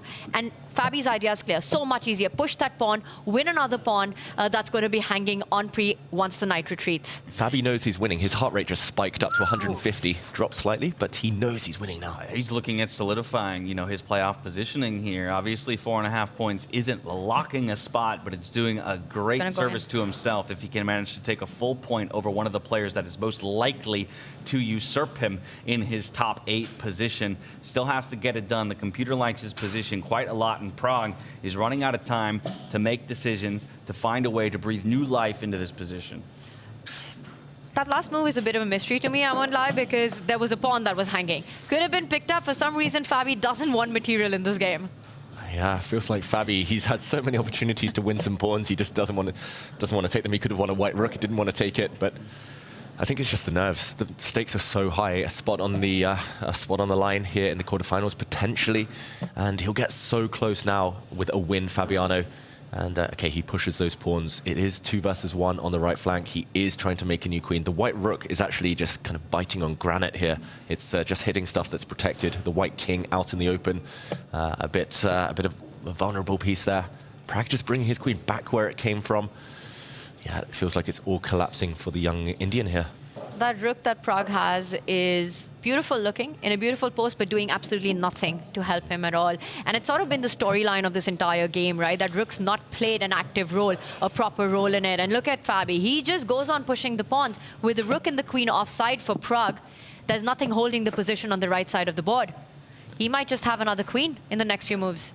Yeah, and a good tip for everyone at home, if you do sacrifice a piece for pawns, earlier it was three pawns for the piece, then you need to push your pawns forward. You need pass pawns, you need to throw them at your opponent. But Pragg hasn't pushed any of his pawns too far. He just hasn't been able to destabilize the Black Knights. And here, Fabiano, he's closing in for the kill. The black pawn, 2 squares away from touchdown now from promotion. Yeah, that's huge progress. I mean, just a few moves ago, this pawn was 2 steps behind, blocked by Pragg's pawn. I mean, this was not even a foreseeable future. And here he is, you know, just so close to that promotion square, and we've got some big moves happening right now. Oh, he threw a knight in the way. There was a deflection tactic. He actually picked up the white rook, so winning the exchange, he already was a piece up, so now he's got a full extra rook, Fabiano. But he's allowed some checks against the king. Will he live to regret this? Some counterplay should still be winning. Still enough control. Queens in the center yet again showing their strength. The black queen defending the knight and controlling everything else. It's a full rook. I mean, yes, you've got a couple of pawns, maybe not even. This is huge material advantage. If the king is safe, and we spoke about this, right? The knight is such a great defender to the black king as well. White not having an assist. I think defending this, running away from these checks, you could start going to the left side of the board slowly but surely and hide from all of it. And then the material talks. Yeah, check, check, check, trying to find a way to get out of this one. And it's looking quite dangerous here for Pragg. Fabiano looking quite good. And so while Fabiano looks to maybe add a full point to his scoreline and secure or solidify his position in the top 8, Vincent Keymer, one of the other players that we talk about being just outside that top positioning, sitting in 10th at 2.5 currently, also has a winning position, a very, very winning position here against Hikaru Nakamura. Let's go ahead and take a look at this one. We haven't touched this board all round here, David, so maybe we can roll it back just a little bit to find out how he ended up in a queen versus rooks endgame. Yeah, right now it's queen versus rooks, but more importantly, the white pawns. Look at them, they're marching forward. He's not going to be able to stop these pawns, Hikaru. I don't know if we have time to roll it back. It looks like the game might end any moment. But Vincent earlier played some brilliant moves for anyone who wants to check out this game. He's first going to give some checks. This is Vincent back in full flow. The queen is going to drop back with a check. The pawns are going to push. No way the black rooks can stop those pawns alone.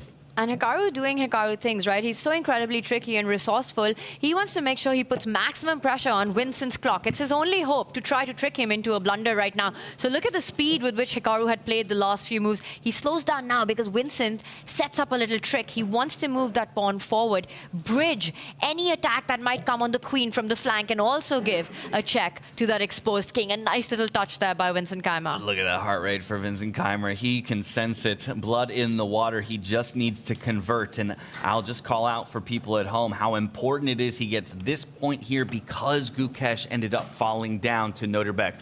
Gukesh is the person that is within striking distance here of Vincent at 3.5 points. Vincent sitting at 2.5. With the victory here, boom, tied up going into the final couple rounds of the day.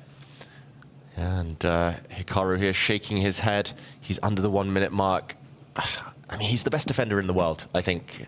Most people agree with that, but defending a position like this is another level. The pawns are just so dangerous, and White's moves are so easy. That's another downside of rapid chess. When your opponent's plan is easy, just push, push, push.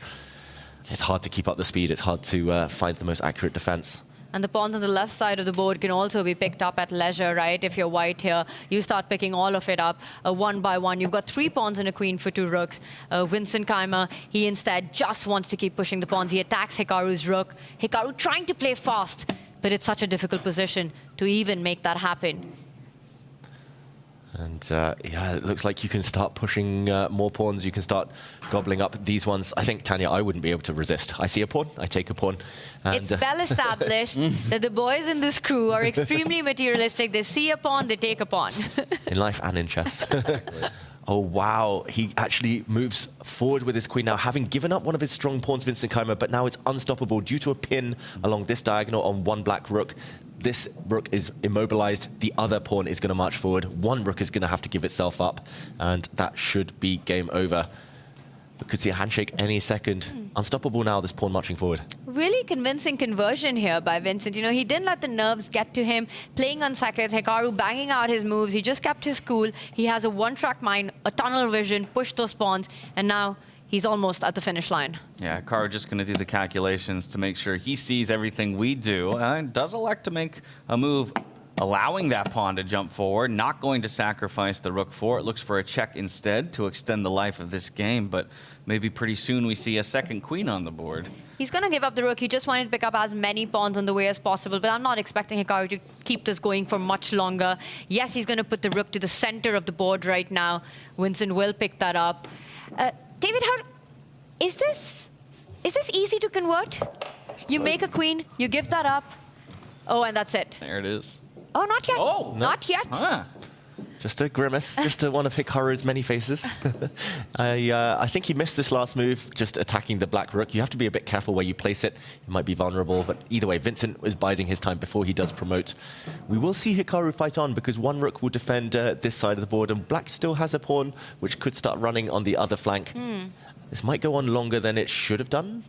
Vincent, I agree, good technique to win a rook. Maybe he could have kept more pawns alive, though, along the way. I think he was just a bit hasty in his road to victory. But here we go. A second queen appears very briefly before it's captured on the board. Exactly. There we go. A pawn for a rook in the end is essentially what that trade is.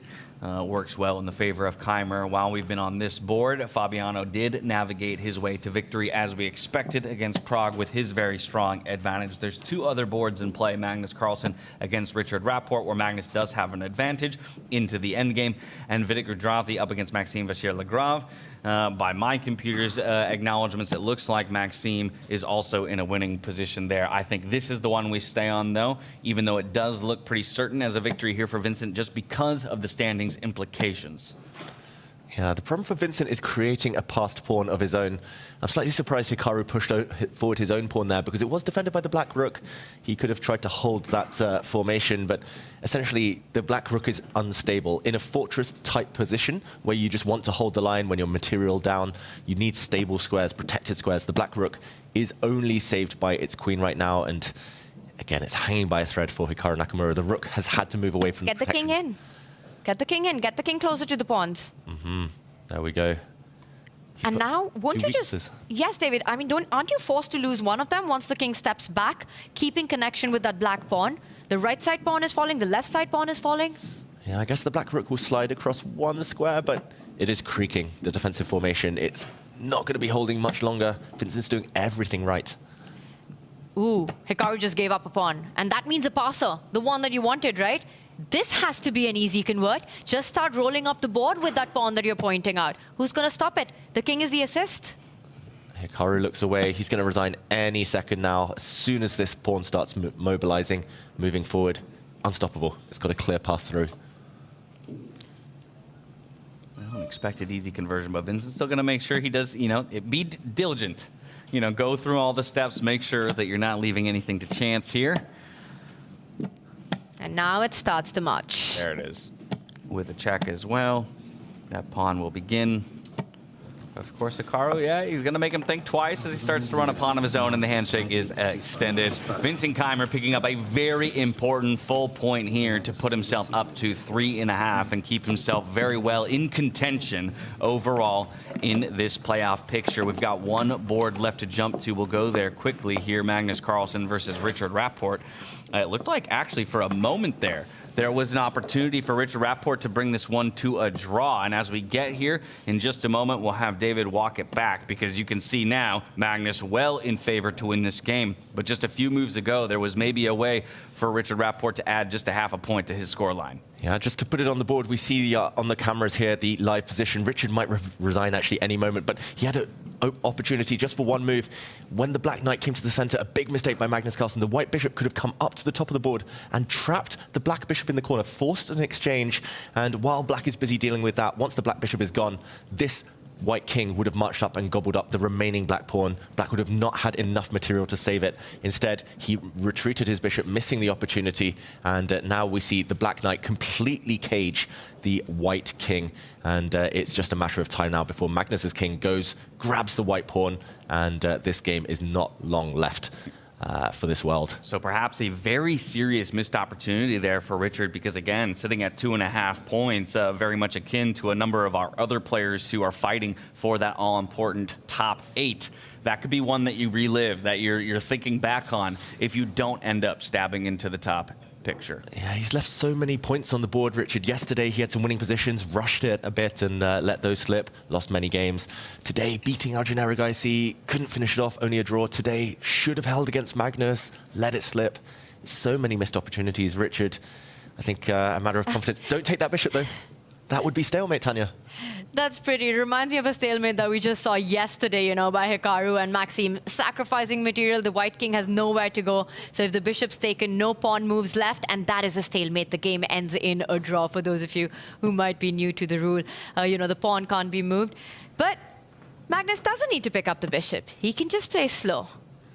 Come close to that pawn, pick that up, and then start marching towards your own pawn with the king. Remaneuver the knight to give a check and wrap up the game. What would have happened if Richard tried to give up his bishop by force? He's doing it again now. Note how Magnus is not taking the bishop, because that would be stalemate. He instead keeps the bishop and gives the white king a square in the corner. It is a resignation rapport, but Magnus, that wasn't convincing technique. He got the job done. Rapport, though, is that going to be the end of his chances? He's on the brink now. Yeah, definitely a precarious position for him to be in for Magnus Carlsen with that 1 point added to his scoreline. He retains sole possession of first place by just a half a point over the likes of Jan Nepomniachtchi, who's had an incredible day for himself. We haven't focused too much on the top of the table because the majority of them are in a safe position. But we talked earlier about that Nöterbäck versus Gukesh game and how it kind of ended in a blistering fashion, with ultimately Nöterbäck finally getting a win on the board today after going scoreless in the first 2 games, and almost more importantly, putting a stop to what was looking like a streak developing for the world champion in Gukesh. Yeah, he puts a stop to that streak, and at a very important moment as well. You know, Nöterbäck finds his form back. And it reminds me of what we were talking about, right? Nöterbäck has Gukesh's number somehow. He knows his strengths and weaknesses, and once again, the Uzbeki youngster scores over Gukesh. And a beautiful, beautiful finish. I think David will bring that up later. Yeah, first we got to relive the highs and lows of the entire round for all of our players. It was position 6, 6, 7 for each of our 12 contestants, participants, if you will, here on the day. 3rd round out of 5 for the conclusion of the round robin stage. Yeah, what a round, another bloodthirsty round for the players. And I think all decisive in the end, all 6 games there. 4 wins for the white pieces, 2 wins for black. And yeah, just chaos reigning. That start position actually turned out to be more dangerous than it initially looked. And yeah, we saw some heartbreak for players as they let points slip, some blunders, but also some brilliancies along the way. I think Pragg losing was definitely a huge setback for him. You know, he had this complicated position, not being able to save that one. And then Vincent's win. It's so much about these youngsters who are finding themselves in danger zone. And every round, things are changing on our leaderboard. A really crucial victory here by Vincent Keymer against one of the big ones, against Hikaru. Yeah, let's take a look at the standings just so we can put an image to everything we're talking about right now. There were 3 really important results in this round in particular. 2 of them already mentioned. Pragg, unfortunately, falling down to Fabiano there when he had a chance. Vincent, though, getting that victory over Hikaru, holds pace with Gukesh, who dropped the game to Nöterbäck. So that right now is the tie that you're looking at for 8th position at 3.5 points apiece. But let's not forget that Pragg is still in striking distance. And for a player like Hikaru, who we thought starting the day might be pretty much solidified alongside Fabiano, now at 4.5 points, still 2 rounds to go. If they're not able to get any points on the board, they could also fall into precarious position. Yeah, Fabiano, Hikaru, they're only 1 point above 9th place. So still anything could happen. Still, still clear that these players, they need to rack up these wins in the last couple of rounds now. Stakes higher than ever. I think for Hikaru, you know, he comes in with this incredibly solid mindset, and maybe somewhere that's backfiring for him. You know, he wants to play super safe in positions, which to his style might not be suited with some of those starting positions that we are getting. So maybe he's sticking too much to the tournament standing. And I also want to point out, I mean, with it still at one point, the tournament has been a complete nightmare for him. It's been real tragic, and we didn't put a lot of focus on his game in this round, but in fact, at one point, I did take a look in at it, and once again, he was in a pretty solid winning position, and he let it slip once again. So might be kicking himself for that one, but we've been promising it. Now it's our turn to deliver. We want to take a look at how that Gukesh versus Nördebek game ended in blistering fashion. We'll get that up on the screens now. David, help us understand. Yeah, let's take it away, because this was actually the position we last left it. We moved away at this point saying small advantage for Nördebek. Abdusattorov, he'd just given back a pawn that he was up earlier in the game. And here, Gukesh could have prolonged the fight by, for example, dropping the black knight back, challenging this very strong piece in the center of the board. Maybe he was reluctant to give up this pawn in the corner, but he would have got some serious counterplay after bringing his rook back and hitting this pawn X-ray through the queen. The game would have continued, big fight ahead. Instead, he tried to solve his problems tactically. Gukesh, with a lot of time on the clock in classical chess, calculation, we mentioned, is his strong point, by far his biggest weapon. But here, he tried to calculate his way out of trouble by taking this knight, but a big mistake. The whole idea is to remove the defender of this square. Suddenly, there's a knight fork. So he's aiming to just regain the material and seek some safety there. But he might have missed that after stepping the pawn forward and capturing this rook in the corner, the white rook does not have to go and recapture. This black knight is actually so far offside that this can be ignored. Nördebek here spotted his opportunity. He swooped in with the white queen, a brilliant move. He's actually a whole piece down, but it's all about the black king and all about the pawns. The knight retreated, trying to grab this pawn, another mistake. And now stepping forward with one in order to clear the path for the other. A check, first of all, a capture, and the clincher stepping forward with the f-pawn. This one is going to become a new queen. So Nördebek's play flying in the face of the materialistic boys. He recognizes that sometimes position is more important than material, and he utilizes that concept to great effect. Got to start reconsidering those Nördebek numbers, David. Yeah, he's probably 99 today. Hey, I mean, look, in the way that he has shown up to this tournament, he definitely has been, to many, I think, the surprise and the delight. We'll see if that form can continue as he sits in third place currently, sharing that, of course, with MVL at 6 points apiece. Jan in second, Magnus still up top the table. But again, as we move into those final rounds of the day, most of our focus is going to be on the bubble, positions 6 through 10 or thereabouts. And in particular, there's some matchups coming up that I think are hugely important. As we've been doing in the previous rounds, we'll call them out so that you can put a magnifying glass on them yourselves. Next up, we have Vincent Keymer versus Praggnanandhaa. So as Vincent Keymer navigates a beautiful victory to add a point to his score, he and Pragg just a half a point separating them right now in that 8th to 10th positions. This is a big one. I think that's going to be one of our main focus rounds in this one, you know, as we reach the end, the conclusion of the round-robin phase. For these two players, most likely, if either of them, it can only be one of them that goes through, that's able to shuffle up. So a big one there. We've also got the world champion against Richard. So if Gukesh wants any chance, it's almost a must-win for him against Richie. Yeah, it's kind of wild to think about with Richard's poor start yesterday, that he's actually still in this conversation here. And part of that is due to the fact that he still has a matchup against one of the players that he could ultimately steal the spot from in Gukesh. Yeah, Richard Rapport, if he wins this next game, will give himself a fighting chance. In the final round, he'll play Hikaru Nakamura. Ooh, not easy. Not easy. But if he wins this one, if Hikaru loses, he could actually catch Hikaru with a win in the final round. So, yeah, not just Gukesh, but also Richard Rapport. Clearly must-win situations for both. Yeah, still a lot of players that can't consider themselves as safe.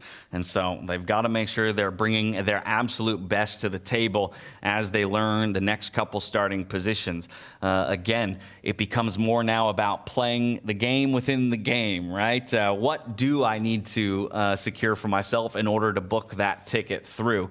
It shouldn't be forgotten that the top 4 finishers will ultimately have a small advantage, quote unquote, in that they will get to select their opponent, starting from the top, moving down. Now, all that said, we saw very quickly at Waisenhaus, you can be the number 1 seed and it can come back to bite you, as Alireza had elected to face off against Vincent Keimer, and then boom, just like that, the eventual tournament champion ran through not just him, but Magnus Carlsen and Fabiano to boot. I don't know how much of that advantage it really is. You know, we had Nordebrecht in the studio yesterday. Yes, you get the gauntlet, right? You pick your opponent, but then you've got this pressure of proving it. David, as being the our in-house grandmaster, would you rather have the luxury of taking your pick, or would you just sit back and say, you know what, you guys decide, it's game on? Tanya, I might be a grandmaster, but I'm also the most indecisive man in the world. So I would rather just be chosen, be picked, and face whoever it is. Yeah, flip a coin, throw a dart at a board. Magnus Carlsen continues to impress at this tournament. 7.5 points through 9 rounds so far. Once again, we took a quick moment to talk to him following yet another impressive victory. Magnus, who needs queens when they play chess, right? Yeah, exactly. It was, crazy game, for sure. I think my play was certainly too risky. I think he was definitely much better to winning. Then he was running out of time. Probably was a bit nervous. Things got a little bit out of hand.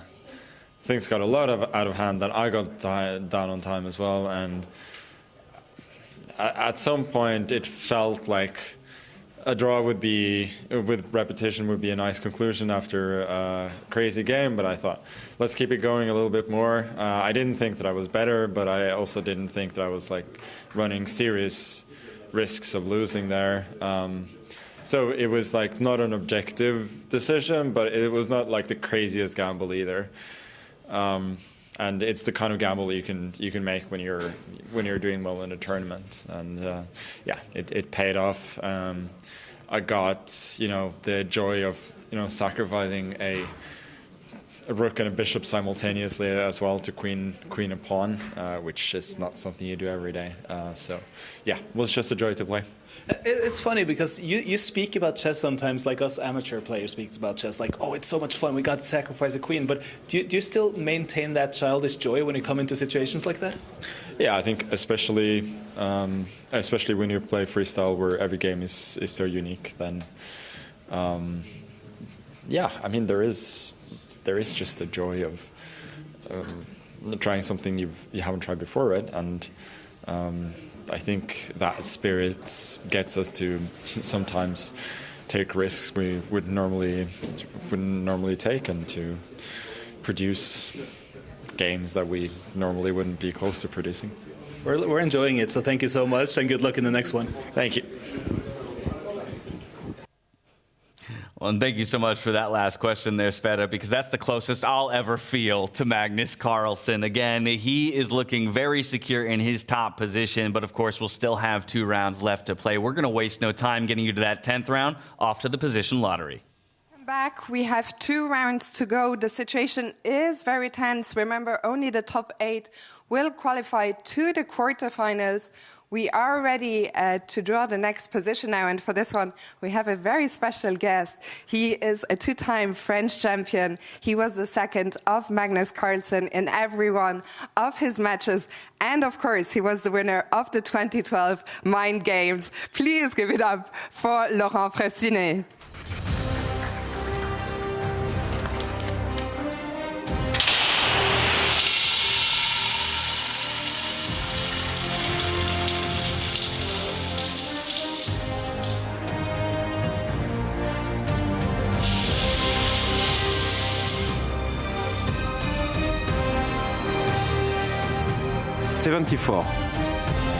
How familiar are you with the positions, the starting positions? No, I'm not familiar at all. I don't know. Yeah. Well, we're going to take it back. The players will have 10 minutes as always. Thank you, Laurent. Back to you.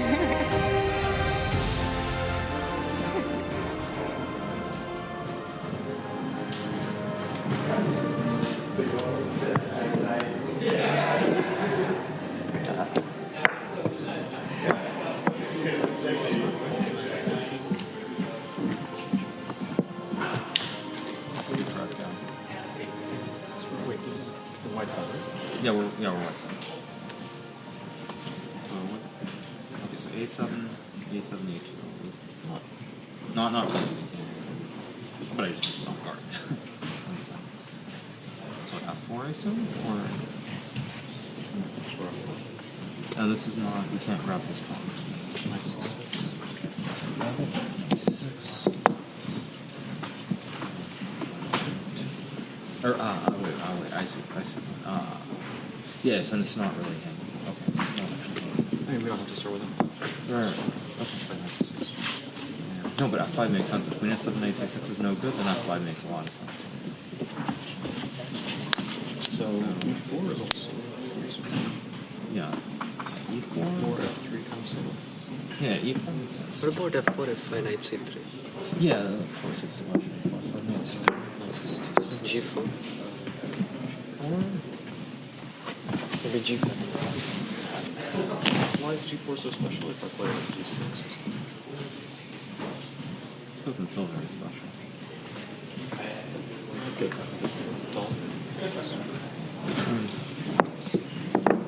Actually, F4, F5, Knight B3.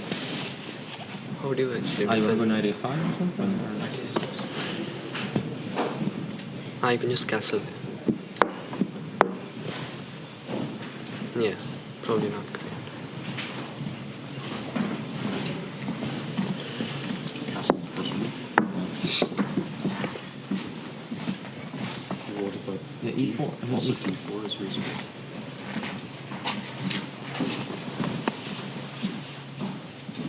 D4, D5.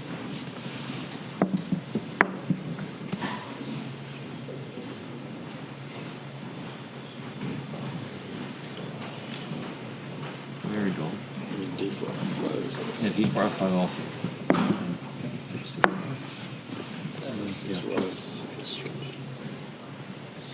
Why not Knight C3? Which one? C5? D5, but also Knight B6. It feels weird. The Queen on G1. It's too risky. Yeah, the Queen on G1 feels somehow out of the game. Yeah, maybe E4 then. Yeah, E4 and F3 this time. E4. F5 is not much.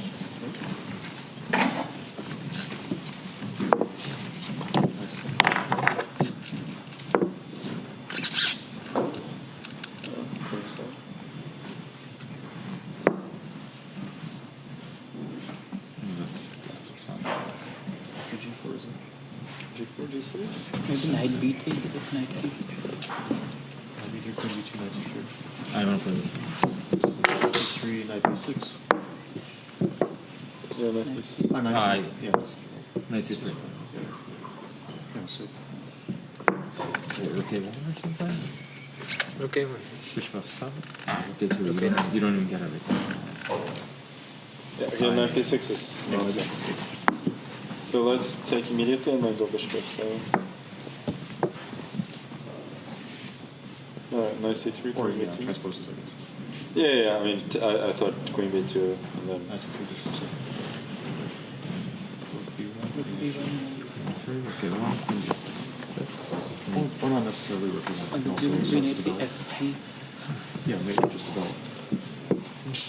What, this position or no? Which one? Yeah, that's right. Knight B6. Why is this such a big deal? Maybe black is much better. It's too risky for white to go for this. Wait, Knight B5? what if Rook A1? Queen D6, Knight B5. Knight C6, right? Knight C6. Yeah, probably that's not great. Probably too risky. Although Knight B6, Knight B5, Queen A2 is also possible. Sure. So. I mean, Knight B6 is probably also a fine. Rook A1? Knight C3. Or Knight B6. We can also keep I mean, okay. Or long castle, yeah. Just, long castle. No, let's see what happens if we keep repeating. Yeah, long castle. Okay, maybe this one doesn't matter. F3, D4. Okay, but D4, you earn bishops. No. Yeah, actually, let's see. At which point do I want to do it? Here, F3 or D4? F3, I can play F6 so far. D4, Yeah, we'll take just take. C5. Yeah. That will be fine. Here, yeah. Yeah, take it. I mean, Knight. Because thanks. EF, F3. Not sure. Okay, but maybe. Yeah, it's completely fine. This is fine. And at some point f5 and queen a2. We could also start with f4. we could also start with f6. We could also start with f6 technically. Yeah, like we could also here play f6. Yeah, maybe not. f6 is to d4. Okay, so let's say if you take, play d4. Yeah, d4. And knight b6. What's wrong? Anyway, yeah. No, yeah, also here. Yeah, you're right. No, I mean, just don't want to give away. But I mean, also take. You're always in bishop h5. Yeah, like after d4. Yeah, d4. Yeah, technically you have to kind of bishop h5. Bishop h5 d4. Yes. It's kind of annoying, right? You have to place your rook. Bishop d5 is. Bishop h5. D5. But I thought maybe knight b6 now first. That is. Yeah, I mean knight b6. Yeah. But even after you have like, because if you have to play d5 to avoid d4. f5. f5. Nothing. Yeah. Okay, I think this check is a bit annoying, but maybe check other first moves. Yeah, using that. I think before e5. Yeah, looks like we are. I think f4 is super principled. Okay, knight b3. What we do? First move. Yeah, I mean like so not to get. Maybe as you mentioned, we can castle. Yeah, so. Yeah, something. It's not like knight f5 problem. It's just a problem. Maybe this. This? Okay, so fighting for the center. Yeah, Maxim bravely. No, I like e4 actually. Yeah, e4 is a bit annoying. So f5 That's the first move f4. You really want to play f5, yeah? But e4, I like f5. You like f5? I like f5. Take. G6. G6. Also, yeah. And there I can take on e2. So take, yeah? Here I can take, yeah, I think. Knight c3. Okay. Take. No, probably queen e6. Queen e6, it takes some. No. Yeah, but why e4 and 5? I mean, e5 was a normal choice. Maybe too smart, yeah. e4, f5. I think f4 is. But maybe after bishop g6 or something. f4 is so natural. Here? Yeah, first one. Just some compensation. Yeah. But this way you can cancel, yeah? Sure, some compensation. What? You're gonna play what? e4? I guess, yeah. f5? Take. And g6, yeah. Take. And here g6 already. Yeah. Yeah, no. Just Actually, here. This is good, yeah. For sure. And also here, by the way, knight e4 is annoying because it's important because with knight on e4 in the front late, knight a4. castle never works because a2 is hanging. Oh, yeah. So here, like knight a4. No, we can play this. Here, Queen d4. Queen a2? Queen a2. Here is like very unpleasant. Yeah. Dangerous, yeah. Oh, so here, this is h5 body also, coming in. Yeah, but knight a4 maybe b3. Bishop b2, queen c4. No. Ферзь d4, ферзь b5, слон c4, ферзь c4. b3 here. Knight b2 is not on. Shit. Sure, it's a mate. Yeah. No, I want to play e4.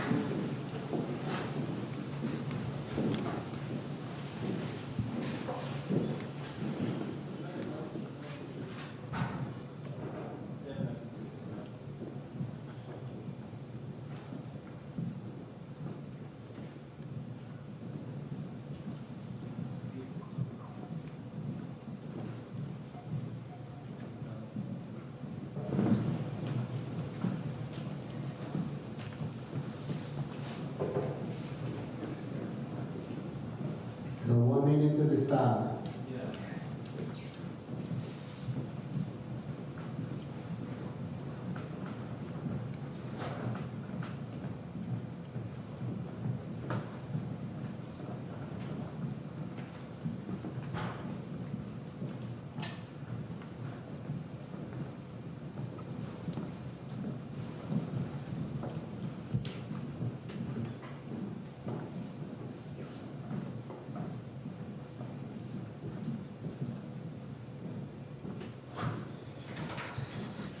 And the players have taken their seat for the penultimate round of the round robin stage of this one. Of course, playoffs are still a possibility for many of our players fighting for those all-important playoff positions.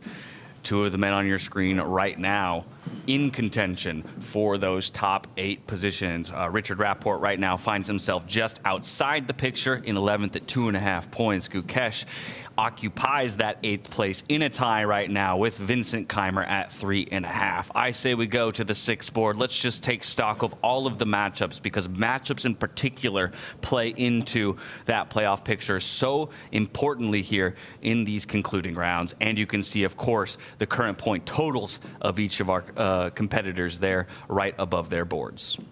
Glad we didn't play the guessing game in this round, because none of the positions have the same first move for both sides.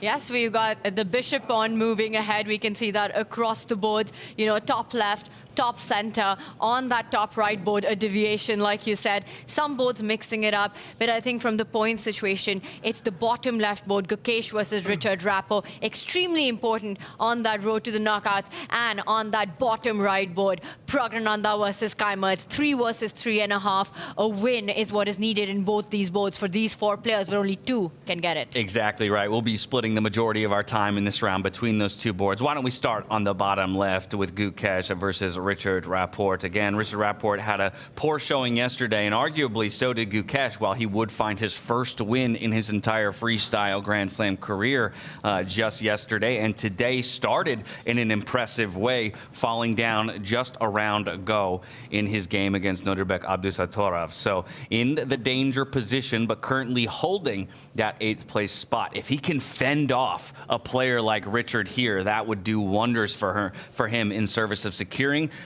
his tournament life going forward. I think it's a great call. These are going to be your 2 marquee matchups based on the tournament standings. And maybe we back up and take it from the start. You know, David, there were some hanging pawns in the position. And once again, the dynamic, when your queen is in the corner, look for ways to get it into activity early on.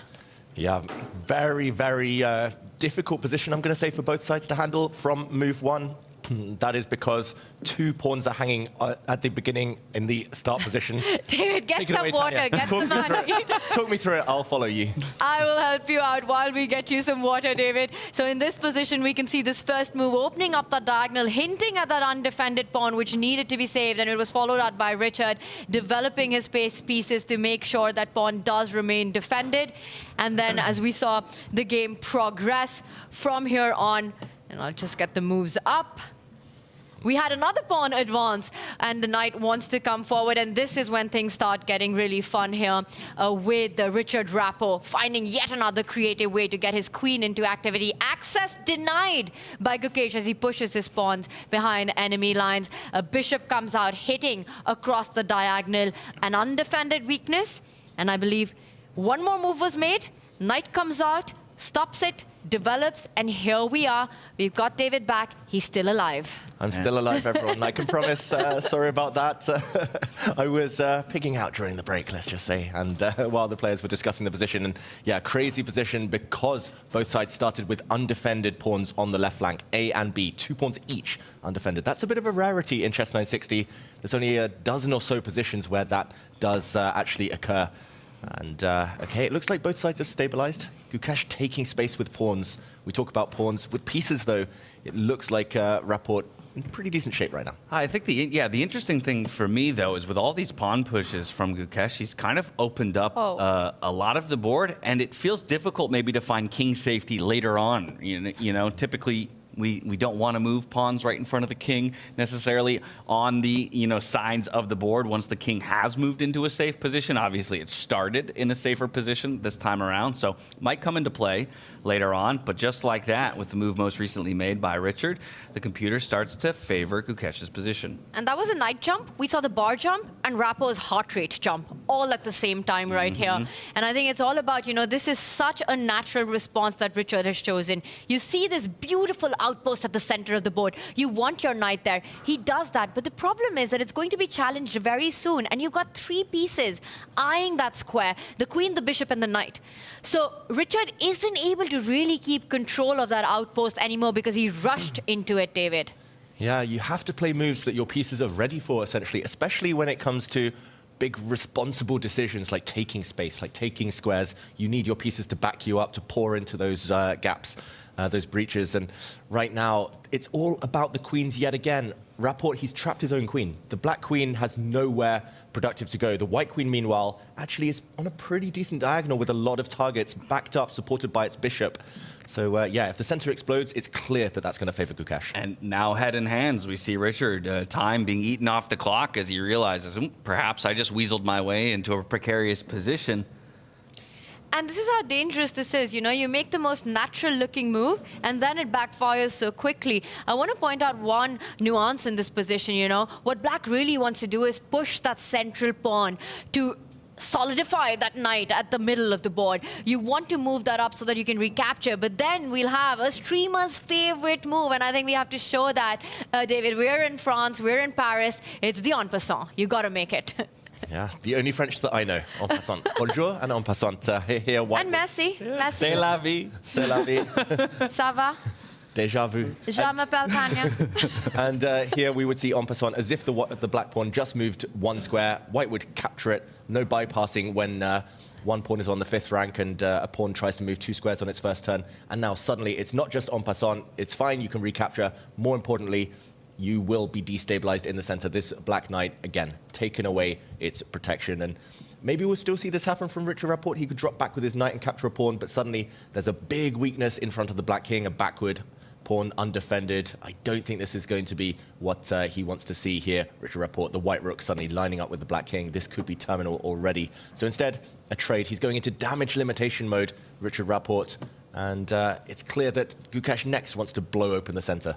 And that's the key point, right? And suddenly, that outpost is lost. That key square for Richard is lost once that pawn in front of the rook moves 2 steps forward. And we also see Gukesh with that capture has got a side pawn towards the center of the board, protecting his own weakness as well. And suddenly, it's all worked out to his favor. A king move. Is he vacating a side file? Is Gukesh going to bring his rook to the corner of the board for the file that's just been opened up? Yeah, mysterious, that king move, but now it looks like this might well be the plan, Tanya. There is an undefended pawn that has been undefended since the start of the game. Yeah, you slide that light squared bishop up 1 square or 2 as well, and all of a sudden the queen and the other rook are all connected and can infiltrate along the left-hand side of the board. Feels like a pretty feel-good position here for Gukesh in the moment, and so while the question mark is given, there's still a very solid advantage overall from the computer's perspective. In this one, I think we jump over to that other board that we spotlit. Vincent Keymer versus Praggnanandhaa. This is another one right on the bubble of playoff qualification that we need to keep our sights set on. Yeah, and look at this. The white pieces have all come out, and only 1 pawn has actually been moved here. 7 of white's 8 pawns still sitting on their starting squares. This is such a rarity to see. It's as if the pieces come out, and then he's tried to set up the pawns ready for the next game. But yeah, fascinating position. To my eyes, it looks roughly balanced. Yes, white is slightly further ahead in development because the white king has castled. The white king is going to be nice and safe now on this left side of the board. The black king can do so, though, at his leisure here. And looking very level, Tanya. It's the weirdest chess position I've ever seen. Don't ask me for an evaluation just yet. Can we do a quick action replay of this? Because 7 out of 8 pawns still on the 2nd rank. Some of the pieces still on the 1st rank. This is not something you get to see every day, David. Yeah, let's backtrack all the way to move 1. We haven't had that many moves in this game. It started with the G-pawn. All games going different ways as early as move 1 in this round. Good luck guessing the move, everyone. Yeah, see, that's how hard it'll be. Exactly. Good luck guessing the move in future. But F6 here now played.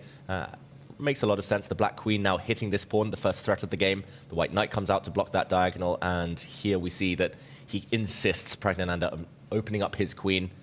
We see a set of pawn trades very soon. Not accurate chess necessarily. Oh my goodness. From both sides. A lot of red, a lot of yellow there. Criticism from the computer, but I think very natural moves.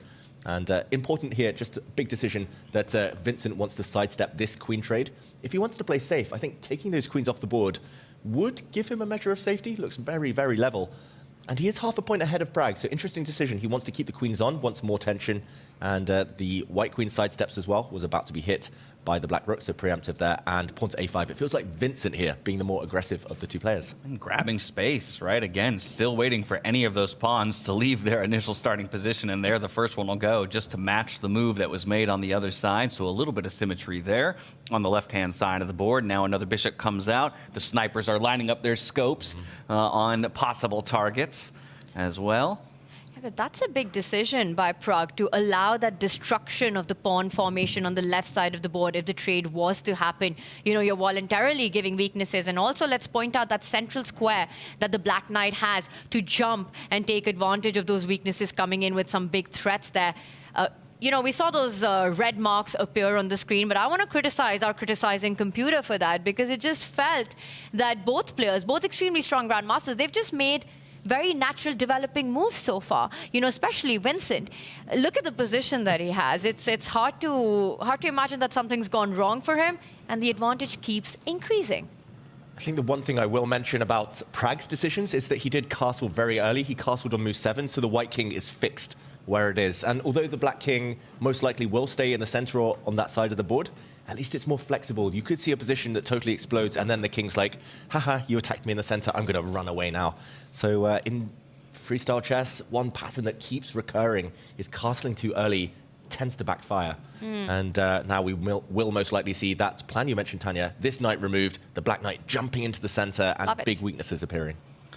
Now, some people might be surprised to hear that we already have a result in this round merely 5 minutes in, but it comes from the Arjun Erigaisi versus Maxime Vachier-Lagrave game. Both of these players already in the playoff picture, at least if the standings were to stay the same. They go to a draw by repetition, nice and early, each add ½ a point to their scores, and further secure the safety of their top 8 positioning, currently in 3rd and 5th, respectively. From there, we return to the games, of course, that we've kept our eyes on here, primarily between Vincent Keimer and Praggnanandhaa, as well as Gukesh and Richard Rapport. Huge moment here. I think for Prague, things have gone drastically bad. I don't even know if it's point of no return for him. You know, the queen's lined up against the weakness. The knight jump that we're pointing out, it doesn't allow Praggnanandhaa to use his king as a defensive resource here. You move that king one step forward to defend that pawn. The knight jumps in with a deadly check. That would be game over. Thank you very much. Prague in huge trouble. And what, we're on move 11 right now. Wow, and the computer gives black an over 1 advantage here. The current evaluation -1 in black's favor. That is only going to grow unless Prague finds 2 moves. Only 2 moves to stay in this game. Otherwise, it might just be instant knockout. He needs to bring his bishop over and swing it back to defend.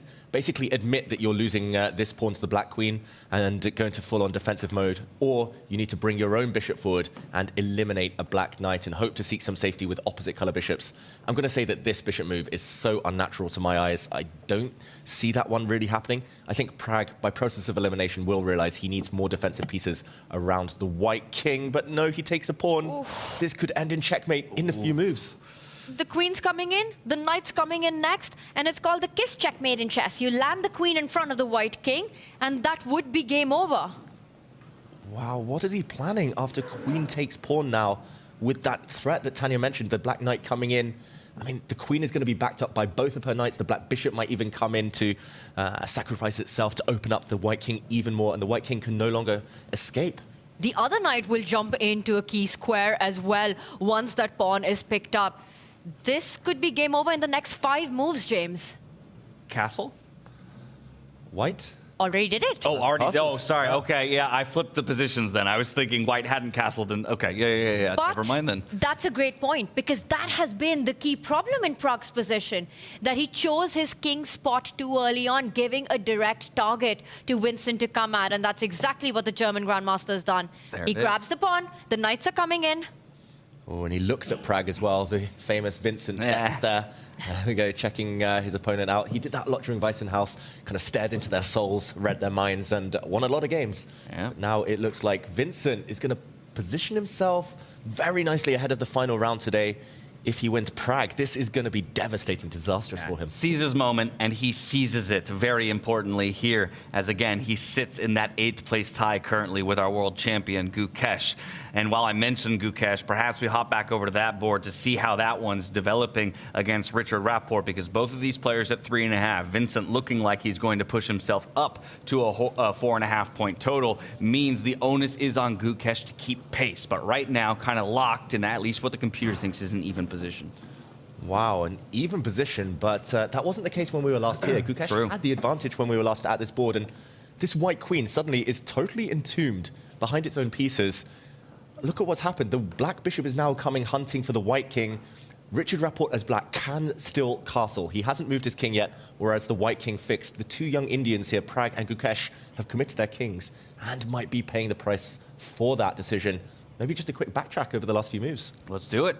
Yeah, when we were last here, we saw Gukesh trying to open up the center, the world champion, trying to actually open lines towards the black king in the middle. And this was met very nicely by Richard Rapport, just playing a waiting move, pushing his pawn forward. The black queen now given a bit more air. Really important in freestyle chess to let your queens breathe.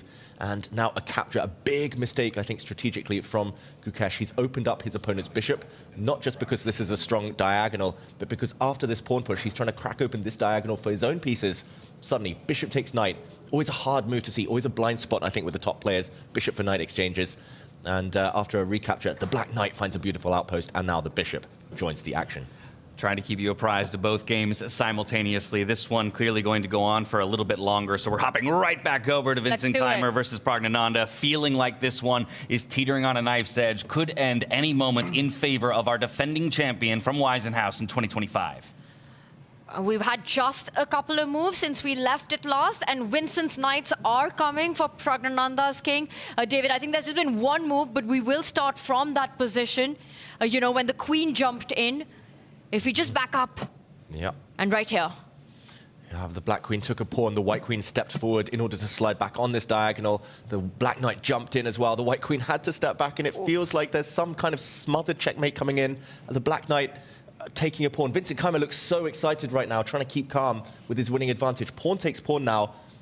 He must be winning in so many different ways. He's got 4 attackers, 2 black knights, a black queen, and the black bishop about to enter the fray. I'm not sure how to land the knockout punch, but it's so clear that black has a decisive attack. Your idea, right? Bring that 4th piece close to the king. This is a move that you were suggesting a few moves ago. David, how is white defending that? You know, you put your bishop right in front of that pawn. It can't be taken. That leads into checkmate. This could be the shortest game we've seen in freestyle chess. Wow, it's only been 15 moves, but there's an immediate knockout on the board. White is going to have to shed material, shed a queen or more to postpone this. He does it. Yeah, we see it. Vincent sees it. He's going to go for that full point here in a victory over Praggnanandhaa. He's going to push himself up to 4.5 points on the day, or through the 2 days. Still 1 round to go, and still very much not secured in his top 8 positioning, but this would do wonders in service of setting him up for our final round. Look at Pragg. He knows it. This is all over. It's a brilliancy on the board. Is there a way for Pragg to even keep this going for the next few moves? The answer is no. Simply, this pawn is collapsing. Let's just show a couple of checkmate patterns very quickly while the players think. If pawn takes bishop, then the black queen simply slides across. The king is trapped. The queen will have to throw itself in the way, and this is checkmate.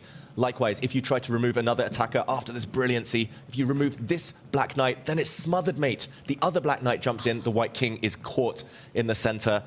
There's just too many attackers. It's 4 attackers for black and not enough defenders. He's going to resign. Yeah, it's choose your own adventure, but not the version you want to play where you're choosing which way you go down in the end here for Pragg.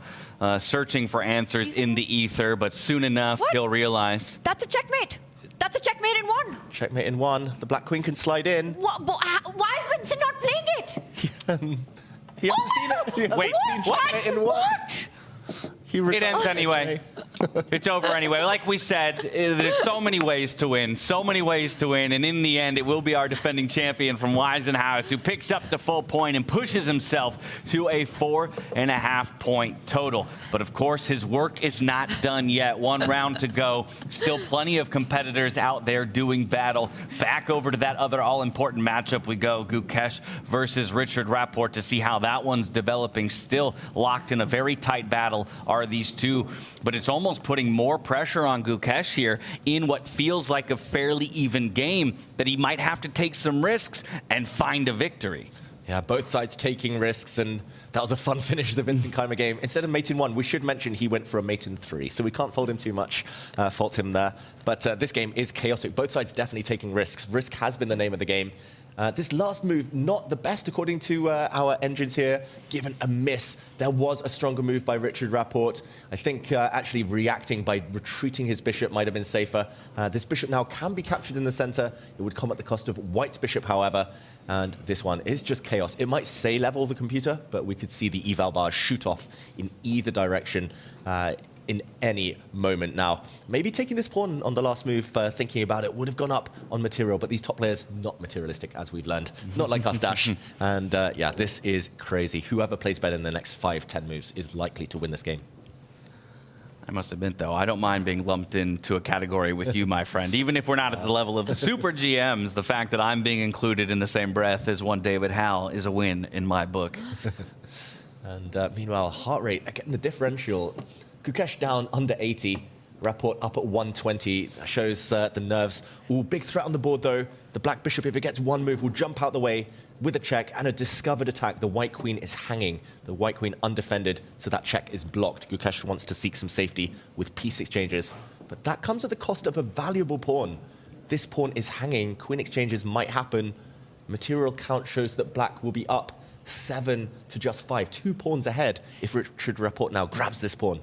Well, hopefully Gukesh will find the time to put enough pressure to win one of those 2 pawns back, but definitely he will be on the defense. And it's such a big moment for Richard, right? He has to win to have any shot at qualification. He'll need some results to go his way, but all he has in his control is his own game right now.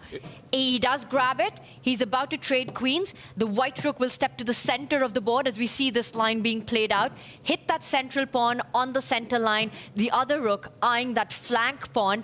Gukesh will win one of the 2, but it's going to be the pawns on the right side of the board that give Richard Rapport such an advantage to start pushing and creating perhaps a queen. It's a great point, though. We put so much focus on Gukesh because he's currently the one who sits ahead of Richard Rapport and was in that tie there with Vincent Keimer. But in fact, Richard still has opportunities to make it into that knockout stage. And of course, the onus is on him here to get a victory and then do something similar in the final round to extend possibly up to a 4 or 4.5 point total and maybe buy himself a tiebreaker for a final position in our playoff picture.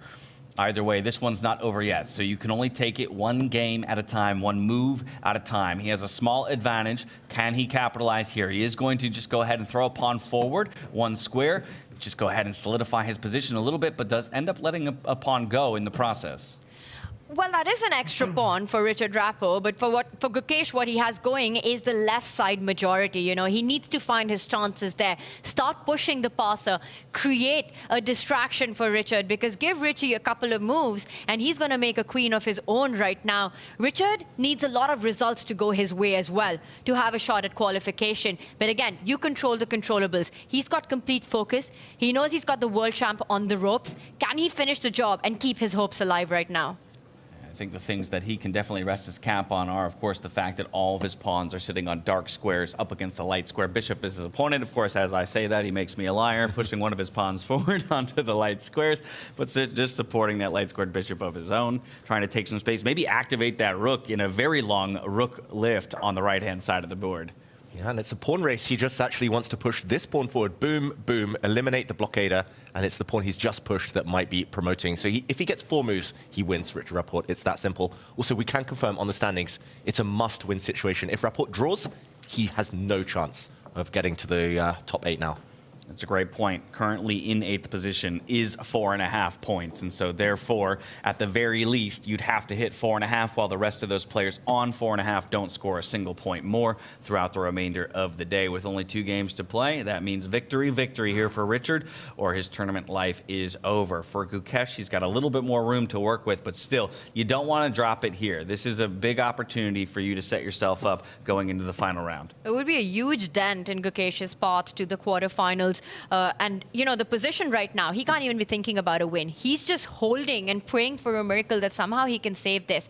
The bishop retreated to stop that pawn advancing, so at least for now, he's taken care of Richard's threat on the right side of the board. Meanwhile, he's trying to create his own ideas on the other flank. You know, upon his attack, he wants Richard to trade, to be able to have those 2 connected passers then march up, move by move up the board. And that's not a decision I'm expecting Richard to take, you know, allow this healthy pawn formation for Gukesh, giving him some real chances for a fight back. Yeah, this is one case where you definitely would rather just drop a pawn than allow two connected pass pawns. If white ever captures on this square, we should mention it's going to be a triple Tower of Terror there, 3 tripled pawns even, and that is not a nice formation at all in any level of chess. So, okay, he's offering a rook trade, Richard Rapport. If rooks disappear, then it's going to be harder to hold back the black pawns later. I really fear for Gukash if he allows these rooks off the board. He needs to keep as much tension as possible. He needs to move the rook away. I'm not sure exactly where is best, but maybe to team up, double up on the A-file, and just hope that later there is some kind of counterattack against the black king. Gukash needs to keep pieces on. And the only reason he's not rushing with that decision is because it allows Richard's rook to come into his camp. The second rank will be open for penetration for Richard's rook to get super active there. Gukesh with some very difficult decisions right now and a minute to boot. Oh, the clock again. It's come back to haunt him. The last couple of games, Gukash slowed down after a speedy start to the day. And yeah, maybe it's just the stakes, the pressure weighing down on the players. It's not been the most perfect game, but a really, really entertaining one. Yeah, time ticking away. What are the options available for Gukesh here? As you said, there's always the threat of those pawns marching forward on the right-hand side of the board. Well, it will take a few moves to make that happen. He's going to opt for the rook trade there on the back rank and then quickly throw a pawn of his own forward, saying, okay, maybe we go into a foot race. It's very much a race. The downside is, when it comes to bishops, occupying the longest diagonal, it's like gold dust. The black bishop controls the promotion square of his own pawn for black, but the bishop also controls any advancement of the white pawns on the other side of the board. Such a long-range piece. It feels like black is a big favorite. Starting the race at some point with this pawn pushing as well, trading bishops, or getting this black rook active, feels like Richard Rapport in the driver's seat. Another downside for Gukesh in the position is that Richard Rapport's king is such a beautiful defender against Gukesh's pawns that are advancing. Meanwhile, notice Gukesh's king. It's completely offside, playing absolutely no role in stopping those pawns. It's incredibly far away. So Richard has got a key attacker in the bishop and a key defender in his king. Yeah, if you could kind of pick up the white king and put it on the other side of the board just to stem the advance of the black pawns, then we'd have a real fight on our hands. It would be a much more even race, but at the moment the race feels very one-sided. As the white rook retreats, he's losing so much time with his pieces, Gukash. That rook has moved too many times and not been able to get in anywhere productive. The one crazy thing about today and, observing Gukesh's play has just been his heart rate. Regardless of what the position is on the board, the board is on fire, you're feeling the nerves, you could be, about to get eliminated, you're about to lose a very critical game. And yet he never exceeds the 70 to 80 mark. It just shows the kind of control that he's developed over his nerves of steel. Yeah. Not just that, but probably speaks to his heart health, my friend. I need to get on whatever regimens he's on, be it meditation, be it diet, be it exercise. He seems to have it figured out. Cool as ever, even as the pressure mounts and he finds himself in a dire position here. Good start, though. The white bishop could try and sneak its way around the back and try to create some counterplay. But for now, Richard Rapport, he's just using his king as that blockader, as a bit of a goalkeeper, stopping the white pawns advancing, and it's just a matter of time before black's pawns start motoring forward as well. It feels like he's done everything he can to stem the tide, Gukash. It's just nothing much to do. His king stuck, his rook now guarding the second rank, his bishop purely defensive. Can Richard Rapport break through? And Richard's got those extra seconds on the clock as well, right? It's good enough time to really calculate your path forward and the path pleasant enough. Start pushing the pawn, then eventually get your rook to assist that pawn. And it feels like the problem in such position is there's no counterplay for white. Yeah. There are no threats and tricks to be made here. And those defensive moves that you called out, David, is exactly what tells me that Gukesh recognizes he's playing at best to save the position and maybe for a draw. At worst, he'll end up in a fully lost position here against Richard Rapport, who has managed to just improve his position ever so slightly. The king creeping forward, that rook finding himself onto the D file and controlling that very, very well. Pawn structure looking solid, but where does the win come? Where does the breakthrough come? Yeah, it's still unclear. I totally understand why Rapport is burning most of his time and advantage trying to find a plan. If you find a winning plan, it's just game over. I think he might at some point have to just start advancing. He's reluctant because that massive pawns for black, that kind of, that whole pawn island over on this side, they all protect each other. As soon as you start advancing, you lose a bit of integrity there. The risk factor just increases massively. But at some point, he will have to push forward, whether it's a bishop exchange that he goes for later, whether it is trying to bring the black king into the attack, maybe later on this diagonal. Yeah, he has to try something. First, he's just yo-yoing back and forth with his rook. And wow, really surprised that Gukesh has allowed the black rook in. He's going the other way, though, Rapport. He's going to kick away the blockader bishop here. And that's such a cool way to get the rook into the attack, right? A file that is so easy to miss on the right side. You're so focused on that central line that the rook already had. Displace that blockading bishop on that square. You know, get that out of the way. You're also laterally attacking the weaknesses on the left side, the doubled pawns once the rook does land on that 4th rank. Well, finally, the white king decides he wants to get involved, but might be too little too late here, as he begins the long trek to the right-hand side of the board. Granted, he's allowed to do so because of that black rook finally vacating the d-file and allowing him to cross kind of that central line. Now we have a pawn thrown forward here, obviously protected by the light-squared bishop and giving, exactly as David is showing right now, a pathway for the black king as well to dive into the fray. Wow, that might just be unstoppable, that king march for black. First, he tries to match the bishop. It's trapped. You can defend it with his rook, but oh wait, you just take it anyway. It's trapped, yes. And that's a beautiful tactic. This is game over.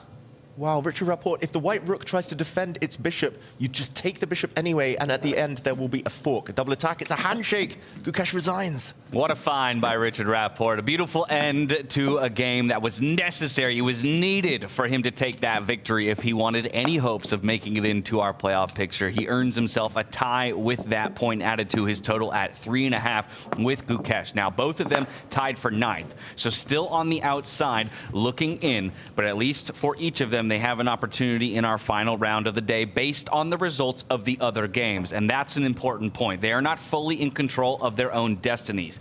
I think the two most important people that we need to be keeping our eyes on now are the other players at 4.5 points who are still playing games. We have Fabiano on one side and we have Hikaru on another, both of them at 4.5 points. First, maybe we jump over to Hikaru Noderbeck. We'll take a look at this one real quick, and then after that, we'll jump over to see how Vidit is putting up a very, very firm stand against Fabiano. Let's just go ahead and talk through this one real quick, see how we got here. Yeah, it looks like a very level position, other than the fact that black actually has an extra pawn. One of those extra pawns, though, is doubled on the d-file. So only really Noderbeck who can win this one. Opposite color bishops, though, we've seen it several times today already.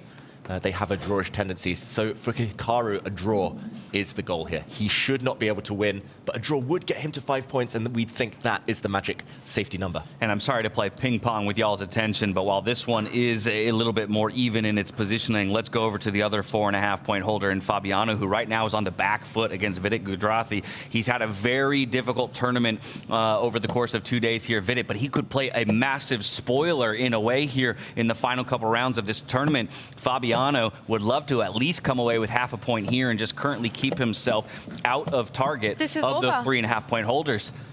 If Vidit's got an extra night, like you said, you know, no chances to make it to the qualifiers, but he is playing big spoilers to the world number 5 hopes there. Extra night for Vidit Gudrathi. A pawn that is a clear passer. You can start pushing, marching that down the board, and that's it. It resigns. A huge loss for Fabiano. Wow, we got there just in time to see it, and maybe a look of despair there on Fabiano as he realizes the precarious position that this puts him in. You know, for Vidit, that's going to be just a tiny sweet note on what was a bit of a sour performance overall throughout this tournament. 1 round to go, but again, this leaves Fabiano in a current tie at the bottom of the playoff picture at 4.5 points. Back over to Hikaru and Noderbeck because we have to see how this one finishes out. There's a possibility of 3 different players, Vincent, Fabiano, and Hikaru, all being in danger of falling out in just the final round. That's if Hikaru doesn't come away with at least half a point here. Yeah, and although there are opposite color bishops, this is a pain to defend. This is horrible to defend for Hikaru. A great defensive player, of course, one of the best in the world out there. But yeah, to hold everything together, to stop the black rook coming in, it's going to be a real challenge. Noderbeck really enjoying pressing this advantage.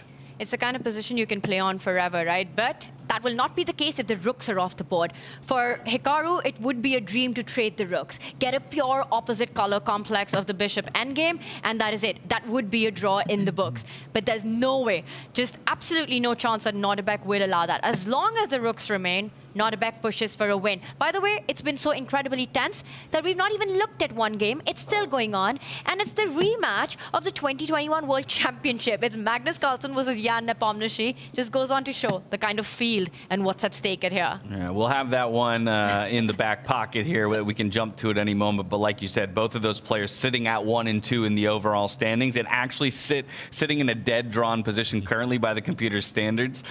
We will have time, I think, to get to that one shortly. For now, it's all about this right here, because for Hikaru, he's fighting for just that half a point to hit the magic 5-point number that David was talking about at the top of the day that would book his ticket into the quarterfinals. Yeah, we can confirm a draw here for Hikaru, and he's safe. He's guaranteed in the quarterfinals with a game to spare. 5 is the magic number. His heart rate has been pretty high, Hikaru, because he knows he's close now. The last few moves have gone in Hikaru's favor. The white rook suddenly looking very active. The black rook somewhat blocked, somewhat stuck in its attempts to enter the action. But okay, Hikaru pushes a pawn meanwhile. The rook is coming in, and he's offering a trade. Oh, it sits on a really nice square, though. Dilemma for Hikaru Nakamura. If he trades off that black rook, it will be replaced by a very strong pass pawn, Tanya. That's the one moment that you don't want to get rid of the rooks. You know, allowing that pawn to exist there would be a thorn in white's position, very tough to defend. Evaluate that on seconds on the clock. Understandable that Nordebek doesn't rush with the decision. If Hikaru blinks, Hikaru's the one to trade, that would be draw on the spot. Look at Hikaru, he's now bringing his king into the game as well. Hikaru's up a pawn, but they're doubled pawns. As long as that stays the case, Nordebek with a big chance, Hikaru with a big chance to defend this one. Oh, but look at that roll-up of the sleeves by Nordebek as he leans forward, eyes darting around the board. The black king is coming. Kings are so important in the endgame. We've seen it multiple times already today. And the black king is coming in. White is very stuck. If the white rook ever vacates this open file, lets the black rook free, then there's going to be some devastating checks, potentially checkmating attacks against the white king. He goes into the pure bishop endgame. Decision. Oh, but the pawns are going to be so strong here, no matter which way you take. Okay, but it does feel risky, as we were talking about. I would be just tempted to undouble those 2 pawns, pick it up with that central pawn, create that big pass, also vacate a big square for the black king to land on. But Nordebek knows so much, relies on the decision. 4 seconds. There it is. is. He does take it with a central pawn.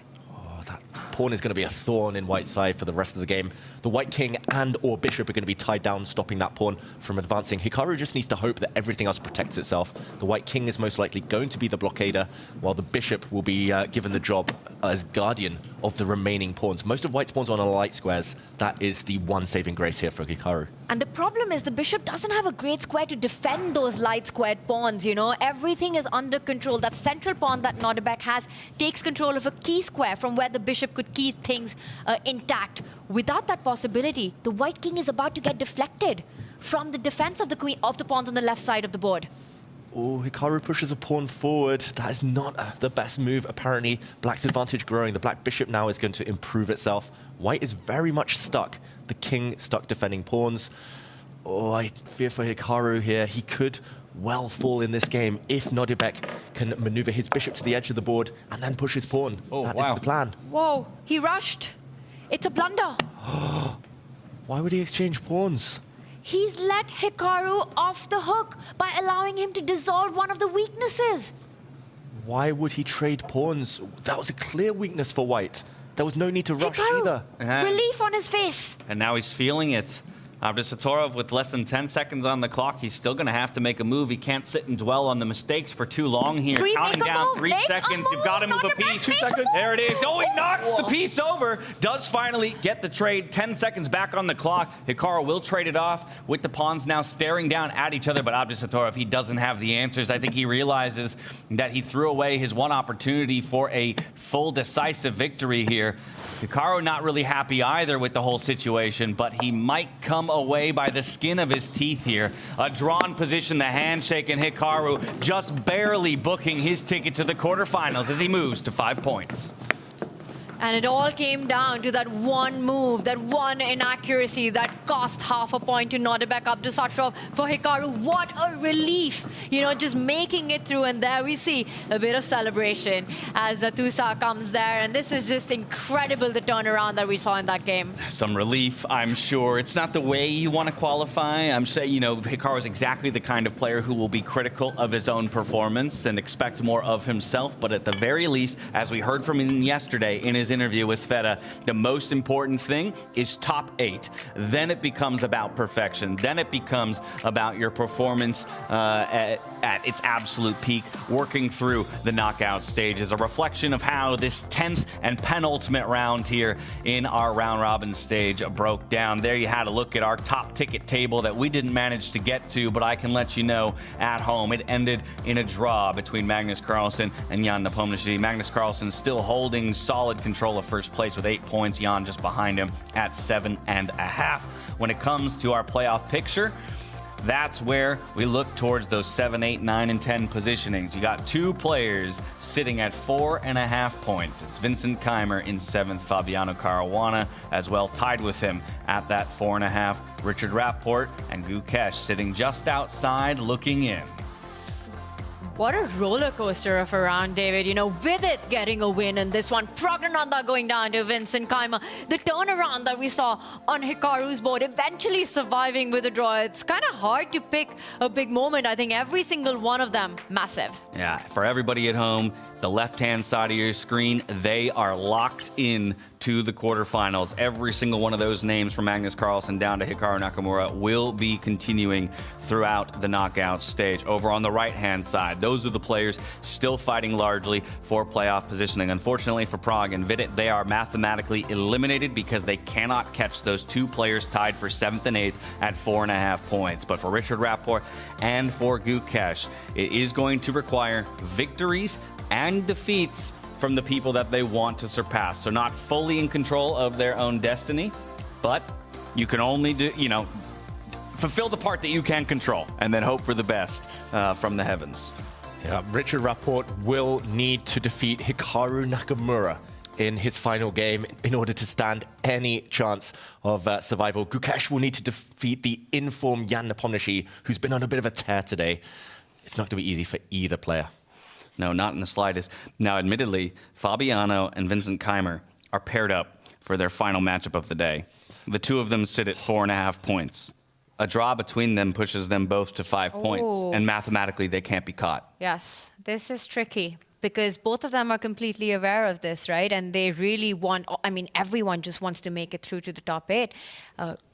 The draw offer was not banned in the technical meeting between the players? Until move 40. But it is achievable by repetition. Yes. So by repetition prior to move 40, past move 40, by an offer. But James, this is freestyle chess. It's so much easier to find a repetition or to have one when it comes to standard play. And I look at David and his expressions are not so sure. When you need only a draw to make it through. Will there be a way that even in freestyle chess, the 2 players are able to find a formation that allows that repetition? It's a risk-reward calculation, right? Because at the end of the day, if you play for the win and end up in the loss, that's the one scenario in which you don't make it into the playoffs. What do you think? Do they fight it out? It's in the spirit of the tournament to fight it out, but being pragmatic, being objective, playing safe in a way, if both sides play safe, that's when draws do happen. It's normally if one side plays safe, the other side tries to push. That's where the action happens. I wouldn't blame Vincent Keimer and Fabiano for at least trying to play safety first chess at the beginning, but who knows? And hey, look, we'll see. This is all before we even know what the starting position of the final round is going to look like, and that's going to be a big determining factor in how ultimately the players approach their final round. I think if we go ahead and take a peek back at one of the games from the round we just witnessed, it would be maybe taking a look at how Vincent Keimer managed to dispatch Prague and put himself in a position where he can keep his hopes alive and maybe defend the title that he earned himself at the beginning of the year.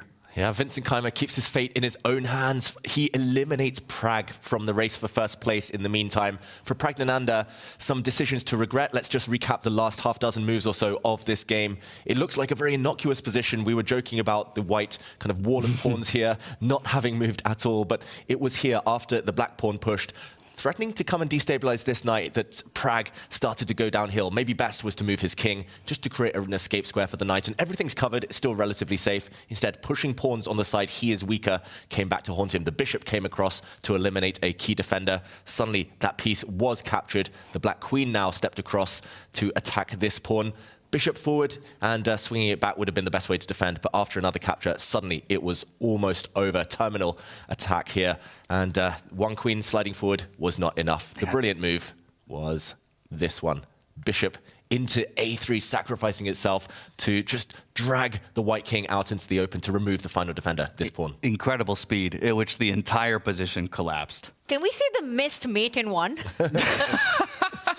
Don't do it to him. He won the game. Stunning game, brilliant He won the game.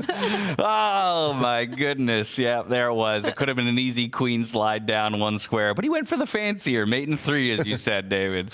Yep. Instead of bringing his queen in with the kiss of death, he played knight takes pawn check. And, the big red X. Big red X, luring the knight away. And here he could have given checkmate in multiple ways. Bishop takes pawn, maybe the nicest, with a queen checkmate to end proceedings. Okay, well, as he delivered a beautiful close to this game and keeps himself alive to defend his title, we took a moment to hear from the man himself as he exited that last round. Let's take a look. This is such a massive win, Vincent. It practically at least guarantees a playoff. How happy are you with your play today?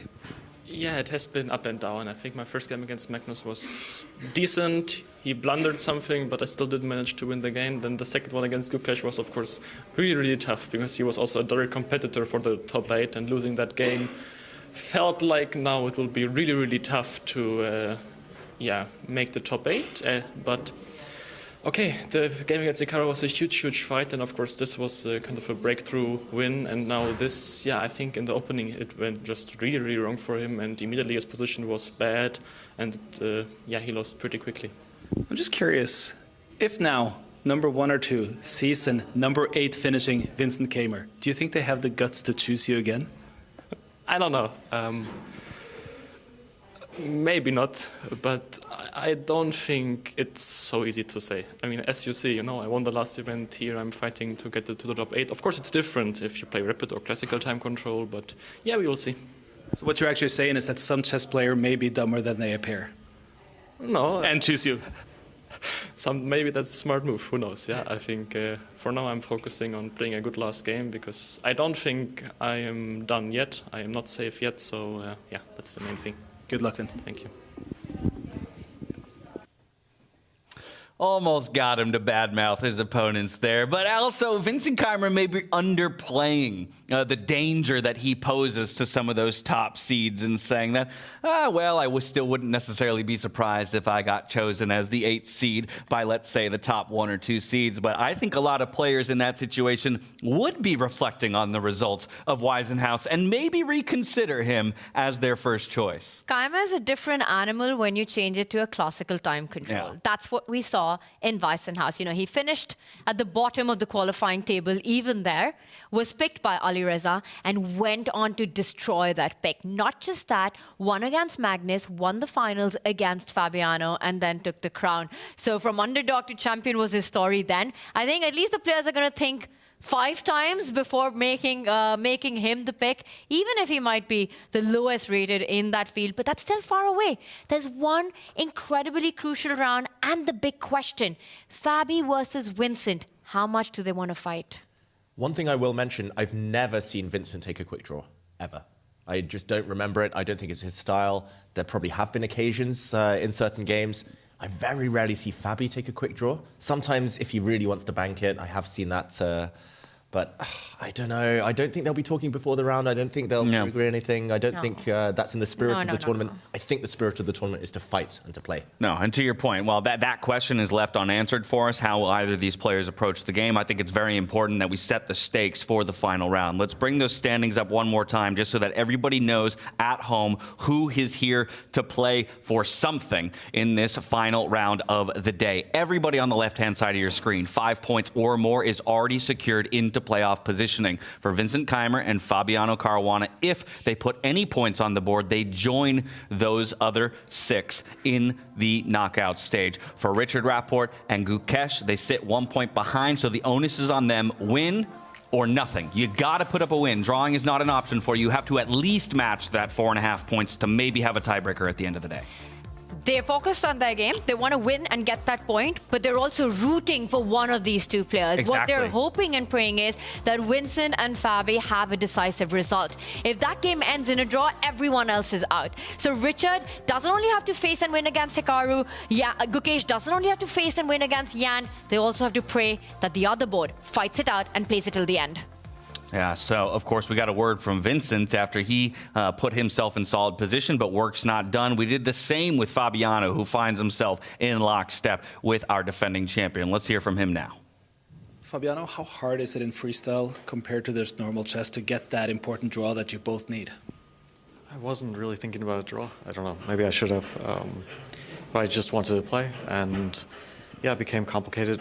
So of course, the loss is not good. Puts me at risk again. A draw would, I guess, just qualify me to top 8. So I should draw the last game, basically. Win or draw makes no difference to me. I just shouldn't lose. Yeah, but Vincent is in the exact same position as you. Is it harder to actually find, I wouldn't say joint agreement, but to find the way to that draw in freestyle chess with certain positions? Yeah, it's a bit harder because, of course, we know what the draw is in the normal setup. We can just like play the 4 knights or something, or the Berlin draw or something like that. There's like implicit understanding of like which line leads to a draw. And we can't do that, and it's good that we can't offer draws, otherwise we would just offer a draw early on, which takes all the intrigue out. It wouldn't be the player's fault, but of course you can't blame players if they go along with the regulations and doing something that's best for them. So this way we just have to play. That makes their chance of a decisive result much higher, of course, than if we didn't have a draw agreement or if we were playing with the normal setup. So we have a new position. Some chances that things go wrong for one or the other, but still probably some trying to tend towards safety, I guess, in this situation. Good luck to you. Thank you. And thank you for that, because it's just such an interesting... Fabiano echoing our sentiments there that, of course, in a standard game, it'd be a lot easier to find your way to a draw, knowing that that's all you need. In freestyle chess, it's not a given. So while they're going to find it out, like you mentioned earlier, Tanya, it's Richard Rapport and Gukesh hoping for a decisive result in their game, and then, of course, needing to do it in their own. Gukesh is up against Jan Nepomniachtchi, the number 2 on the overall leaderboard. And then, of course, if I look over at Richard Rapport trying to find him quickly, he's up against Hikaru Nakamura. These are not easy matchups. We'll see how they play out in just a moment as we go in for our final position of the day. Back. It is already the last round of the round robin. We saw the standings there. 5 players are sure to be through the quarterfinals. The rest will be decided in this final round. In order to help me draw the final position of the round robin, I would like to welcome to the stage the founder and CEO of Freestyle Chess, Jan-Henrik Büttner.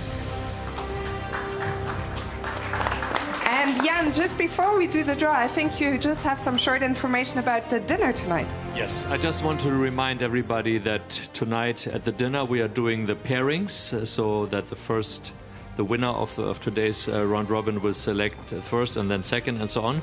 So that's happening at the dinner, and also for the players who are not qualifying for the top 8, it's important because the player in position number 9 will select also his opponent out of the other 3. Thank you. Perfect, thank you. So let's get started.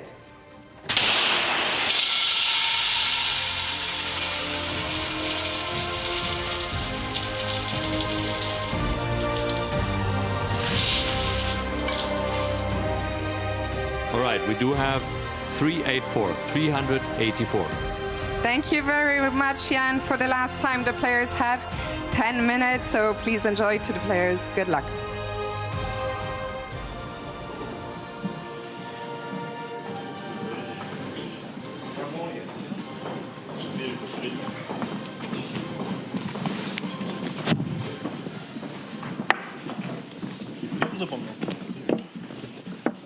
Like this? What is this? Is this the corner? Looks boring, right? This looks very boring. Yeah. Because you can just go b3, knight f3, knight g3 castles. This looks extremely boring. I think I've played this position before. D4, D5, C4.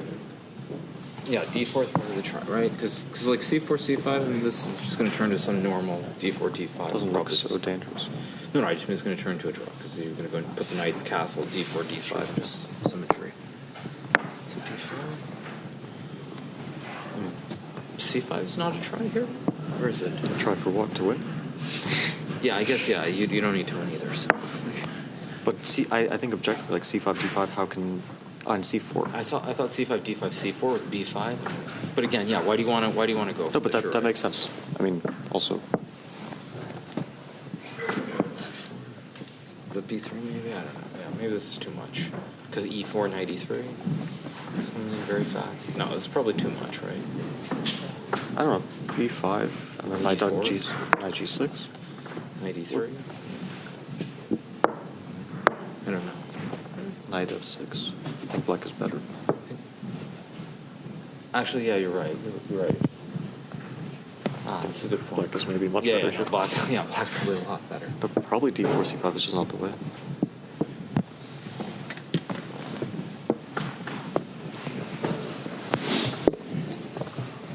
But then, I mean, because C4, C5 is just boring. E4 looks...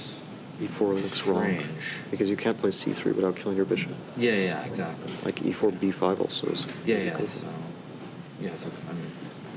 C4, C5, there's nothing, right? It's just boring. Just actually very boring. Yeah. So, okay, so D4, C5... But I mean, is there anything wrong with just D5? No. I just don't think people will play D4 because of C5. Ah, okay. I mean, C4 here is at least a critical try. Take. C5 is or is not a move? Question. C5 works C1? Yeah, and I was wondering if there were some tactics like knight D6 or knight E6 or something. Maybe knight E6. It's probably too much. So wait, so C5? I think C5 is it. Yeah, if there's nothing right away, then it's just stupid. But you could have played E5 instead of C5. Yeah, true. Yeah, but it looks... Yeah, knight D6, knight E6, I mean, it's very fast. And just B6. So. Looks fine. You can also start with B6. Mm-hmm. Yeah, this looks completely fine for black. E4? Here E4. Here E4, C5? And D5, E6. D5, E6. Yeah, there's bishop E... Not bishop E5 is not... No, I mean, I think this should be just fine, though, right? What's wrong? Knight E3. Knight E3? And knight G6 or something. And if I take... This is so great for white, or not? Is there no bishop? Was E5? knight E5 was better? I thought bishop E5, which is completely fine. But knight E5 maybe it was more dangerous. You were going to take the knight here? Okay. But maybe bishop D5 is still... Yeah, bishop D5 and then bishop E5 and just kill the diagonal. No, this is probably more than fine for black. If you got bishop E5. But this one also, I mean, it's diagonals. Oh, sorry, yeah, this diagonal is just... Knight F3, knight D6. Queen to E2. Yeah, this is what we were talking about. E5 is a move? E5, C5. Yeah. E5, knight D6. No, I prefer this game. It's good. I mean, B3. B3 has no draw basis, yeah? No, this does not move to... Okay, but B3 was nice, no? Yes. Yeah, I mean, it's some small... Will never... You can also do like C3, C4, D6, B3, of course, yeah. Like, I mean, we might have to check C5. Okay, DC. But that is DC, and knight D3, knight D3. But DC, Queen, C5, C4 is different. Ah, no, it's not. but here it feels really bad. Yeah. Looks a bit risky, no? Some queen g5 never works, yeah. Is b5 or more? B5, yeah. b5. But knight d3. b5 and then knight goes to d3, yeah? Yeah, one more. And then it goes c4. Yeah, it's no, b5 I think is not too that much. bad, but Yeah, but knight just, d3 is slightly. It's like pretty much the result game, yeah? Actually. And also, like, it doesn't solve the c4 problem. Yeah. Yeah, Sooner knight or d3, later. knight d3, c4, yeah. Okay, so what else? Okay, some other moves of d4, they're just not existent, yeah? Oh, it's b5. Yeah, b5, yeah. Maybe b3 anyway, yeah?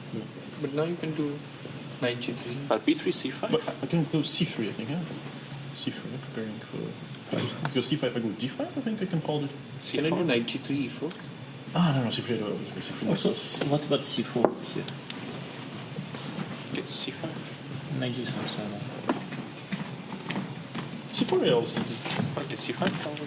C5, d5? C4. Knight f6.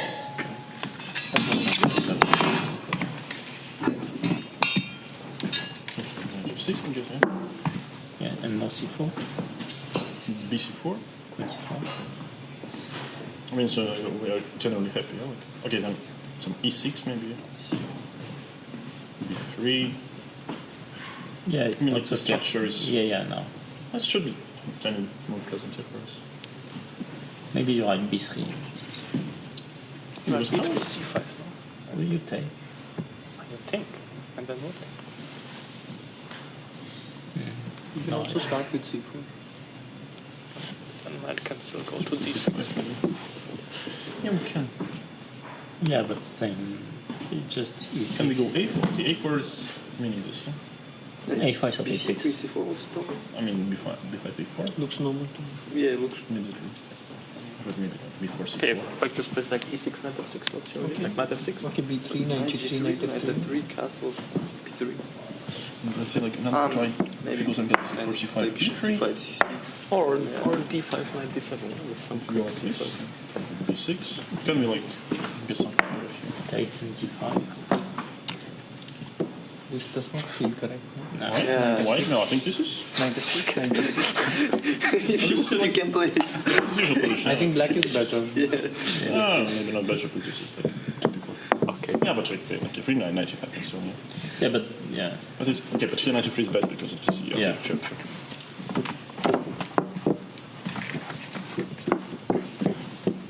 What else? Okay, b5 makes sense. b6 no sense. I think c5, c5 is it now? But c5 you can take. You can take, yeah. Take, b3. But that's okay, not b6. That's hedge out. What do you So, gentlemen, 2 minutes to the start of the last round. Here we might maybe to play some. Yeah, b6 and Maybe it's we might normal. to grab some Yeah. space. No? But here b5, yeah, yes.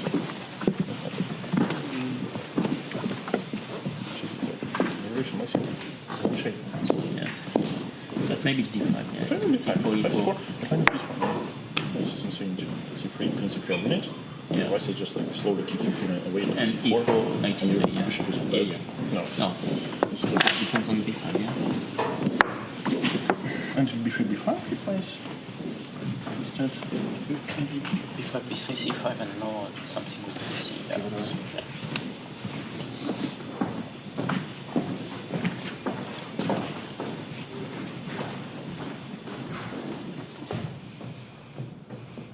Fifth and final round of the day, barring any tiebreaker scenarios here. Position 384 will be the battlefield from which all of our players will take their seats and prepare to make their stab towards that final playoff picture. One of the men on your screen right now.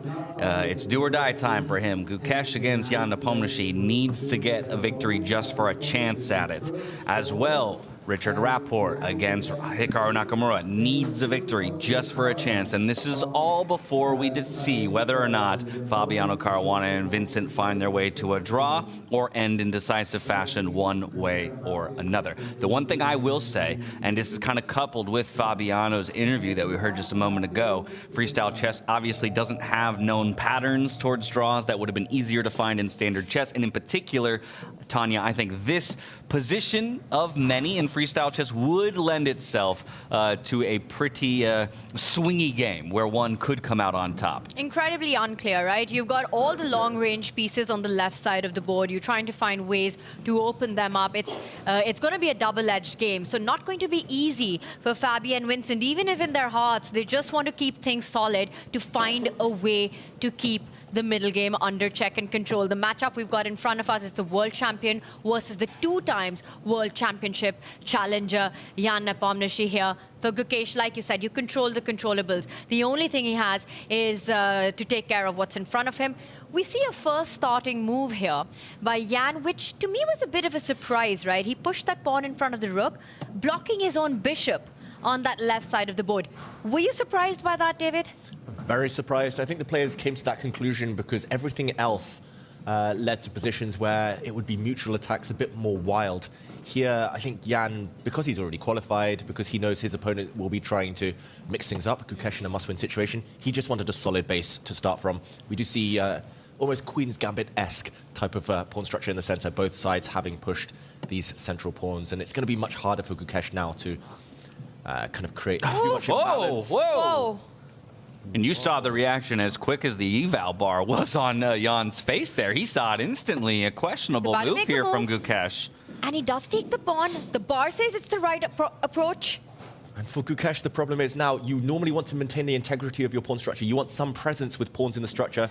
Here, we saw him wince, but if he takes back with the black pawn, the white knight jumps in, and this is just terminal. There's a threat of a fork, a family fork, a royal fork. King and queen would be caught here. Not just that, but the white queen is coming out. This could be an early checkmate. He simply cannot take back the way he wants to. Okay, so if pawn's not an option, bishop is our remaining option, along with the knight. How do we make the decision between those two? The problem is that whatever you capture it with, you give a free flow to Jan Nepomniachtchi at the center of the board. That pawn will move 2 steps forward and take complete control of the position. It might not even stop there. It will further move ahead at the right moment and start targeting Black's king side. I mean, this is absolute disaster. And look at this. Gukesh realizes his miss. You know, he just played hand moves. He was making it quickly, relying on the patterns of familiar chess positions. The Queen's Gambit decline. He's gone with the pawn. Oh, really? The knight jumps in. The queen's coming in. There's a fork in the air. This has got to hurt right here. I mean, we've been talking about time control and time management kind of all tournament long so far here for Gukesh, and maybe blitzing out moves a bit quicker than he should have here, not utilizing all the time available to him, and he quickly finds himself on the back foot. This is so scary. I mean, it's what, 7 moves in? The computer says +3 for white.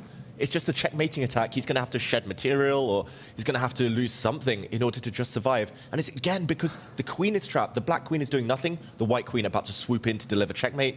Look at these long-range pieces you were talking about at the beginning of the game, Dash. Like, I mean, black's pieces are still stuck at home. That white knight is on the glorious f5 square. There's even sayings about that in normal chess. Knights in f5 will thrive. Knights on this square, just deadly attacks.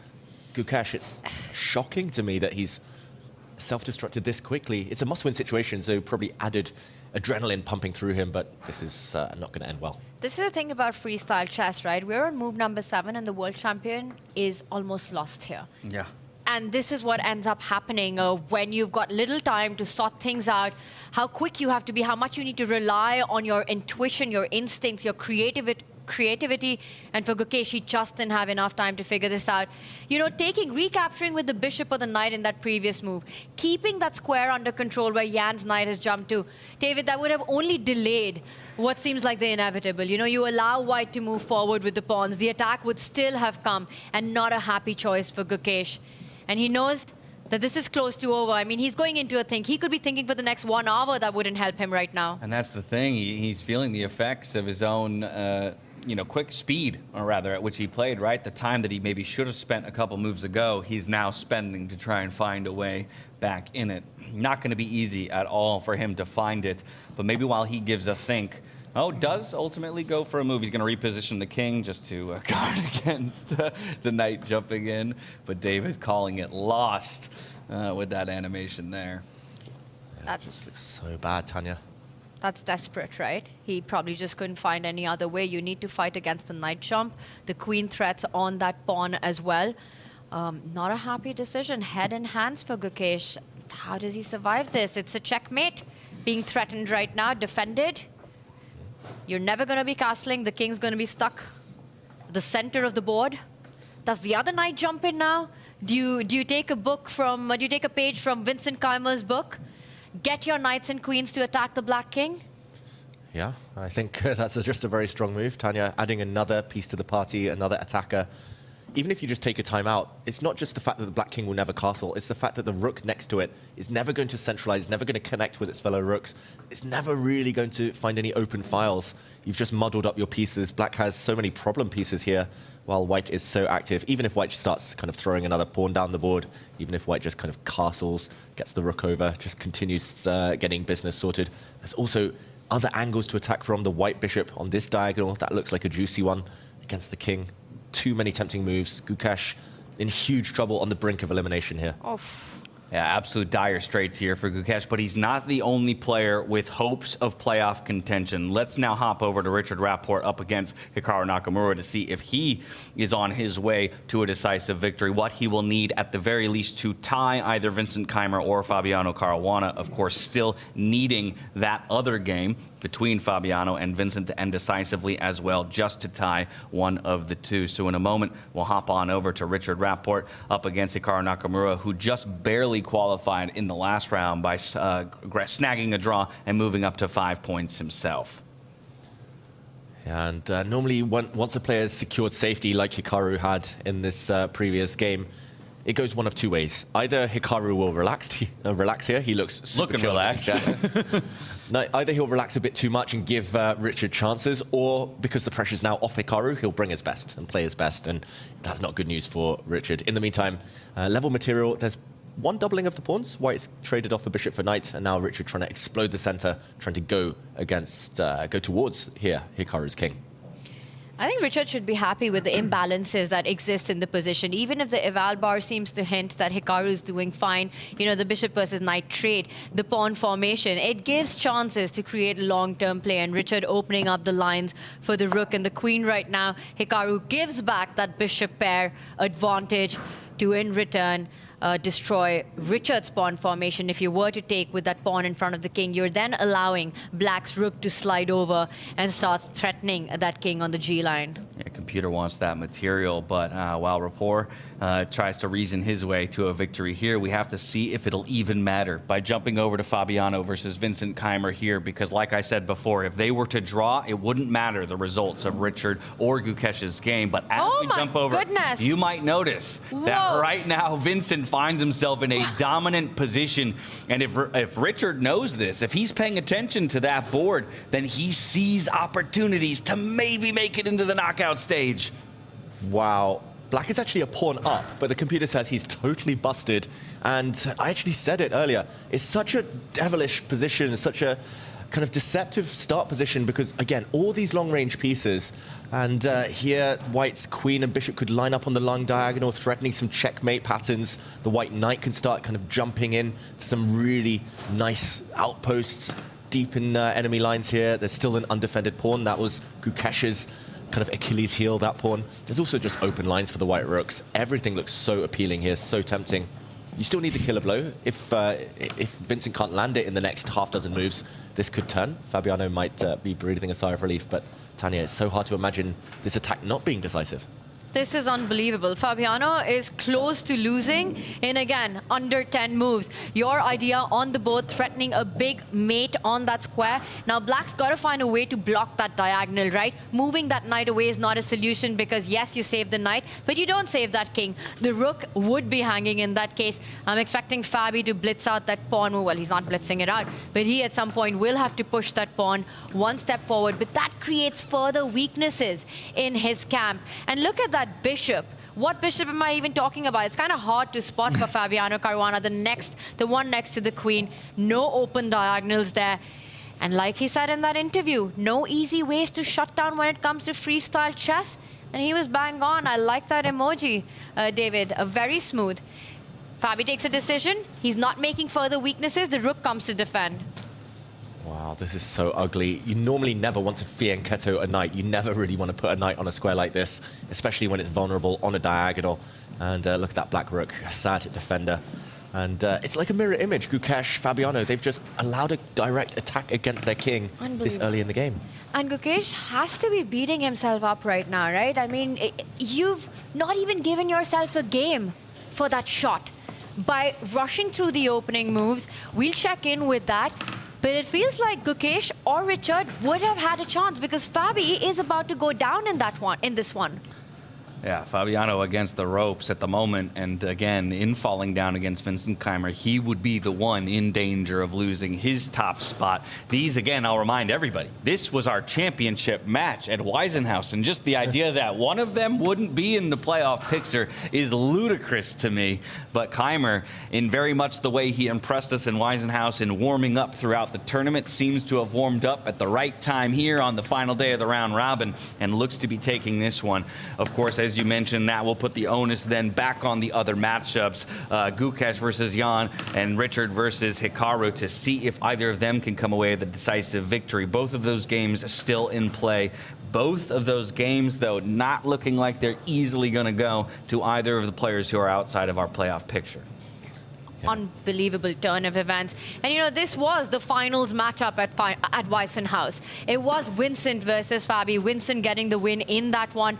Close to this, but I want to ask you, how much of this is in his mind? He gets a winning position, and he does a beautiful plan. Before we get to that, he wants to post that knight on a stunning post, gets a star by David Howell. Once it lands on c6, you've got to find a bigger emoji than a star. Maybe give it the son of the position as well, because that will be close to game over. Yes, you can trade the bishops, but thank you very much. Once the rook comes onto the open line, it will start targeting that dead bishop next to the queen. Oh, this is just painful. A knight on this square is going to cement this bishop stuck on the back rank for eternity. Essentially, you can just resign at that point. I think it might be desperation time. You might have to throw this pawn down the board. Just try to release this bishop, even at the cost of giving back your material. Advantage here. Fabiano, you can tell on his body language, he knows he needs a gift from the other games now. He knows his fate no longer entirely in his own hands. You're very right. He's now rooting for Jan Nepomniachtchi and Hikaru over their two opponents, because as long as either of those guys pilots to a draw or better, Caruana still retains his 8th position and a playoff spot. And with that in mind, let's go back to a couple of the other boards to see how they're maneuvering their way to a possible playoff berth, starting with Richard Rapport against Hikaru. He, of the two, between him and Gukesh, is in better position, but still by no means a winning position. So this is a complex. Where do we see avenues here for Richard to punch through? Yeah, this one is going to be difficult, partly because it's opposite color bishops again. Maybe the one good thing is that Hikaru looks a bit distracted. Hikaru looks I think he's looking at those exact other matchups that we're talking about. He wants to know, you know, am I the one? Am I going to be the one? Am I the decider? Do I need to shut Richard out of the playoff picture? Yeah, am I going to help out my buddy Fabiano? Do I want to consign Fabiano to a playoff? But either way, this position does look very level. It's opposite color bishop, so black on this diagonal looking for some opportunities. White likewise with the light squared bishop. There's currently a pin on the c-file. Black's pawn structure looking slightly compromised. The black king's slightly vulnerable, I would say. That's the main thing in Richard Rapport's favor right now. Tanya, who do you think has the advantage here, or do you think Richard has any hopes of muddying the waters? It's a very tough position to call. I mean, it's just a game for all three results, and I think it's the most that Richard can hope for right now, right? You still have a lot of pieces on the board. It's an open position. He immediately takes a decision to not allow that knight to jump further towards the white king, which would have been extremely dangerous. Gives it up. Hikaru's king still quite unsafe. You know, the pawns have moved forward a little bit. Everything to play for, but I completely agree with you there. You know, right now for Hikaru, he knows what's happening on the Fabi board as well. Richard, he has to find a way to win this, to have a shot right now. I think it's completely unclear. That's interesting. Computer doesn't like that. That felt logical to me, sidestepping what would have been an easy attack by the queen if that pawn wanted to move forward, but instead, Hikaru will take this opportunity to start marching the pawns forward, creating a beautiful pawn chain and grabbing more space. Hikaru is on blitz bullet mode right now. He's not even taking any time at all. And it's funny because just a few weeks ago, barely even, it was Hikaru versus Fabiano Caruana in the American Cup for the championship. And here it is, Hikaru feeling safe in the qualification. Fabi kind of really hoping somehow or the other, you know, his big rival is able to hold off Richard Rappo. Hikaru barely taking any time. Maybe, David, it's also to play for because it doesn't really matter, right? He's going to finish in the second half of the qualifying table, regardless of his result. Yeah, it doesn't change too much, barely changes anything for Hikaru. A win, loss or draw in this one, which actually helps free you. And Hikaru, he's on record saying, as a streamer, less pressure, he plays better. Yep. Yeah, I was like, this is the answer to the question you posed earlier. For some players, is that, freedom going to aid in better play, a more relaxed play, or will it mean that an error or two creeps in? I think for Hikaru, he's in his zone right now. From there, let's go back over to Gukesh versus Jan Nepomniachtchi because it's not over just yet. Again, I don't want to paint this as a pretty picture. I'm not telling a lie to the audience here like this is something that Gukesh can easily find his way out of, but he is going to fight tooth and nail for every opportunity. Wow, this position is crazy. Gukesh's king is still the main focus of this position. Look at this line. It's a bit of a traffic jam, but if it ever opens up, the black king is easy pickings. And, okay, Whoa. A slip. Yeah, Big one. Letting Gukesh back in. Gukesh, his heart rate under 70. That is another level. But a missed opportunity. Gukesh's last move was fiery, pushing this G pawn forward, trying to target the white queen. And now, okay, apparently only one move to avoid instant defeat. I think it's also the most natural. There has been a capture. The black rook has been hit. He needs to just recapture this pawn very calmly. But with the knight or the bishop?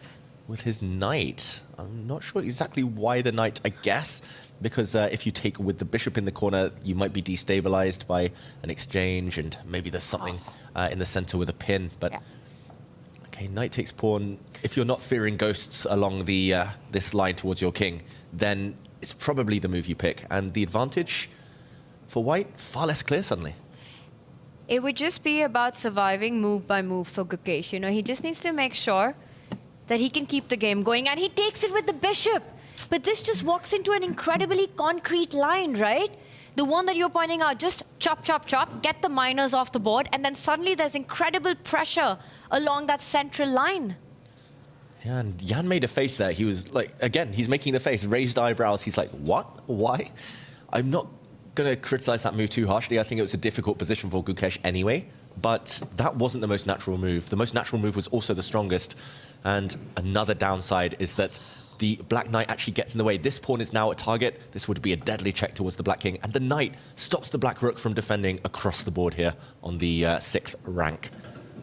Oh, big mistake from Gukesh. He got given a small opportunity, but back in danger now. Yeah, and you're not going to be given too many of those, right? So it would have been on him to capitalize on the few opportunities that Jan gives him throughout. We'll hang on this game for just a moment here to see how it plays out, because it does look like at any moment we could either get the concession or Jan could pilot himself to an unbeatable position.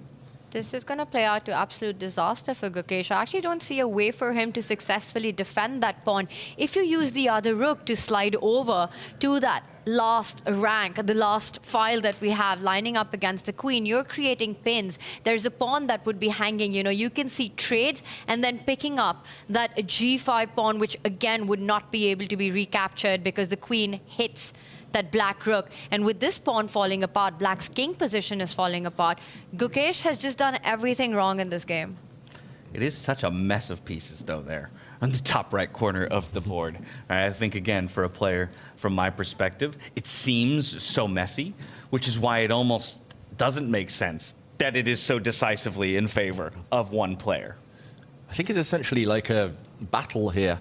The long-range pieces here, the archers just sniping from afar while the cavalry rides into to all the holes to try and do the real damage. The infantry's already gone. It's already cleared all the lines first. Right. For black, it's far less clear. It's like, why is the bishop leading the charge here?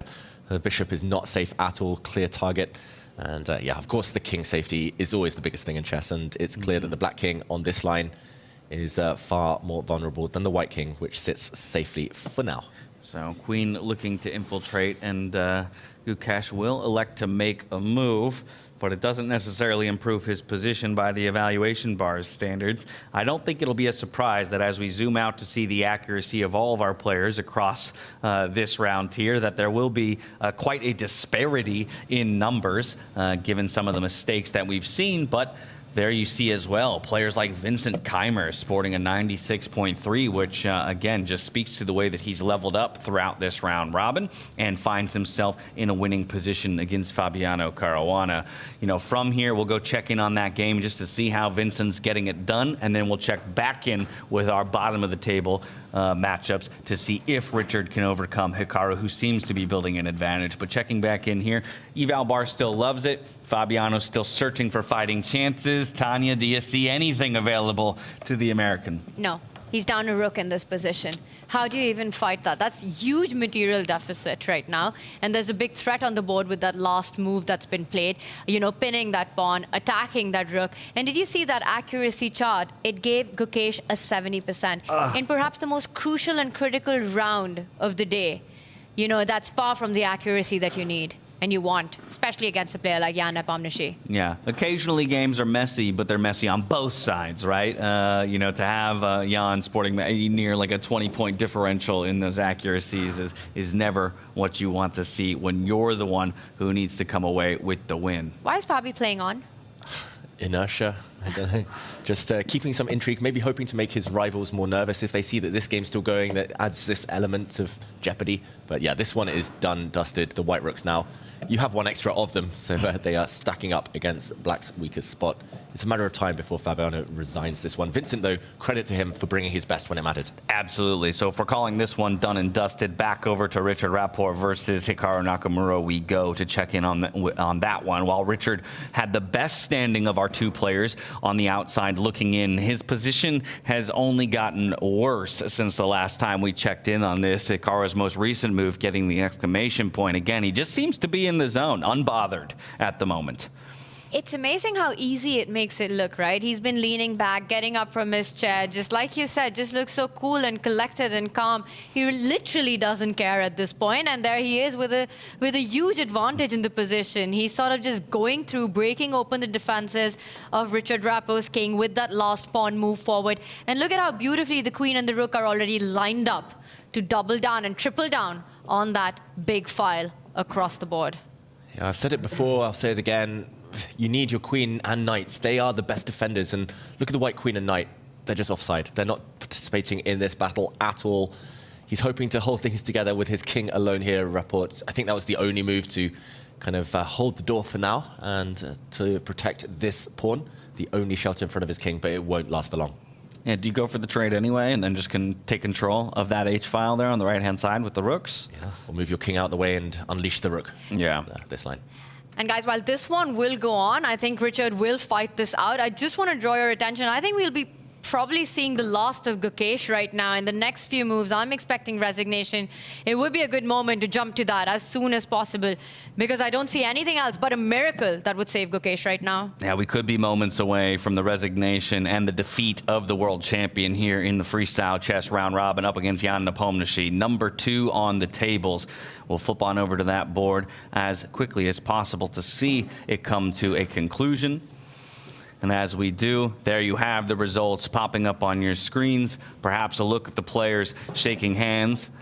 Unfortunate defeat there for Gukesh. For Jan Nepomniachtchi, he takes a temporary hold of first place with that full point in his favor, up to 8.5, just a half a point ahead of Magnus Carlsen. Still Magnus Carlsen in play, though, an opportunity to respond. That's going to be a very sour end to Gukesh's round-robin performance. Yeah, essentially in the final position, he was about to get checkmated or lose a full rook. So offering his hand, a bit of a disaster in the final game. But Gukesh, his chances, they were a bit of a long shot anyway. And the damage was mostly done yesterday. No, absolute heartbreak. But now when he's going to see what's happening on Vincent's Fabi's board, it's going to hurt even more, because you knew that you did have a shot. If you won, you could have made it to the playoffs. But Gukesh just never got going in this last round. And here we are. Will Richard be able to change that story? But right now, Hikaru completely in control. Yeah, right now, Fabiano is Hikaru's biggest fan, because as Fabiano stares down the barrel of a loss and no more points added to his total, if Hikaru can keep Richard Rappaport down with no points gained, or rather no full point gain, so either draw or a defeat, then Fabiano retains his playoff position.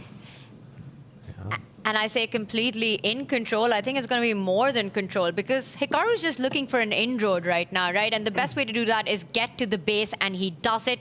Strikes in the center. He's taking away a key defender, opening up lines towards the king. You know, that defense or that G-pawn is going to be lost very soon. Maybe he'll even triple down on it, pushing that pawn in front of his own king and really making big inroads. Richard Rappo in defense, and I don't think it's going to last for too long, David. Yeah, this one looks over. The one saving grace for Rapport is the fact that Hikaru is down under 1 minute. Hikaru spent so long because he had so many tempting moves, so many winning moves that, yeah, he might have forgotten about the clock a bit. But again, the white queen and white knight are totally offside, totally cut off from the action.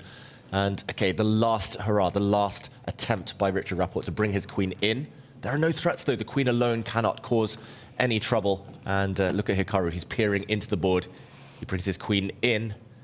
Well, small breath of life, maybe looking for a way to trade the queens off here, slide the queen back down. Yep, offer the trade. I imagine Hikaru won't take it. Oof, nice. Slides in with that rook, then slides over, now elects for the trade, but prefers this position after all the pieces fall.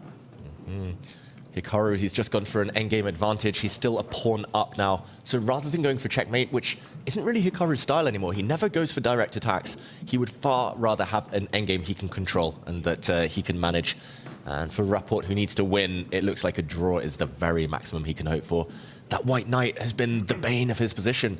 Just unable to get in the game, still cannot really enter the action. And Hikaru. Well, Hikaru right now perhaps peeking over to see that a result was just reached over on Vincent Keimer versus Fabiano's board, and it is Vincent Keimer coming away with the victory there, adding a point to his total, moving up to 5.5. Fabiano now sits with the 4.5 that he had earned himself previously. Once again, this match that we're looking at, Richard Rappaport versus Hikaru Nakamura, that's the one, the only deciding game left to be played. And if Hikaru can do anything from a draw to a victory, Fabiano's in. Fabi's hanging on. He's not leaving the building anytime soon. His eyes, all his attention is on the board in front of him right now. It all comes down to this. You know, his longtime rival, longtime countrymate, teammate, Hikaru Nakamura, he's got things under control. And Fabi's really hoping that he helps Fabi get the job done as well with either a draw or a victory. Hikaru Nakamura has a lot of fans, but his biggest fan right now, Fabiano Caruana, watching. And I like Never thought I'd hear that sentence, David. I like how Fabi, he's kind of gone towards one side, so he's almost in the eye line of Hikaru. He's like, come on, man, you got this, close it out.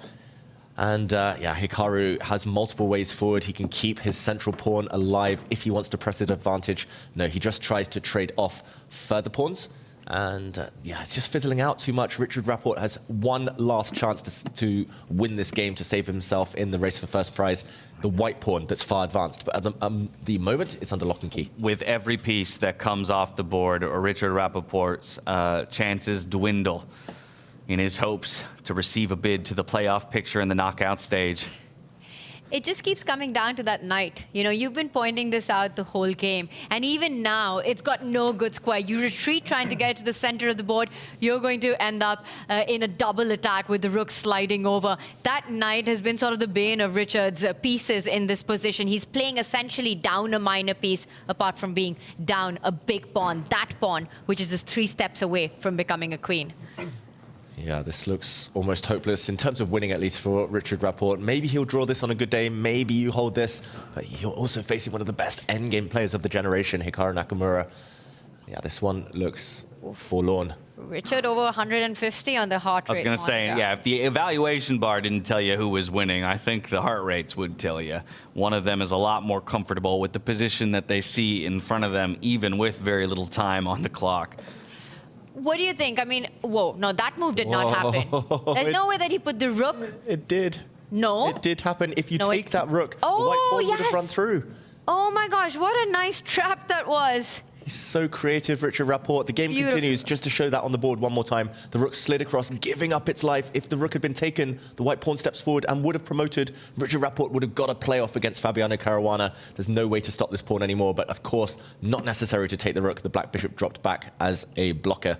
And the game continues. This is the live position. I thought that was a mouse slip, in this case a hand slip or a computer slip. But, you know, these players, they're so incredibly tricky. Even on their last life, their last moments, they find these ways to set up traps. Oh, and a great move from Hikaru. He pins the white knight. Now he checks away the white king. This one looks over. The black pawn is 3 squares away. You mentioned it earlier, Tanya. It's time to push that pawn forward to victory. That would end Rapport's resistance. Now the rook's path has been blocked, and there it is, Hikaru reaching out. It's H for Hikaru. It's the H-pawn that's about to get the job done in this game as well. Notice how the bishop just controls Richard's biggest pawn on the board. You know, it's just going to give itself up if that pawn was to move ahead. And that's it, handshakes. There it is. Hikaru Nakamura gets it done on behalf of Fabiano Caruana for Richard Rapport and Gukesh. An unfortunate end to their group stage and round robin. Not able to get it done in the final round and give themselves an opportunity for a tie break. Our knockout stages are solidified. Wow, I feel so bad for Rapport, who had so many chances in earlier rounds. He missed a draw against Magnus Carlsen. He should have maybe beaten Vincent Keimer. He should have beaten Arjun Erigaisi, but ultimately that's chess, that's sport. Missed opportunities. And let's not forget, Richard, one of the 2 players here who came in as a last-minute substitution, right? And so to be on the precipice of making it into the knockout stage, it is still quite a feat and something to be respected, but maybe a sour twist at the very end of his tournament run. For Fabiano, though, hey, I have a chance. And as we know, 8th is all you need to get into the playoffs. He's the former runner-up. He's played second fiddle a number of times in these freestyle chess events. He still has an opportunity to take that top spot. The way the last game went, this is the most that Fabi could have dreamt of. You know, everything went wrong against Vincent, and then it was Hikaru to the rescue. So he's got to be feeling really good. You know, like the stars are aligning. We see him now. Perhaps he might even join us for an interview, as I see he's coming back right now. There's Jan Nepomniachtchi as well. You were talking about Richard being a last-minute replacement. The other last-minute replacement, Nodirbek Abdusattorov, has had a fantastic tournament. But I will tell you one thing right now, tough moment for the Indian fans. We started the tournament with 4 players in the field.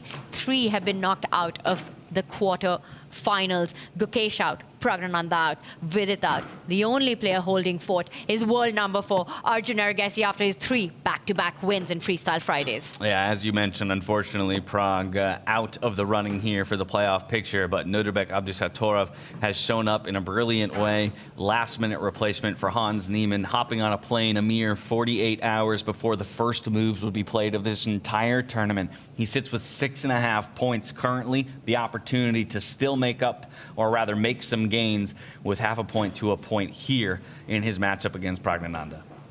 Yeah, for Nodirbek, though, he is on the defending side. Black has 3 pawns, white has 1. The saving grace potentially is the bishop pair. White's bishops looking very strong. A big check threatened right now, kicking the black king back, and the white bishop would be grabbing some pawns. Pragg makes a mistake. Apparently that brings it back to level. It's no longer easy to defend against some checks. It's of note as well that while Praggnanandhaa is not playing for a playoff picture, he is playing for placement, which is important. It's a year-long circuit here, freestyle. There's more money in play, more circuit points at play. If he's able to actually conclude with a decisive victory here over Abdusattorov, he will leapfrog Gukesh and Richard Rapport and actually take 9th, going from 11th to 9th. Hey, that's something. It's something, but for these kids, it's not enough. I mean, what they want is a spot in the quarterfinals. But you're absolutely right. They come back, they fight tomorrow. It's more money. You know, it's the tour points. But definitely, overall, it has been a disappointing outing for the Indian contingent. You never know. Arjun Erigaisi might go on and win the whole thing. Oof. That's true. That's true. Arjun Erigaisi, the only Indian player left in the playoff picture. He's currently battling it out against Vidit Gujarati with a very solid advantage for himself. And we'll let that one play down as we keep our eyes on the one that's a little bit more of a close battle. Yeah, Pragg, though, he's done some damage to his own position. Look at the black knight suddenly retreating all the way back home. Same for the black king right now, and Nodirbek can continue to harass the black pieces by dropping the white rook back with some targets. It looks like he should be able to create some counterplay now, maybe win one of the pawns back with a draw-ish position, with some drawing chances. Still going to be a long road ahead, though, to hold this one. There is Arjun Erigaisi against Vidit also in action. This game is going to go on for a long, long time. I wonder whether we check in over there. All right, well, in a moment, we'll hop on over to that other remaining game that we have in play. Both of them down below 20 seconds when it comes to the different chessboards. But here you have it, Arjun versus Vidit, a battle of countrymen. They're moving quickly here, gaining time on the clock. Yes, and White's king coming out in the open. And look at that army that Arjun has against the king. You've got the bishop, the knight, the queen, and the rook. I mean, there has to be some knockout here, David, is the feeling that you get as a chess player. You know, if that's not checkmate, I don't know what is. Only one move to prolong this battle, and that is to give up a piece by swinging the white queen across. There will be a queen exchange, the white bishop will fall, but still some chances to save this one, due to the fact that white has some checkmating threats of his own. Knight in, and the rook across, the Arabian checkmate. 6 seconds. He needs to swing his queen, otherwise it's just over. He brings his rook back. He blunders. He brings his rook back, and now the bishop can be captured for free. Queen's on the board, clearly favors black, and white has no checks. Yeah, notice how all the squares that check black king are actually under Arjun's control. You know, the queen does the job, the rook does the job, and from far away, the bishop controls a key square as well. Vidit desperately trying to get his own queen to attack Arjun's king, finding some infiltration squares, but it's one move too slow. There's a check being threatened right now. At the center of the board, Arjun reaches out and stops it. Yeah, there was one check on the diagonal to hit the black king. No more checks now. There was actually an immediate knockout blow. He could have ended the game immediately by pushing the black pawn forward, giving up the bishop, and then forking the white king and queen. But Arjun now, can he get the job done? The big question is, can he just grab this white knight? Are there any checks there? I don't see any checks the white queen can give if you just take this horse off the board. Everything's under control. All the squares on the back rank, all the squares on the third rank. He does take it, but with his queen, so he allows one check, but that diagonal can be easily blocked by the black queen. Yeah, the black queen, though, was pinning the white rook, and now that rook not captured. If it had been captured, there might have been a draw. The white queen would have been able to give perpetual check. The knight is a king's best friend. He keeps the black knight on the board. The checks have fizzled out, and 2 extra pieces for Arjun Erigaisi. It's going to end in heartbreak for Vidit. There it is. The handshake is extended. Arjun Erigaisi gaining a full extra point here at the end of the final round robin game. Up to 6.5 is he as well. So very solid position, but still one board left to play. Noterbek Abdusattorov versus Praggnanandhaa, and Noterbek as well sits at 6.5. This would be playing for possession of 4th place and overtaking Arjun once again in those overall standings. Regardless, for Praggnanandhaa, it's just about maybe garnering a point and fighting for a 9th place finish, some circuit points, and some extra money here in the coming days. I should just mention as well, Noterbek, if he holds this, he gets into the top 4. If he doesn't, if Noterbek loses now, Arjun has just overtaken him. Arjun will technically get the right of choice. Well, admittedly, he won't get you're left choice. with whoever is left regardless. But there is a chance for Noterbek. If he comes 5th, he might be picked. He might have to face the likes of Magnus Carlsen. That's the key. You can't be chosen if you're 4th place. You'd far rather be in the other side of the draw, not at risk of facing one of the big guns. And that's because nobody will pick Noterbek, and at the end he might be left with no other option. But Magnus is at the top of the table, right? So Magnus will have to make his own pick. I wonder if Noterbek was even to fall back on that bottom 4. Is he such an obvious pick to go into the quarterfinals? If the standings were to stay as they are, Noterbek, Hikaru, Vincent, and Fabiano, those are your bottom 4. I think Vincent still gets, I mean, you out think of Vincent this gets crowd, picked first after it's all that really conversation? It is tough. I think it would be between Noterbek and Vincent who gets picked first. Yes. But like we're saying, if Noterbek just gets a draw here, moves up to 7 points, he takes 4th, no longer has the option of being picked, and Arjun Erigaisi would fall back down into that 5th position. But for Arjun, right, what a way to finish the tournament. Yes, you've already qualified, but knowing that you get a win and end on such a high, it's got to be a huge confidence boost for him. Coming into this with his Freestyle Friday victories, really making his mark in the round robin, he's got to be feeling good about his chances in the knockouts. And meanwhile, this position, still 2 pawns up for black. Great progress has been made by Praggnanandhaa in the last few moves. Since we were last here, he's been able to advance the black pawns. The black king now very safe, which wasn't the case earlier. The black knight also active, which also is a huge improvement for black. To break through, though, you will need to push your pawns sooner rather than later, so I'm expecting the black pawns to start advancing. But yeah, he doesn't need to rush yet. He needs to rush on the clock. That's the only thing. There we go. One of the pawns pushes. He's facing the might of the bishop pair, though. Yeah, that's the only compensation that Nordebek has, right? Is what can he create with those two bishops at the center of the board? But right now, the Black Knight also does a great job of keeping key squares defended, not allowing any checks on the board. Pragg, is he going to be able to convert this one?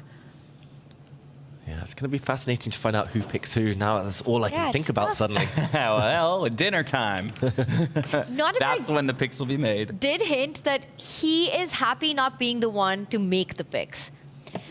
But depending on where he finishes, he might not be left with a choice either, right? He gets no choice regardless. Yes. Actually, that's not true. If he somehow managed to win this game, he would actually leapfrog over Maxime. Up to 7.5. I think unlikely, right? Based on the current position. Unlikely. But technically, there's a chance for him to get third and then, as you say, have a choice. But without a victory here, at best he gets fourth, which just means he's left with the remaining player. And so, in essence, does not get a choice. And also saves himself from being picked by Magnus as his opponent. Because that's really every player's nightmare, right? You go through the double round robin, you fight it out, you give it your all, and then you have to play Magnus in the quarters. Exactly. Has Magnus finished top, though? I think he might have been leapfrogged by Jan Nepomniachtchi. They level points, but tiebreakers will decide that one. Yeah, that's a good point. So while they did draw in their own matchup against each other, both at 8.5 points, Jan Nepomniachtchi, because he has more wins, he will ultimately get first place. Both of them at 8.5. Amazing. If it were Magnus to choose, Magnus would definitely choose Nordebek. It's not even a question. He destroyed Nordebek in the quarterfinals of Weissenhaus. Very one-sided match there. So fascinating, the dynamics. Jan Nepomniachtchi maybe with first pick. And who does he go with? I mean, what we're thinking about with the bottom four, if it comes to Vincent and Nordebek being there, it's probably one of these two players who gets picked, right? And it's just such a tough choice. I think if Jan being first place, I think he picks Vincent. And if Magnus is first place, you think he picks Nordebek. Kind of do, yeah. Oh, but we know that Jan is first, so again, I think he'll pick Vincent. Imagine picking first, you pick Vincent, and then he suddenly brings back the Vincent of Weissenhaus again and crushes you. How stupid would you feel that you picked the best player at classical freestyle? If Vincent from Weissenhaus returns, I mean, why are the rest of the players even playing? True. Yeah, at least you can say you then lost to the eventual two-time repeat champion. Yeah. The king of classical freestyle. In the meantime, Pragg making even more progress. Look at the black pawns. They're steadily stepping further and further forward. The white king now forced onto the back rank. The mating net is closing. You still need a bit of support, maybe from the black bishop or the black knight to help deliver a killer blow, but white's bishop's unable to do any damage. No targets, no checks. Nordebek on the brink. Should be the last few moves now to this game. Yeah, 2 extra pawns to work with here for Pragg. He does. Oh, go ahead. He does line himself up, so at least not allowing Pragg to move the knight just yet as a central pawn was hanging. Pragg simply defends it, and now he's threatening a checkmate in one and also ideas against the 2 bishops if the knight was to move. The white king hits the black rook, but the black rook gives a check. Pragg. Some time. Yeah, will he repeat the position? Will he bring his rook further away, perhaps, to try and deliver the checkmate on the back rank to catch the white king, which looks like it doesn't have too much protection? Repetition. Just the second time we've seen this position. Second time. Okay, why is Nordebek thinking he has to use his king to defend? Not many options here for the Uzbek Grandmaster. Also, you have to threaten the rook, because if you move the king the other way, the knight jumps in with a check, and then you've got one of the bishops falling. Wow, Nordebek refuses the repetition. I think he knew that Pragg would anyways deviate, so he pins voluntarily, self-pinning there. Not a happy choice. Pragg defends his central pawn. He knows that the white dark square bishop now is pinned for eternity, so there's no need to rush. All black needs to do is to get the knight or the dark square bishop to attack the pinned piece on that back rank, and he will overwhelm the white defenses. Nordebek is pretty much stuck. No real ways to move here, no way to hold this game. It looked like he was about to resign. He plays one more move and then resigns. There it is. Alrighty, well with that, Praggnanandhaa will end his round robin on a high note, moving up to 4 points in total, leapfrogging over Richard Rapport and Gukesh, who both sit at 3.5. But unfortunately for him, it only brings him to that 9th place, just outside the bubble, looking in. Yeah. not Prag's best event, I should say. Not what he wanted, but ultimately ending on a high will be some kind of relief ahead of tomorrow's action. And yeah, the highlights from this round. What a dramatic round it was. But the underdogs, the players in must-win situations, weren't able to make it in the end. And the old guard doing really incredibly well in the round-robin stage. Very different from our Weissenhaus, where we did see the likes of Vincent, of Javoukir rule, the table and make it to the top eventually. And for Gukesh, it's been such a heartbreak this whole tournament. Also finishing that last game where he really could have at least tried to create some chances. But Jan Nepomniachtchi, he is a man in form as he comes to Paris. What a performance, finishing at the top of the leaderboard ahead of the world #1. Yeah, and in this final round, we had 5 victories and 1 draw. The only draw taking place between Magnus Carlsen and Maxime Vachier-Lagrave pretty early in to the round. Magnus Carlsen will finish at 8.5 points, just behind Jan Nepomniachtchi, 8.5 as well, but because of the tiebreaker rules, does end up in second place. I mean, we got to discuss, right? We know the picks happen at dinner. It will be Jan Nepomniachtchi to go first. It's a choice between Nodirbek Abdusattorov, Hikaru Nakamura, Vincent Kaymer, and Fabiano Caruana. What do you guys think? Who does Jan go with? I think he picks Vincent. Yeah, I think it is likely. He wasn't in Weissenhaus. He wasn't scarred by the power of Vincent Kaymer. I think he'll want to prove a point as well. It's Jan's first tournament on the tour this season.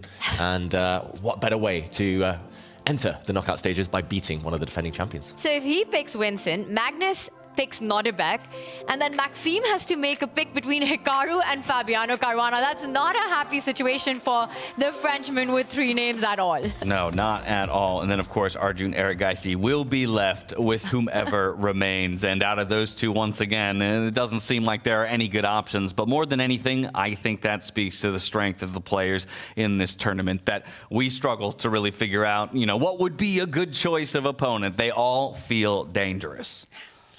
Yeah, absolutely. Such a tough pick. And it all happens at dinner tonight. We saw that Jan and Holly getting into the car, perhaps getting ready to get to that dinner.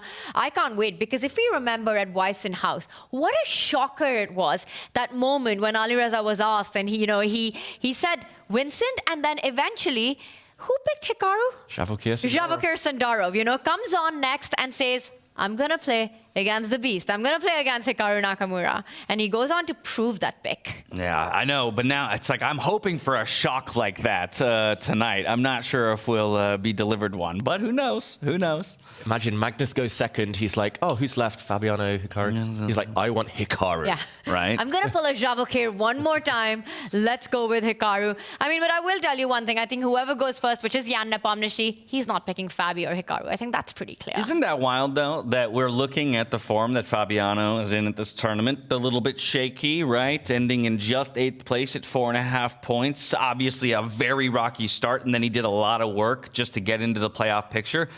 But we're not even considering that he would be picked as the first option. A lot of that, I think, you have to lean on his history in events like this. There's history, and also how classical time format of freestyle chess is a completely different animal. Where we've seen Fabi time and time again just consistently show that he understands the openings, sometimes better than the rest of the field, even Magnus at times. He's always finding the top engine moves when it comes to those first few moves. And I think with classical, we're going to see a very different Fabi. Yeah, just as we did yesterday, I'm curious to see what our fans at home think when it comes to a player of the day. MVP, exclamation point MVP, followed by the player name in chat to make your voice heard. I think yesterday was an easier pick to make. Today feels a lot less certain. Yeah, it depends what we want to prioritize as well, because Jan Nepomniachtchi went on a tear. He was powerful. He came top of the group stage. He won 4.5 out of 5 points from today. He was maybe objectively the most correct player, but what about the likes of Vincent Kaymer, who pulled out those wins when it really mattered, who beat the likes of Gukesh, Praggnanandhaa to leapfrog them and guarantee safety, who crushed Fabiano Caruana in the final round? Will it be someone like Hikaru, who got the job done, difficult way, but ended up on a high? Will it be, I don't know, Arjun Erigaisi, who got a nice win at the end there? Plenty to choose from. There Yeah, it's a really tough pick. You know, yesterday we had somewhat of an obvious choice in Nordebek with his performance coming in as a last-minute replacement and then just, you know, blowing the field with his 5 out of 6 that we saw. But today it's really not that easy, and I'm really interested to see who chat picks today. Yeah, the good news is we don't have to make But a we declaration. must. We just No. wait until they tell us, and then we can go, exactly. That's who I would have I think if I had to pick a player, and again, maybe I'm just going by the numbers here, I think Jan was really impressive today. You know, to take the round-robin stage, as well as just the way he finished off this last round against the world champion. It's his first time here in the Grand Slam Tour, and he started with a bang. Well, we have the results. Let's see if you are correct.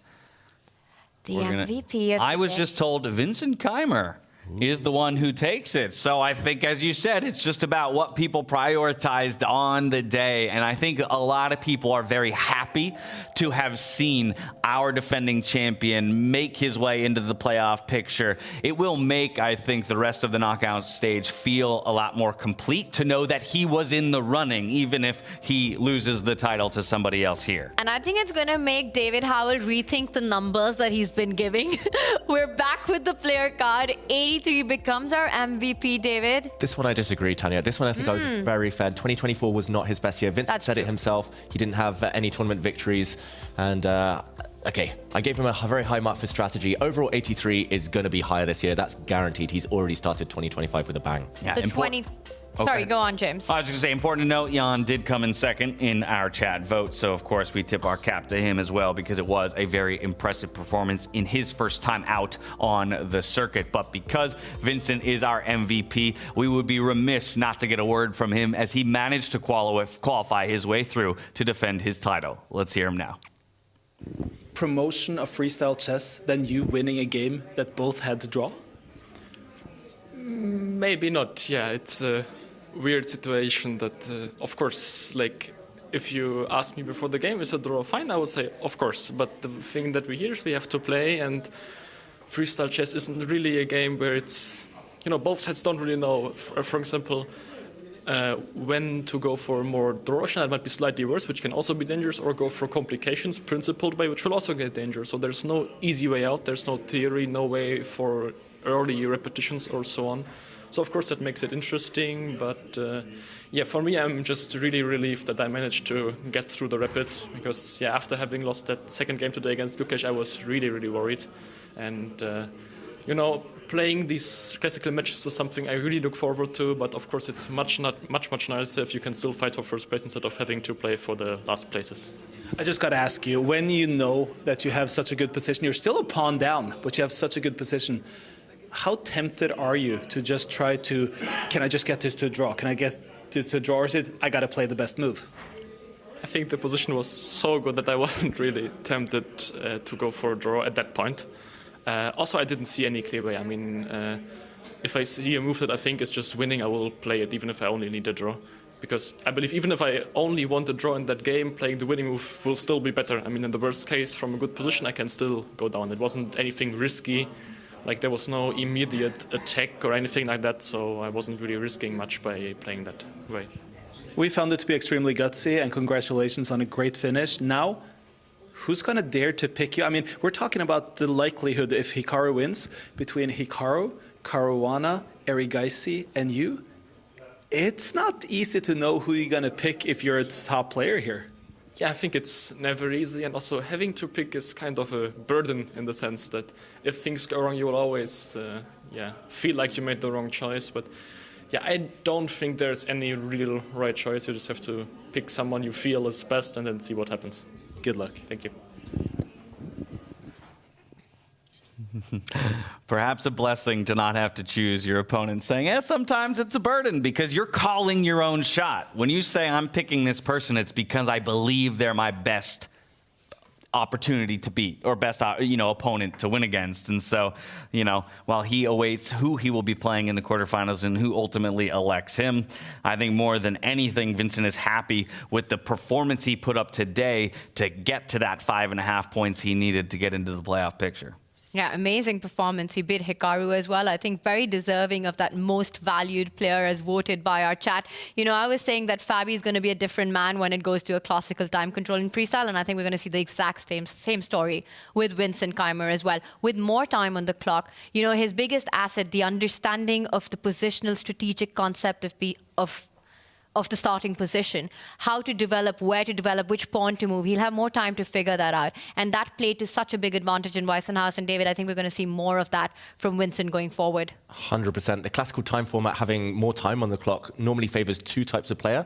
One who likes to create long-term plans, who needs some time to settle in, look 10 moves into the future, decide where their pieces go, and the calculators like Fabiano Caruana, like Gukesh maybe if he'd made it, but like Fabi there. And I think those two will shine in the next stage. I'll give you another reason why I'm happy Vincent ended up qualifying through, not just because he is the defending champion from Weissenhaus, but because he was one of the few players outside of Magnus at Weissenhaus to use the confessional booth fairly often for us. And as we move into the classical time controls, I'll expect players to do that a little bit more. And I'm always keen to get some insights from the players as we work through active positions. So I await some brilliant insights from him and the rest of the players in the top 8 field. But as we celebrate the top 8, I think we need to talk about some of the players who are essentially exiting the tournament with their bottom 4 finishes. 3 of them coming from India, along with Richard Rapport, who came in as that last-minute replacement for what would have been one of the hometown favorites in Alireza Firouzja.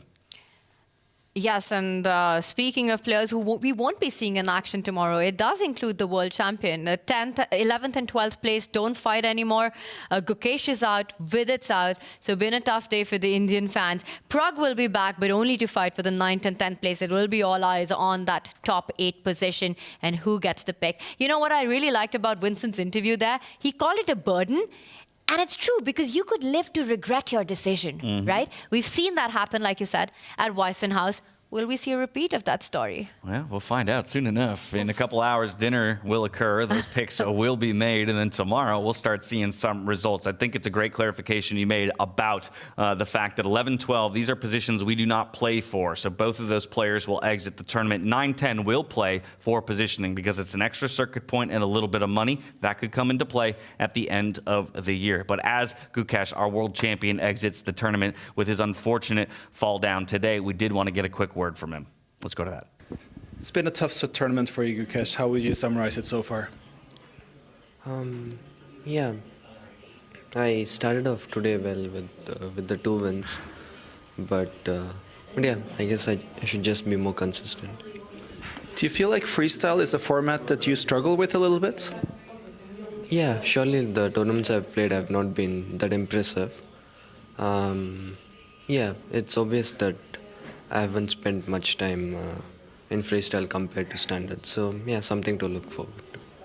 And do you feel then that you will spend more time at home working on different kinds of formats, like freestyle, for example, or do you feel like classical chess is what is most important to you?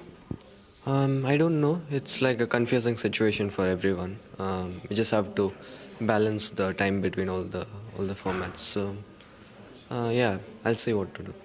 We look forward to seeing you in the next rounds, Gukesh, and thank you so much for taking the time.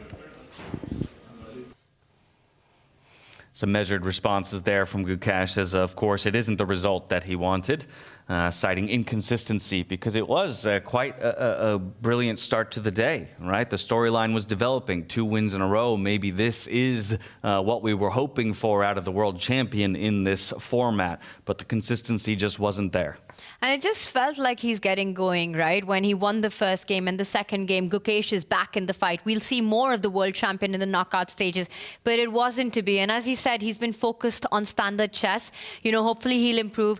You said measured responses. You could see also the dejection that he was feeling, because the fans, you know, as a world champion, have such high expectations from Gukesh at this moment. While I'm certain the fans have high expectations, I'm certain no one has higher expectations than the man himself for himself. You don't get to this level without being that level of self-critical. And so perhaps, again, he'll be reflecting on this one somewhat sourly for a few days, but it's not all over. We'll see him at future events as well. Being the world champion, he has invites to the remaining events throughout the year. So with that, Gukesh exits, Vidit exits, And then we have Praggnanandhaa and Richard at least playing for 9th, 10th place tomorrow. The top 8 playing across the course of the remainder of the days for positioning and all-important circuit points. David Howell, I'm taking a look over at your computer screen. Do we have a move of the day loaded up, my friend? We do, and it's going to be a double reward for Vincent Keymer, voted the MVP by you at home. I'm also going to give him the move of the day. We've seen it before. For those of you who are with us for the last 6 hours, first of all, thank you. But you will be now getting a action replay of the best move. This is a position, a key game as well for the standings between Praggnanandhaa and Vincent Keymer. Praggnanandhaa needed to win to stay alive in the competition. Ended up being victim to a bit of a miniature 16-move win by Black. Here, Black has a very strong kind of trio, queen and 2 knights, attacking the white king. In order to tip over the white defenses, though, to break the defenses of these 3 pieces, you need a 4th attacker, and the black bishop now jumping into the attack, given a double exclamation mark. The only winning move, I should point out, but a brutally strong one, forcing checkmate in a variety of ways. If the bishop is captured, then checkmate on the diagonal would soon have occurred, and likewise, if the knight had been captured instead after the bishop jumped in, then this would have been a beautiful smothered mate. There was a bit of chess comedy at the end there. After bishop coming in, the white queen stepped across, and instead of mate in 1, Vincent landed a nice knight check to deflect away the white knight, and it was here that Praggnanandhaa resigned. But either way, a beautiful attack by the German Grandmaster. Yeah, brilliant display by him in terms of closing out a game. And like we said, he books his ticket to the quarterfinals. From here, we're left to reflect on the games that we saw over the course of the last 2 days and preview the matches tomorrow. Of course, we don't know the pairings for tomorrow, so more what I'll ask of you is of the players in that top 8 field. Surprise and delights. Players that you're concerned about, maybe teetering. Who would you expect? How maybe has your pre-tournament expectations shifted given the performances of these players through the last 2 days? You know, a player we didn't speak much about, or because there was so much going on, I think we have to, is Maxime Vachier-Lagrave. He finishes 3rd in the standings, got 7 points. He was consistent throughout the tournament, had a remarkable day 1, and made sure that on day 2, on the final day of round robin, he never really lost touch of making it to the knockouts.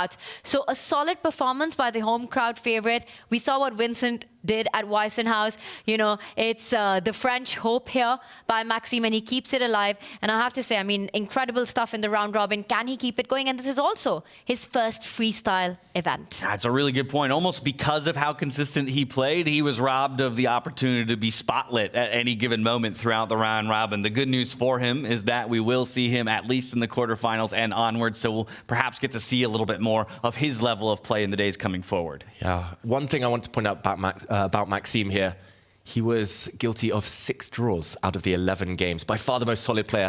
Pretty much all the draws in the round robin in total, he was a part of them. That's actually pretty wild. Very solid player, but yeah, a dangerous force to be reckoned with in the knockouts. Well, yeah, and we've already talked about the man, but I do think Jan Nepomniachtchi is basically, for me, a big question mark, which sounds weird to say as he finishes up top the table. But as we saw at the last tournament, you can finish number 1 in the round robin and then quickly exit the tournament in the quarterfinals. So will he be able to sustain this type of form in a freestyle format as we move to those classical time controls? We await the answer to that question. Yeah, we talked about runners-up, about how Fabi's always the runner-up in freestyle, but Jan Nepomniachtchi is the perennial runner-up across all time formats. He finally became joint World Blitz champion at the end of last year, but he'd been the runner-up in the Classical World Championship twice, the Fischer Random World Championship last time in 22, losing in Armageddon, the World Rapid. Every format, he was always coming second, but he's speedy, he's fast, instinctive. This format, I think, suits him.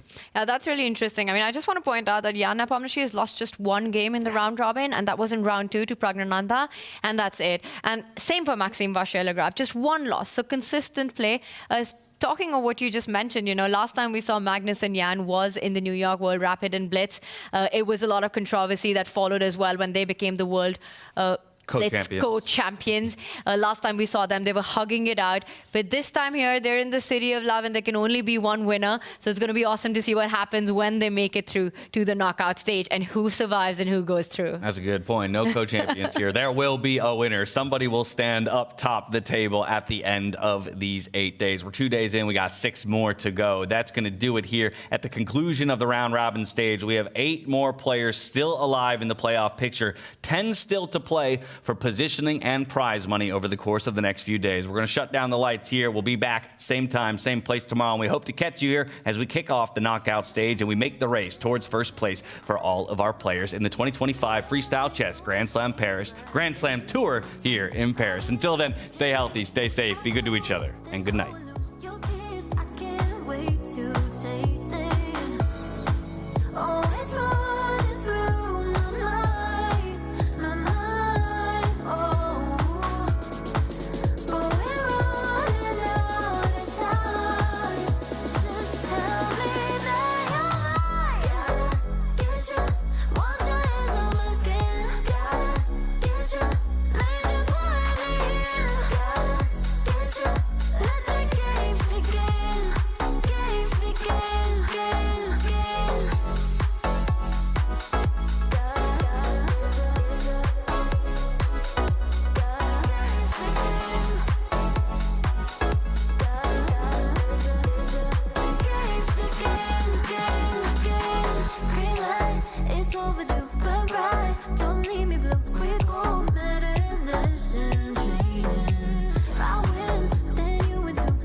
Thank you.